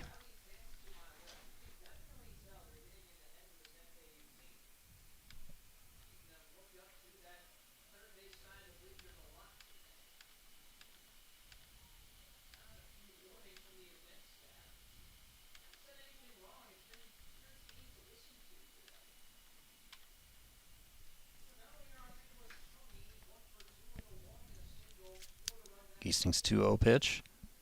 Over for a strike. So if you take into account, see, 11 for 20 is Murray over the last 4, 5, 6 games, 7 games after today's earlier outing, swing and a miss. Tony County evens up at 2-2. 2 for 4, 13 for 24. 1,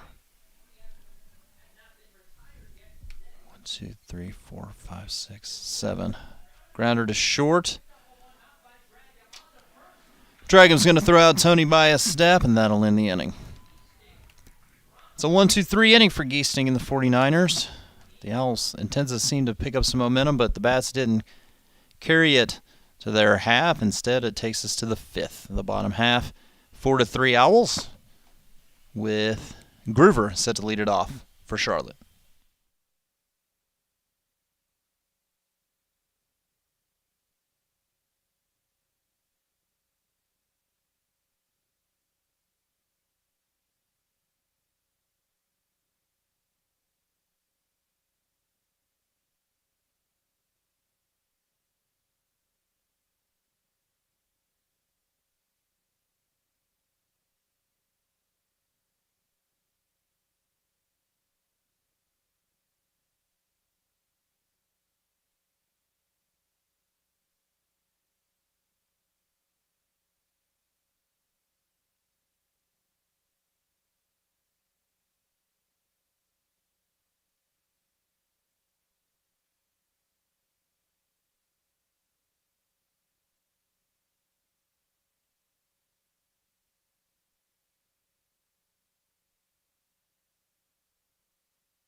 All right, Intenza, after his 1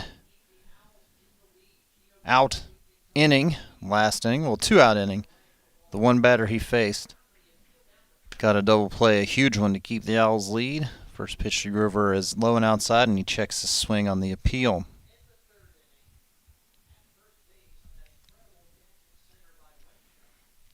On the outside again.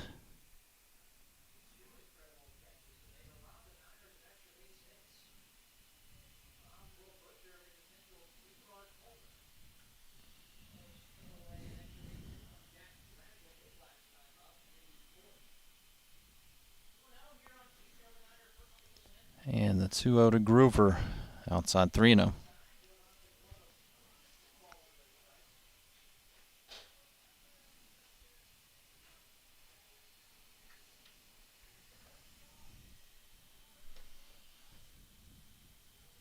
In this game, Groover, 1 for 2, has a single and a foul out to first. He'll draw a 4-pitch walk to start the Charlotte 5th.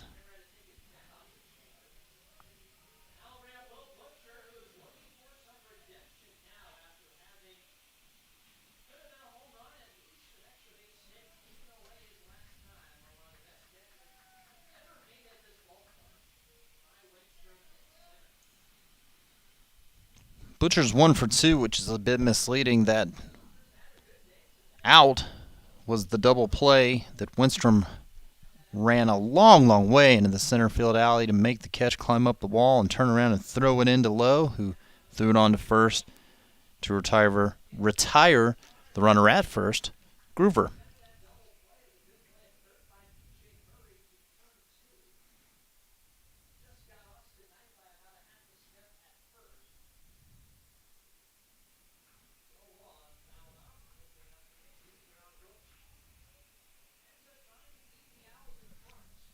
Meanwhile, 0-2 to the Charlotte designated hitter.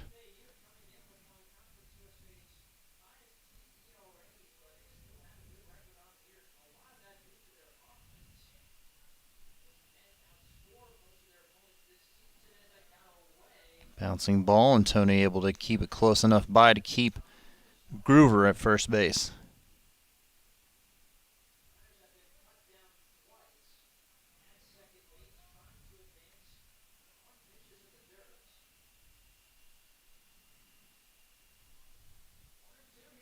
Since it sets to the plate, outside, 2 balls, 2 strikes.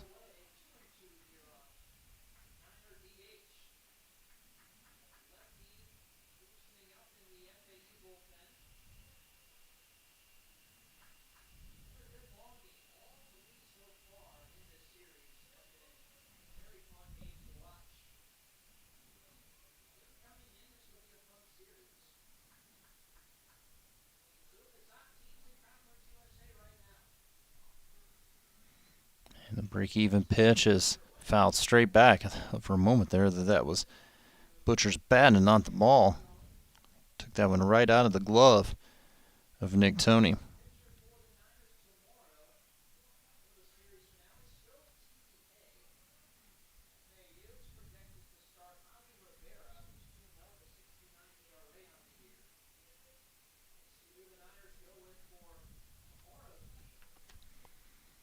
And the 2-2 here is chopped up the third baseline. Murray had it in his glove, had it in his throwing hand to throw to first before the foul indication from our home plate umpire.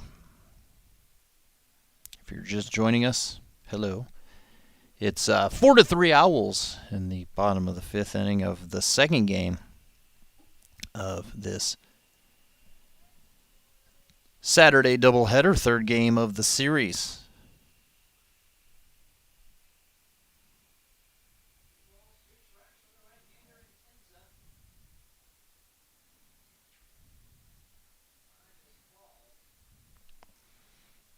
Again, this is a scheduled 7-inning affair, so we're nearing the end. We've had the 5th inning stretch here at Charlotte.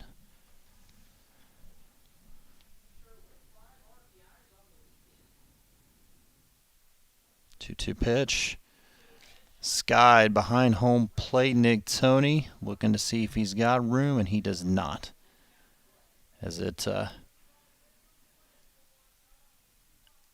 Flies upon the netting behind home. The netting goes up, straight up behind home plate, and then connects to the press box. So above the lower bowl of seats here behind home plate. No souvenirs for people in that very middle section.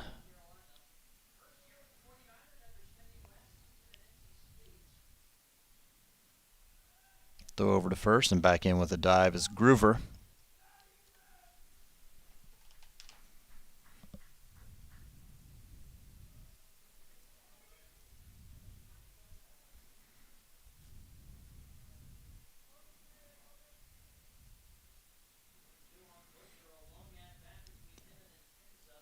And the 2-2 fouled off yet again. How many pitches has this at bat gone? 1, 2, 3, 4, 8 now, including 4 straight foul balls.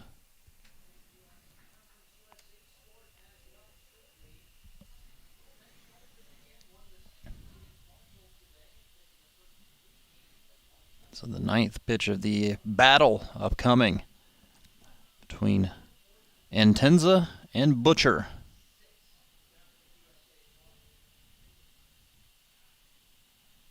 As the runner goes, it's chopped to short. Well, that saved a double play.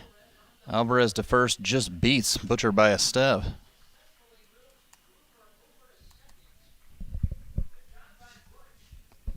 May not have been a double play, looking at the speed of Butcher after that, too. Either way, the runner advances to second, the tying run, and Jack Dragum steps in 0 for 2. Dragum was victimized by Winstrom last time up. That wasn't the catch to left center where he scaled the wall. It was the catch to right center where he dove onto the warning track.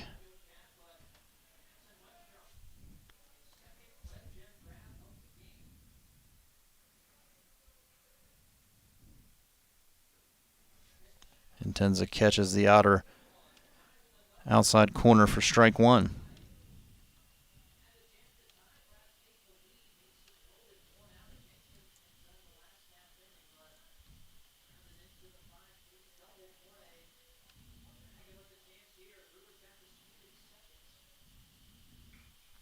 Right at Sam Lowe. He caught it. The throw is in time to Alvarez. And for the second time today, Groover is caught off the base pass on a line out. Groover couldn't get back to first on the Winstrom catch in center. Can't get back to second on the Lowe catch at second. And the Owls continue to hold their one-run edge on their third double play of the afternoon. Stays 4-3 Owls heading to the 6th.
So double plays have ended the Charlotte 3rd, 4th, and now 5th, allowing FAU to keep hold of this 1-run lead at 4-3. Bobby Morganson, who doubled his last time up and is 2 for 2 in this game, steps to the plate to lead off the FAU 6th against the lefty Spencer Giesting.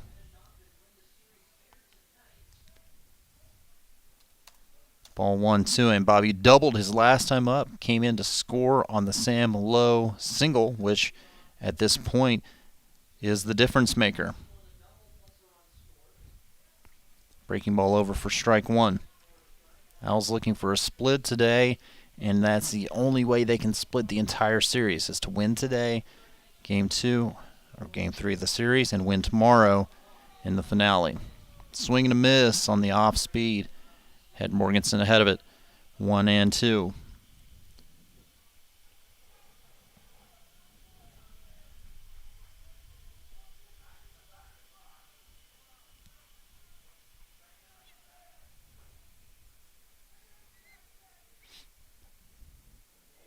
Outside corner called, third strike. Bobby down for the first time in this game. Strikeout number 4 for Giesting.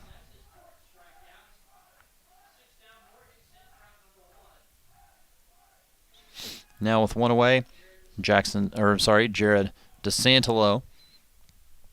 He had the RBI ground out his last time up with runners at second and third, and is 0 for 2.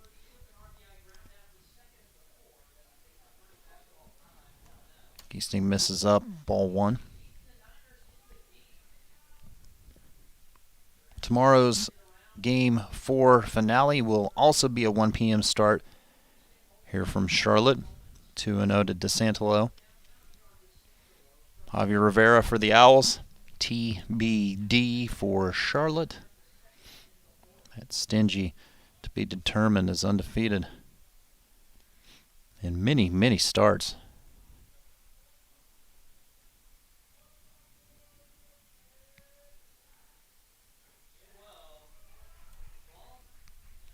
Strike called to DeSantolo.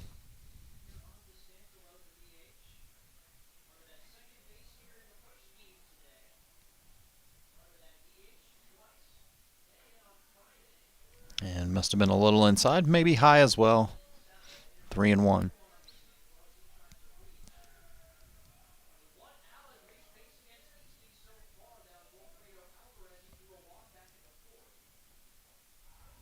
Strike called to run it full. Owls will be back at home next weekend, hosting Old Dominion. We'll be live on CUSA.TV for all 4 games. Friday, Saturday, 2 on Saturday and Sunday. Strike 3 called. DeSantolo goes down looking for the second time today.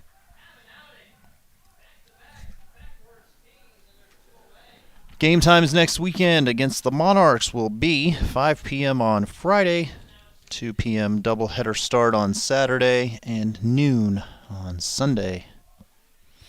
Sam Lowe, RBI single his last time up, 1 for 2. On an 0-2 pitch. Takes ball 1.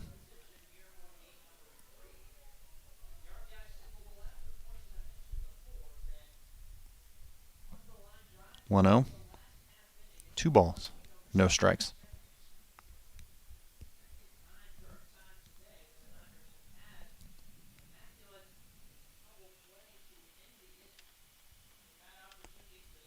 Swing and a miss. Fooled him there.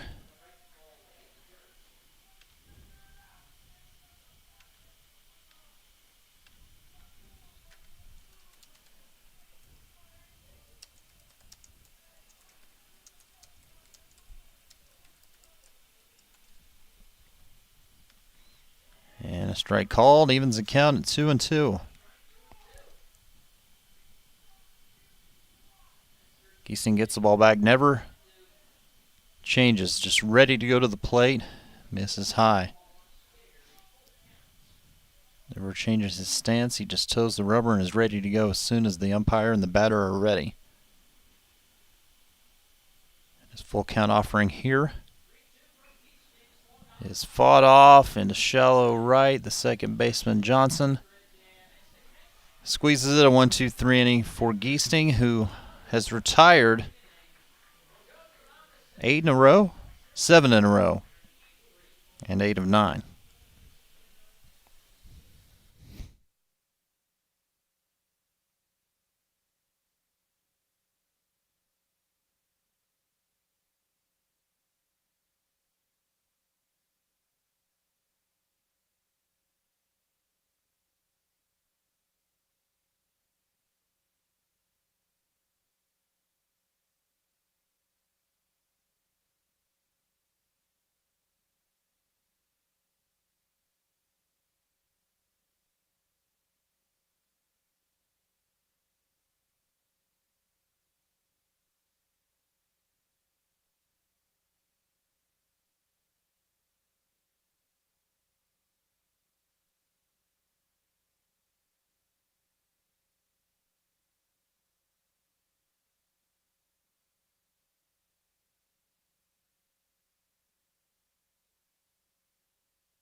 And we head to the bottom half of the 6th inning in a 7-inning game. It's 4-3 Owls still. Dramatic baseball left to go, I'm sure. First pitch to Craig Keuchel taken strike 1 from Mikey Antenza. And back up the middle, Alvarez snags his throw in time.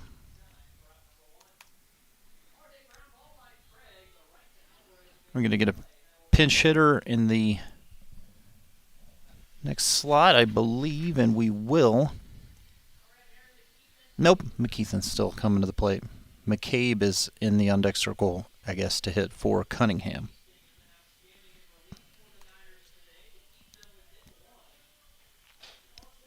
McKeithen today is 1 for 2, had the RBI double his last time up. Following Keuchel's double, he was just retired. Seems as if as the sun goes down, the temperature is dropping as well. The people I see outside with short sleeves a moment ago have layered up a bit.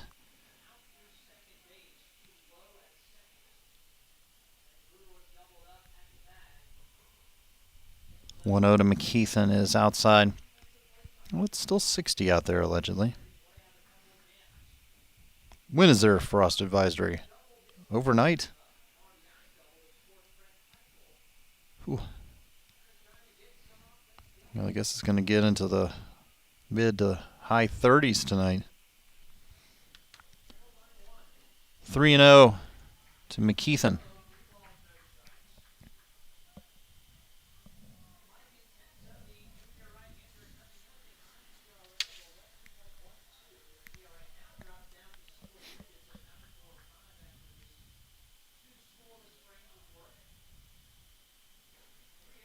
Bumps the 3-0 over for strike 1.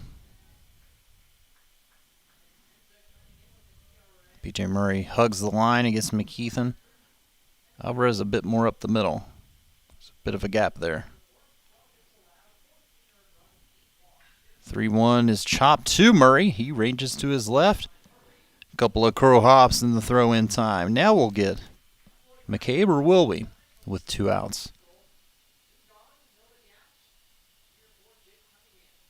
We will, in place of Cunningham. We saw McCabe in today's opener of the doubleheader. He struck out in a pinch hit appearance late in the game. No, at least on paper. Well, I mean, who's to say it's on paper is real? He has the potential to tie this game up with one swing of the bat. He's got 8 of them this year. And they shift on him immediately with Murray coming across second base. And Alvarez staying home at short.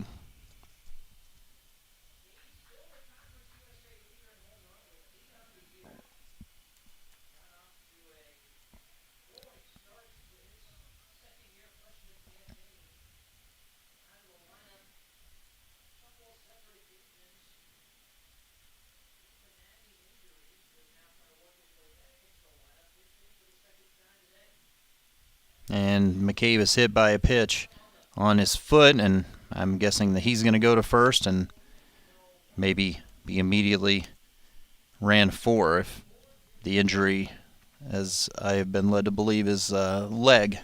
And here comes the pinch runner, number 45, Hunter Baker.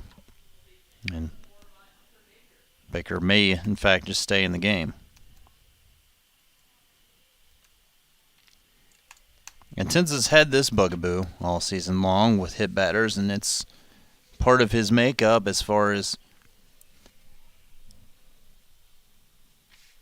pitches that don't break, that stay.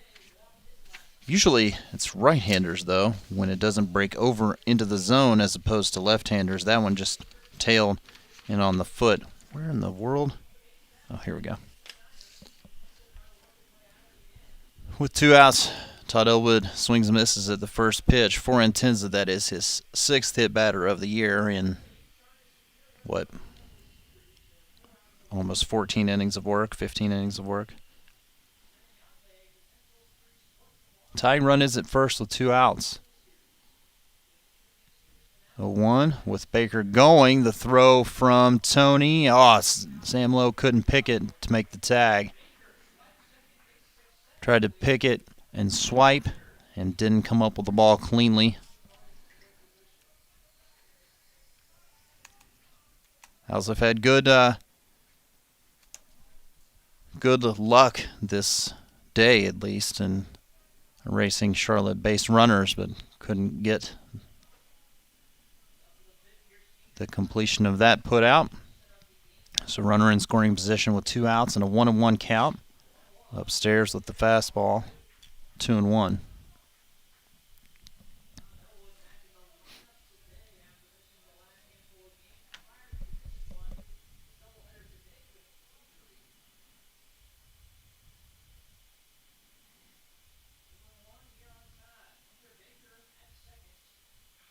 On the ground to right, Morganson charging. The throw to the plate will be cut off. And safe diving back into first is Elwood. That would have been really close with Baker scoring and Elwood turning the bag. 2 out, single, ties the game. So the hit batter and the stolen base come up huge to tie this game.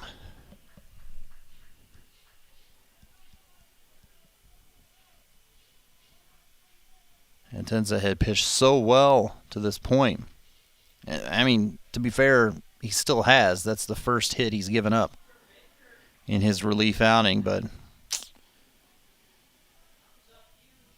Johnson now, who hasn't been retired today. And when I say that, I don't just mean in this game. I mean all day. 6 for 6 with 2 walks in today's 2 games.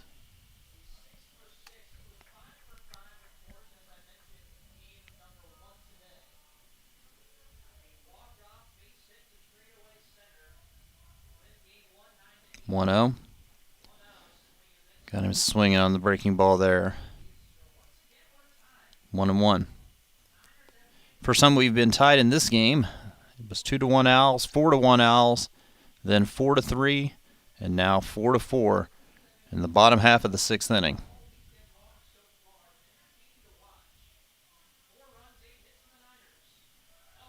With the runner going, it's right at Shanuel. He steps on the bag, and that'll end the inning. A batter too late if you're an Owl fan, because Charlotte has tied it up at 4, heading to the 7th.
All right, and what could not be the final inning of our Saturday doubleheader? It's tied because we're in the 7th. It's 4-4. And Jackson Winstrom steps to the plate and takes ball 1 from Spencer Geesting, who's been tremendous in 2 2/3 innings, no hits, just a walk, and 5 strikeouts.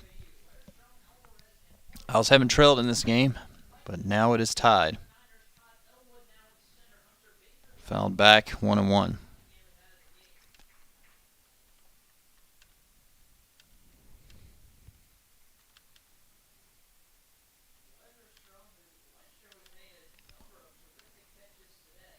Jackson at the plate today is 0 for 2 with 2 strikeouts.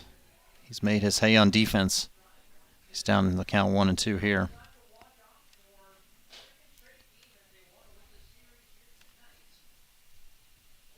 And able to check his swing is Jackson on a pitch that bounced into McKeithen. 2 balls, 2 strikes. Winstrom, Alvarez, and Hardigan. So the Owls need the momentum back on their side. They would need to score here and get out of it in the bottom. And now 3-2 to Winstrom. Owls scored twice in the first, twice in the fourth. Countered by Charlotte with 1 in the first, 2 in the fourth, and 1 in the sixth. A little slow roller to second. Going to be a tough play. Johnson got him by a step, apparently.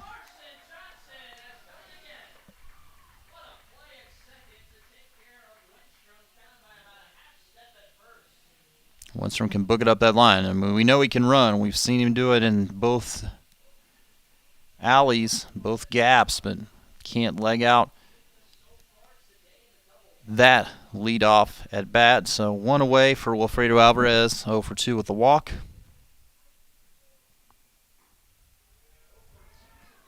First pitch strike.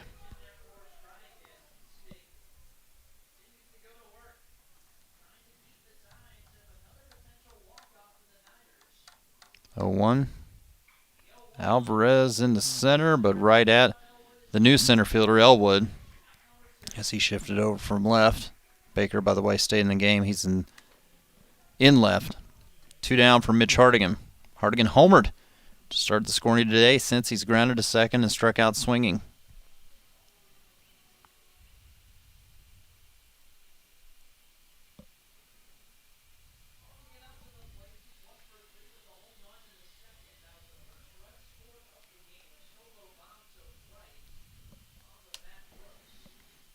You got to give it up for Geesting in relief. Brooks had struggled. They went to him.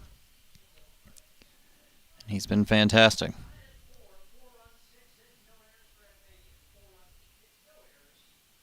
2-0, though, to Hardigan.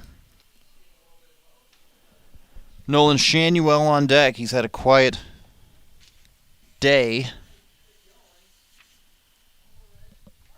But I think you'd love to see another at bat. 2-1 now to Hardigan.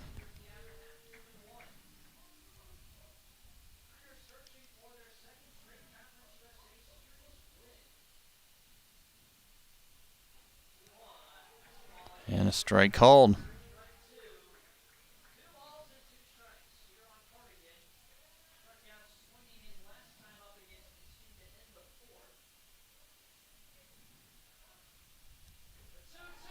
And strike 3 called. Well, we go to the bottom half of this 7th inning, and Charlotte has the opportunity to walk it off again. It's a 4-4 game. Knight, Groover, Butcher after this.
Owls 4, 49ers 4. Bottom half of the 7th inning. Charlotte tied it in the 6th with a 2-out single by Elwood.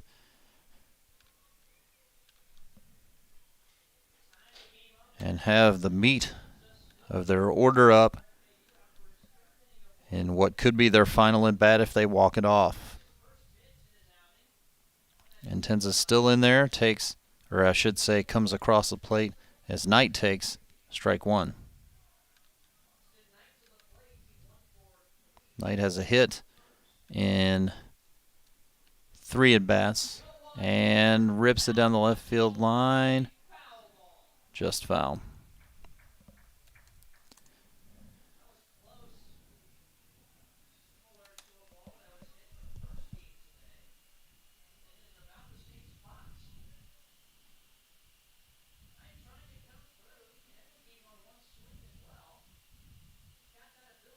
Two, 3, and 4. Knight, Groover, Butcher against Intenza. Up and in, buzzes him. 1 and 2.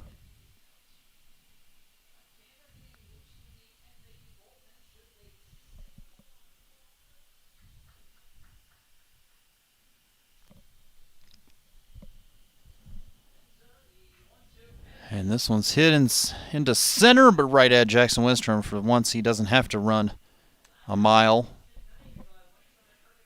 1 down for Gino Groover. 1 for 2 with a walk in this game.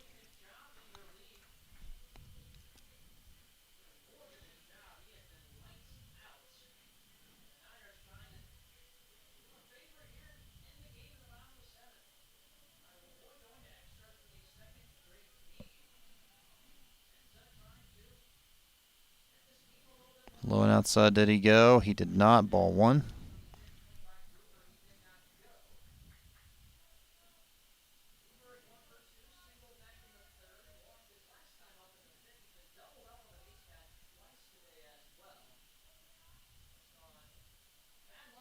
And here's a strike called. 1 and 1.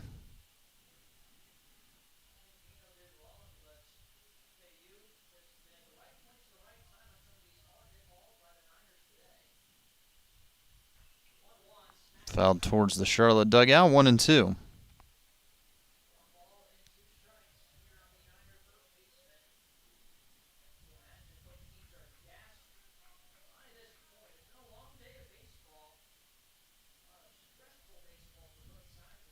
Intenza, who always works out of the stretch, runners on or not, comes to the plate and spikes the 1-2. Got Dylan O'Connell warming up in the FAU bullpen, I'm assuming just in case. Wouldn't be to face a lefty because Charlotte doesn't have that in their lineup until a ways away. Groover, slow chopper to short. Alvarez throws in time as Shanuel keeps his foot on the bag. Nice play on both ends. 2 away. Here's Will Butcher. Has a hit and 3 at-bats with a run batted in. Intends on trying to send it to extras for the second straight portion of this doubleheader. Second each split. If he can get Butcher or at least keep Charlotte off the board.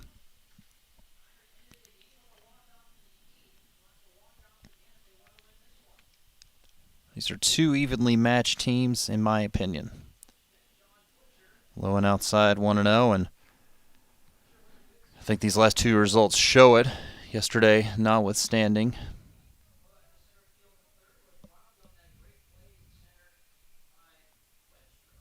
Still not even halfway through this season. 1-0, low and outside, 2 balls and no strikes to Butcher.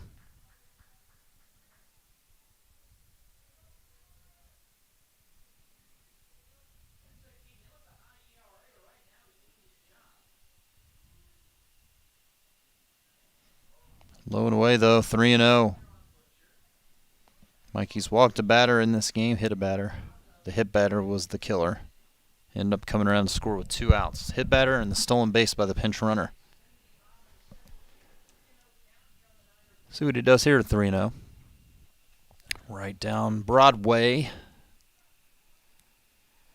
3-1. See if Butcher has the green light on 3-1 or not. His run obviously is important. Well, it doesn't matter. It's outside. 2-out walk, and that brings to the plate Jack Dragum.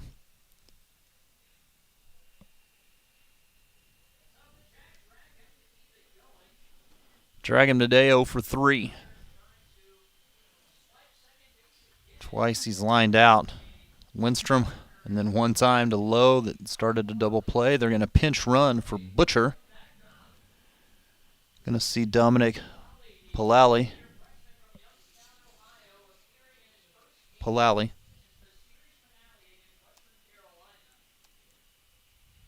As that, of course, is the important run.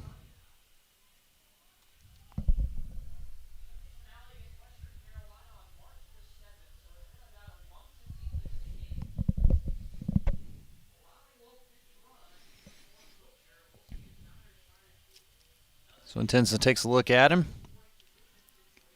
Comes to the plate. I'm guessing it was low and or outside. 1-0 to Dragum.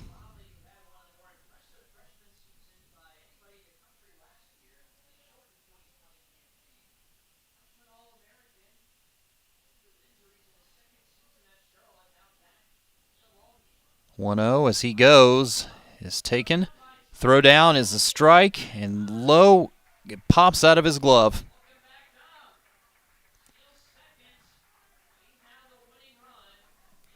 And just like last inning, the run is in scoring position. That was a ball.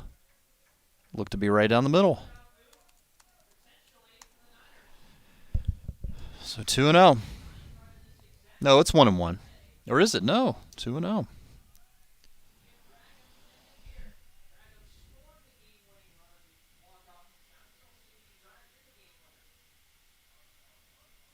Time called by Nick Toney. Absolute strike to second and popped out of the glove. Maybe Palali did it on the slide. Looked to be a hose to end the inning. Looked to be a strike on the pitch, but that's neither here nor there.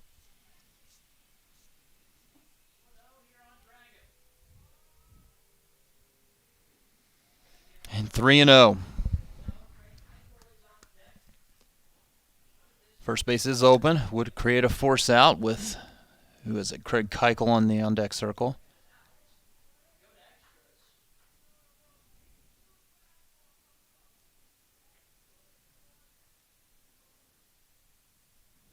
Ball 4. 2 walks with 2 outs. Now Keuchel.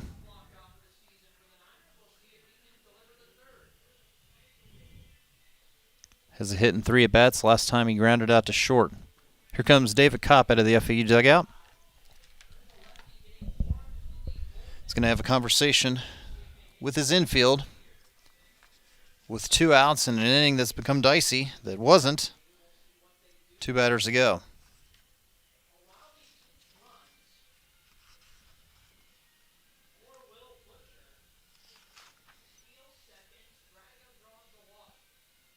Palali at second. The only run that matters. Drag him at first.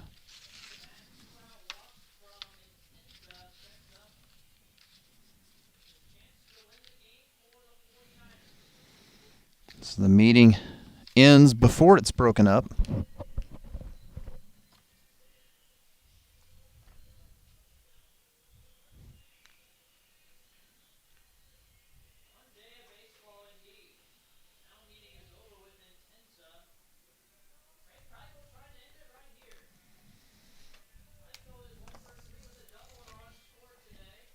Looks to be Intenza's game. Either he sends it to extras or the Owls are walked off for the second time today. Slow roller up the third baseline and foul. 0-1.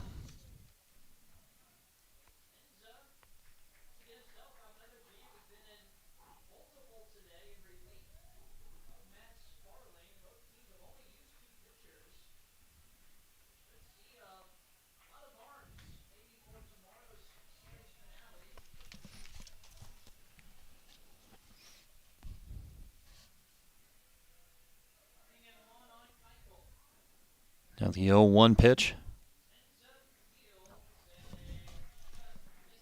1-1. I would describe to you where that missed, but I do not know.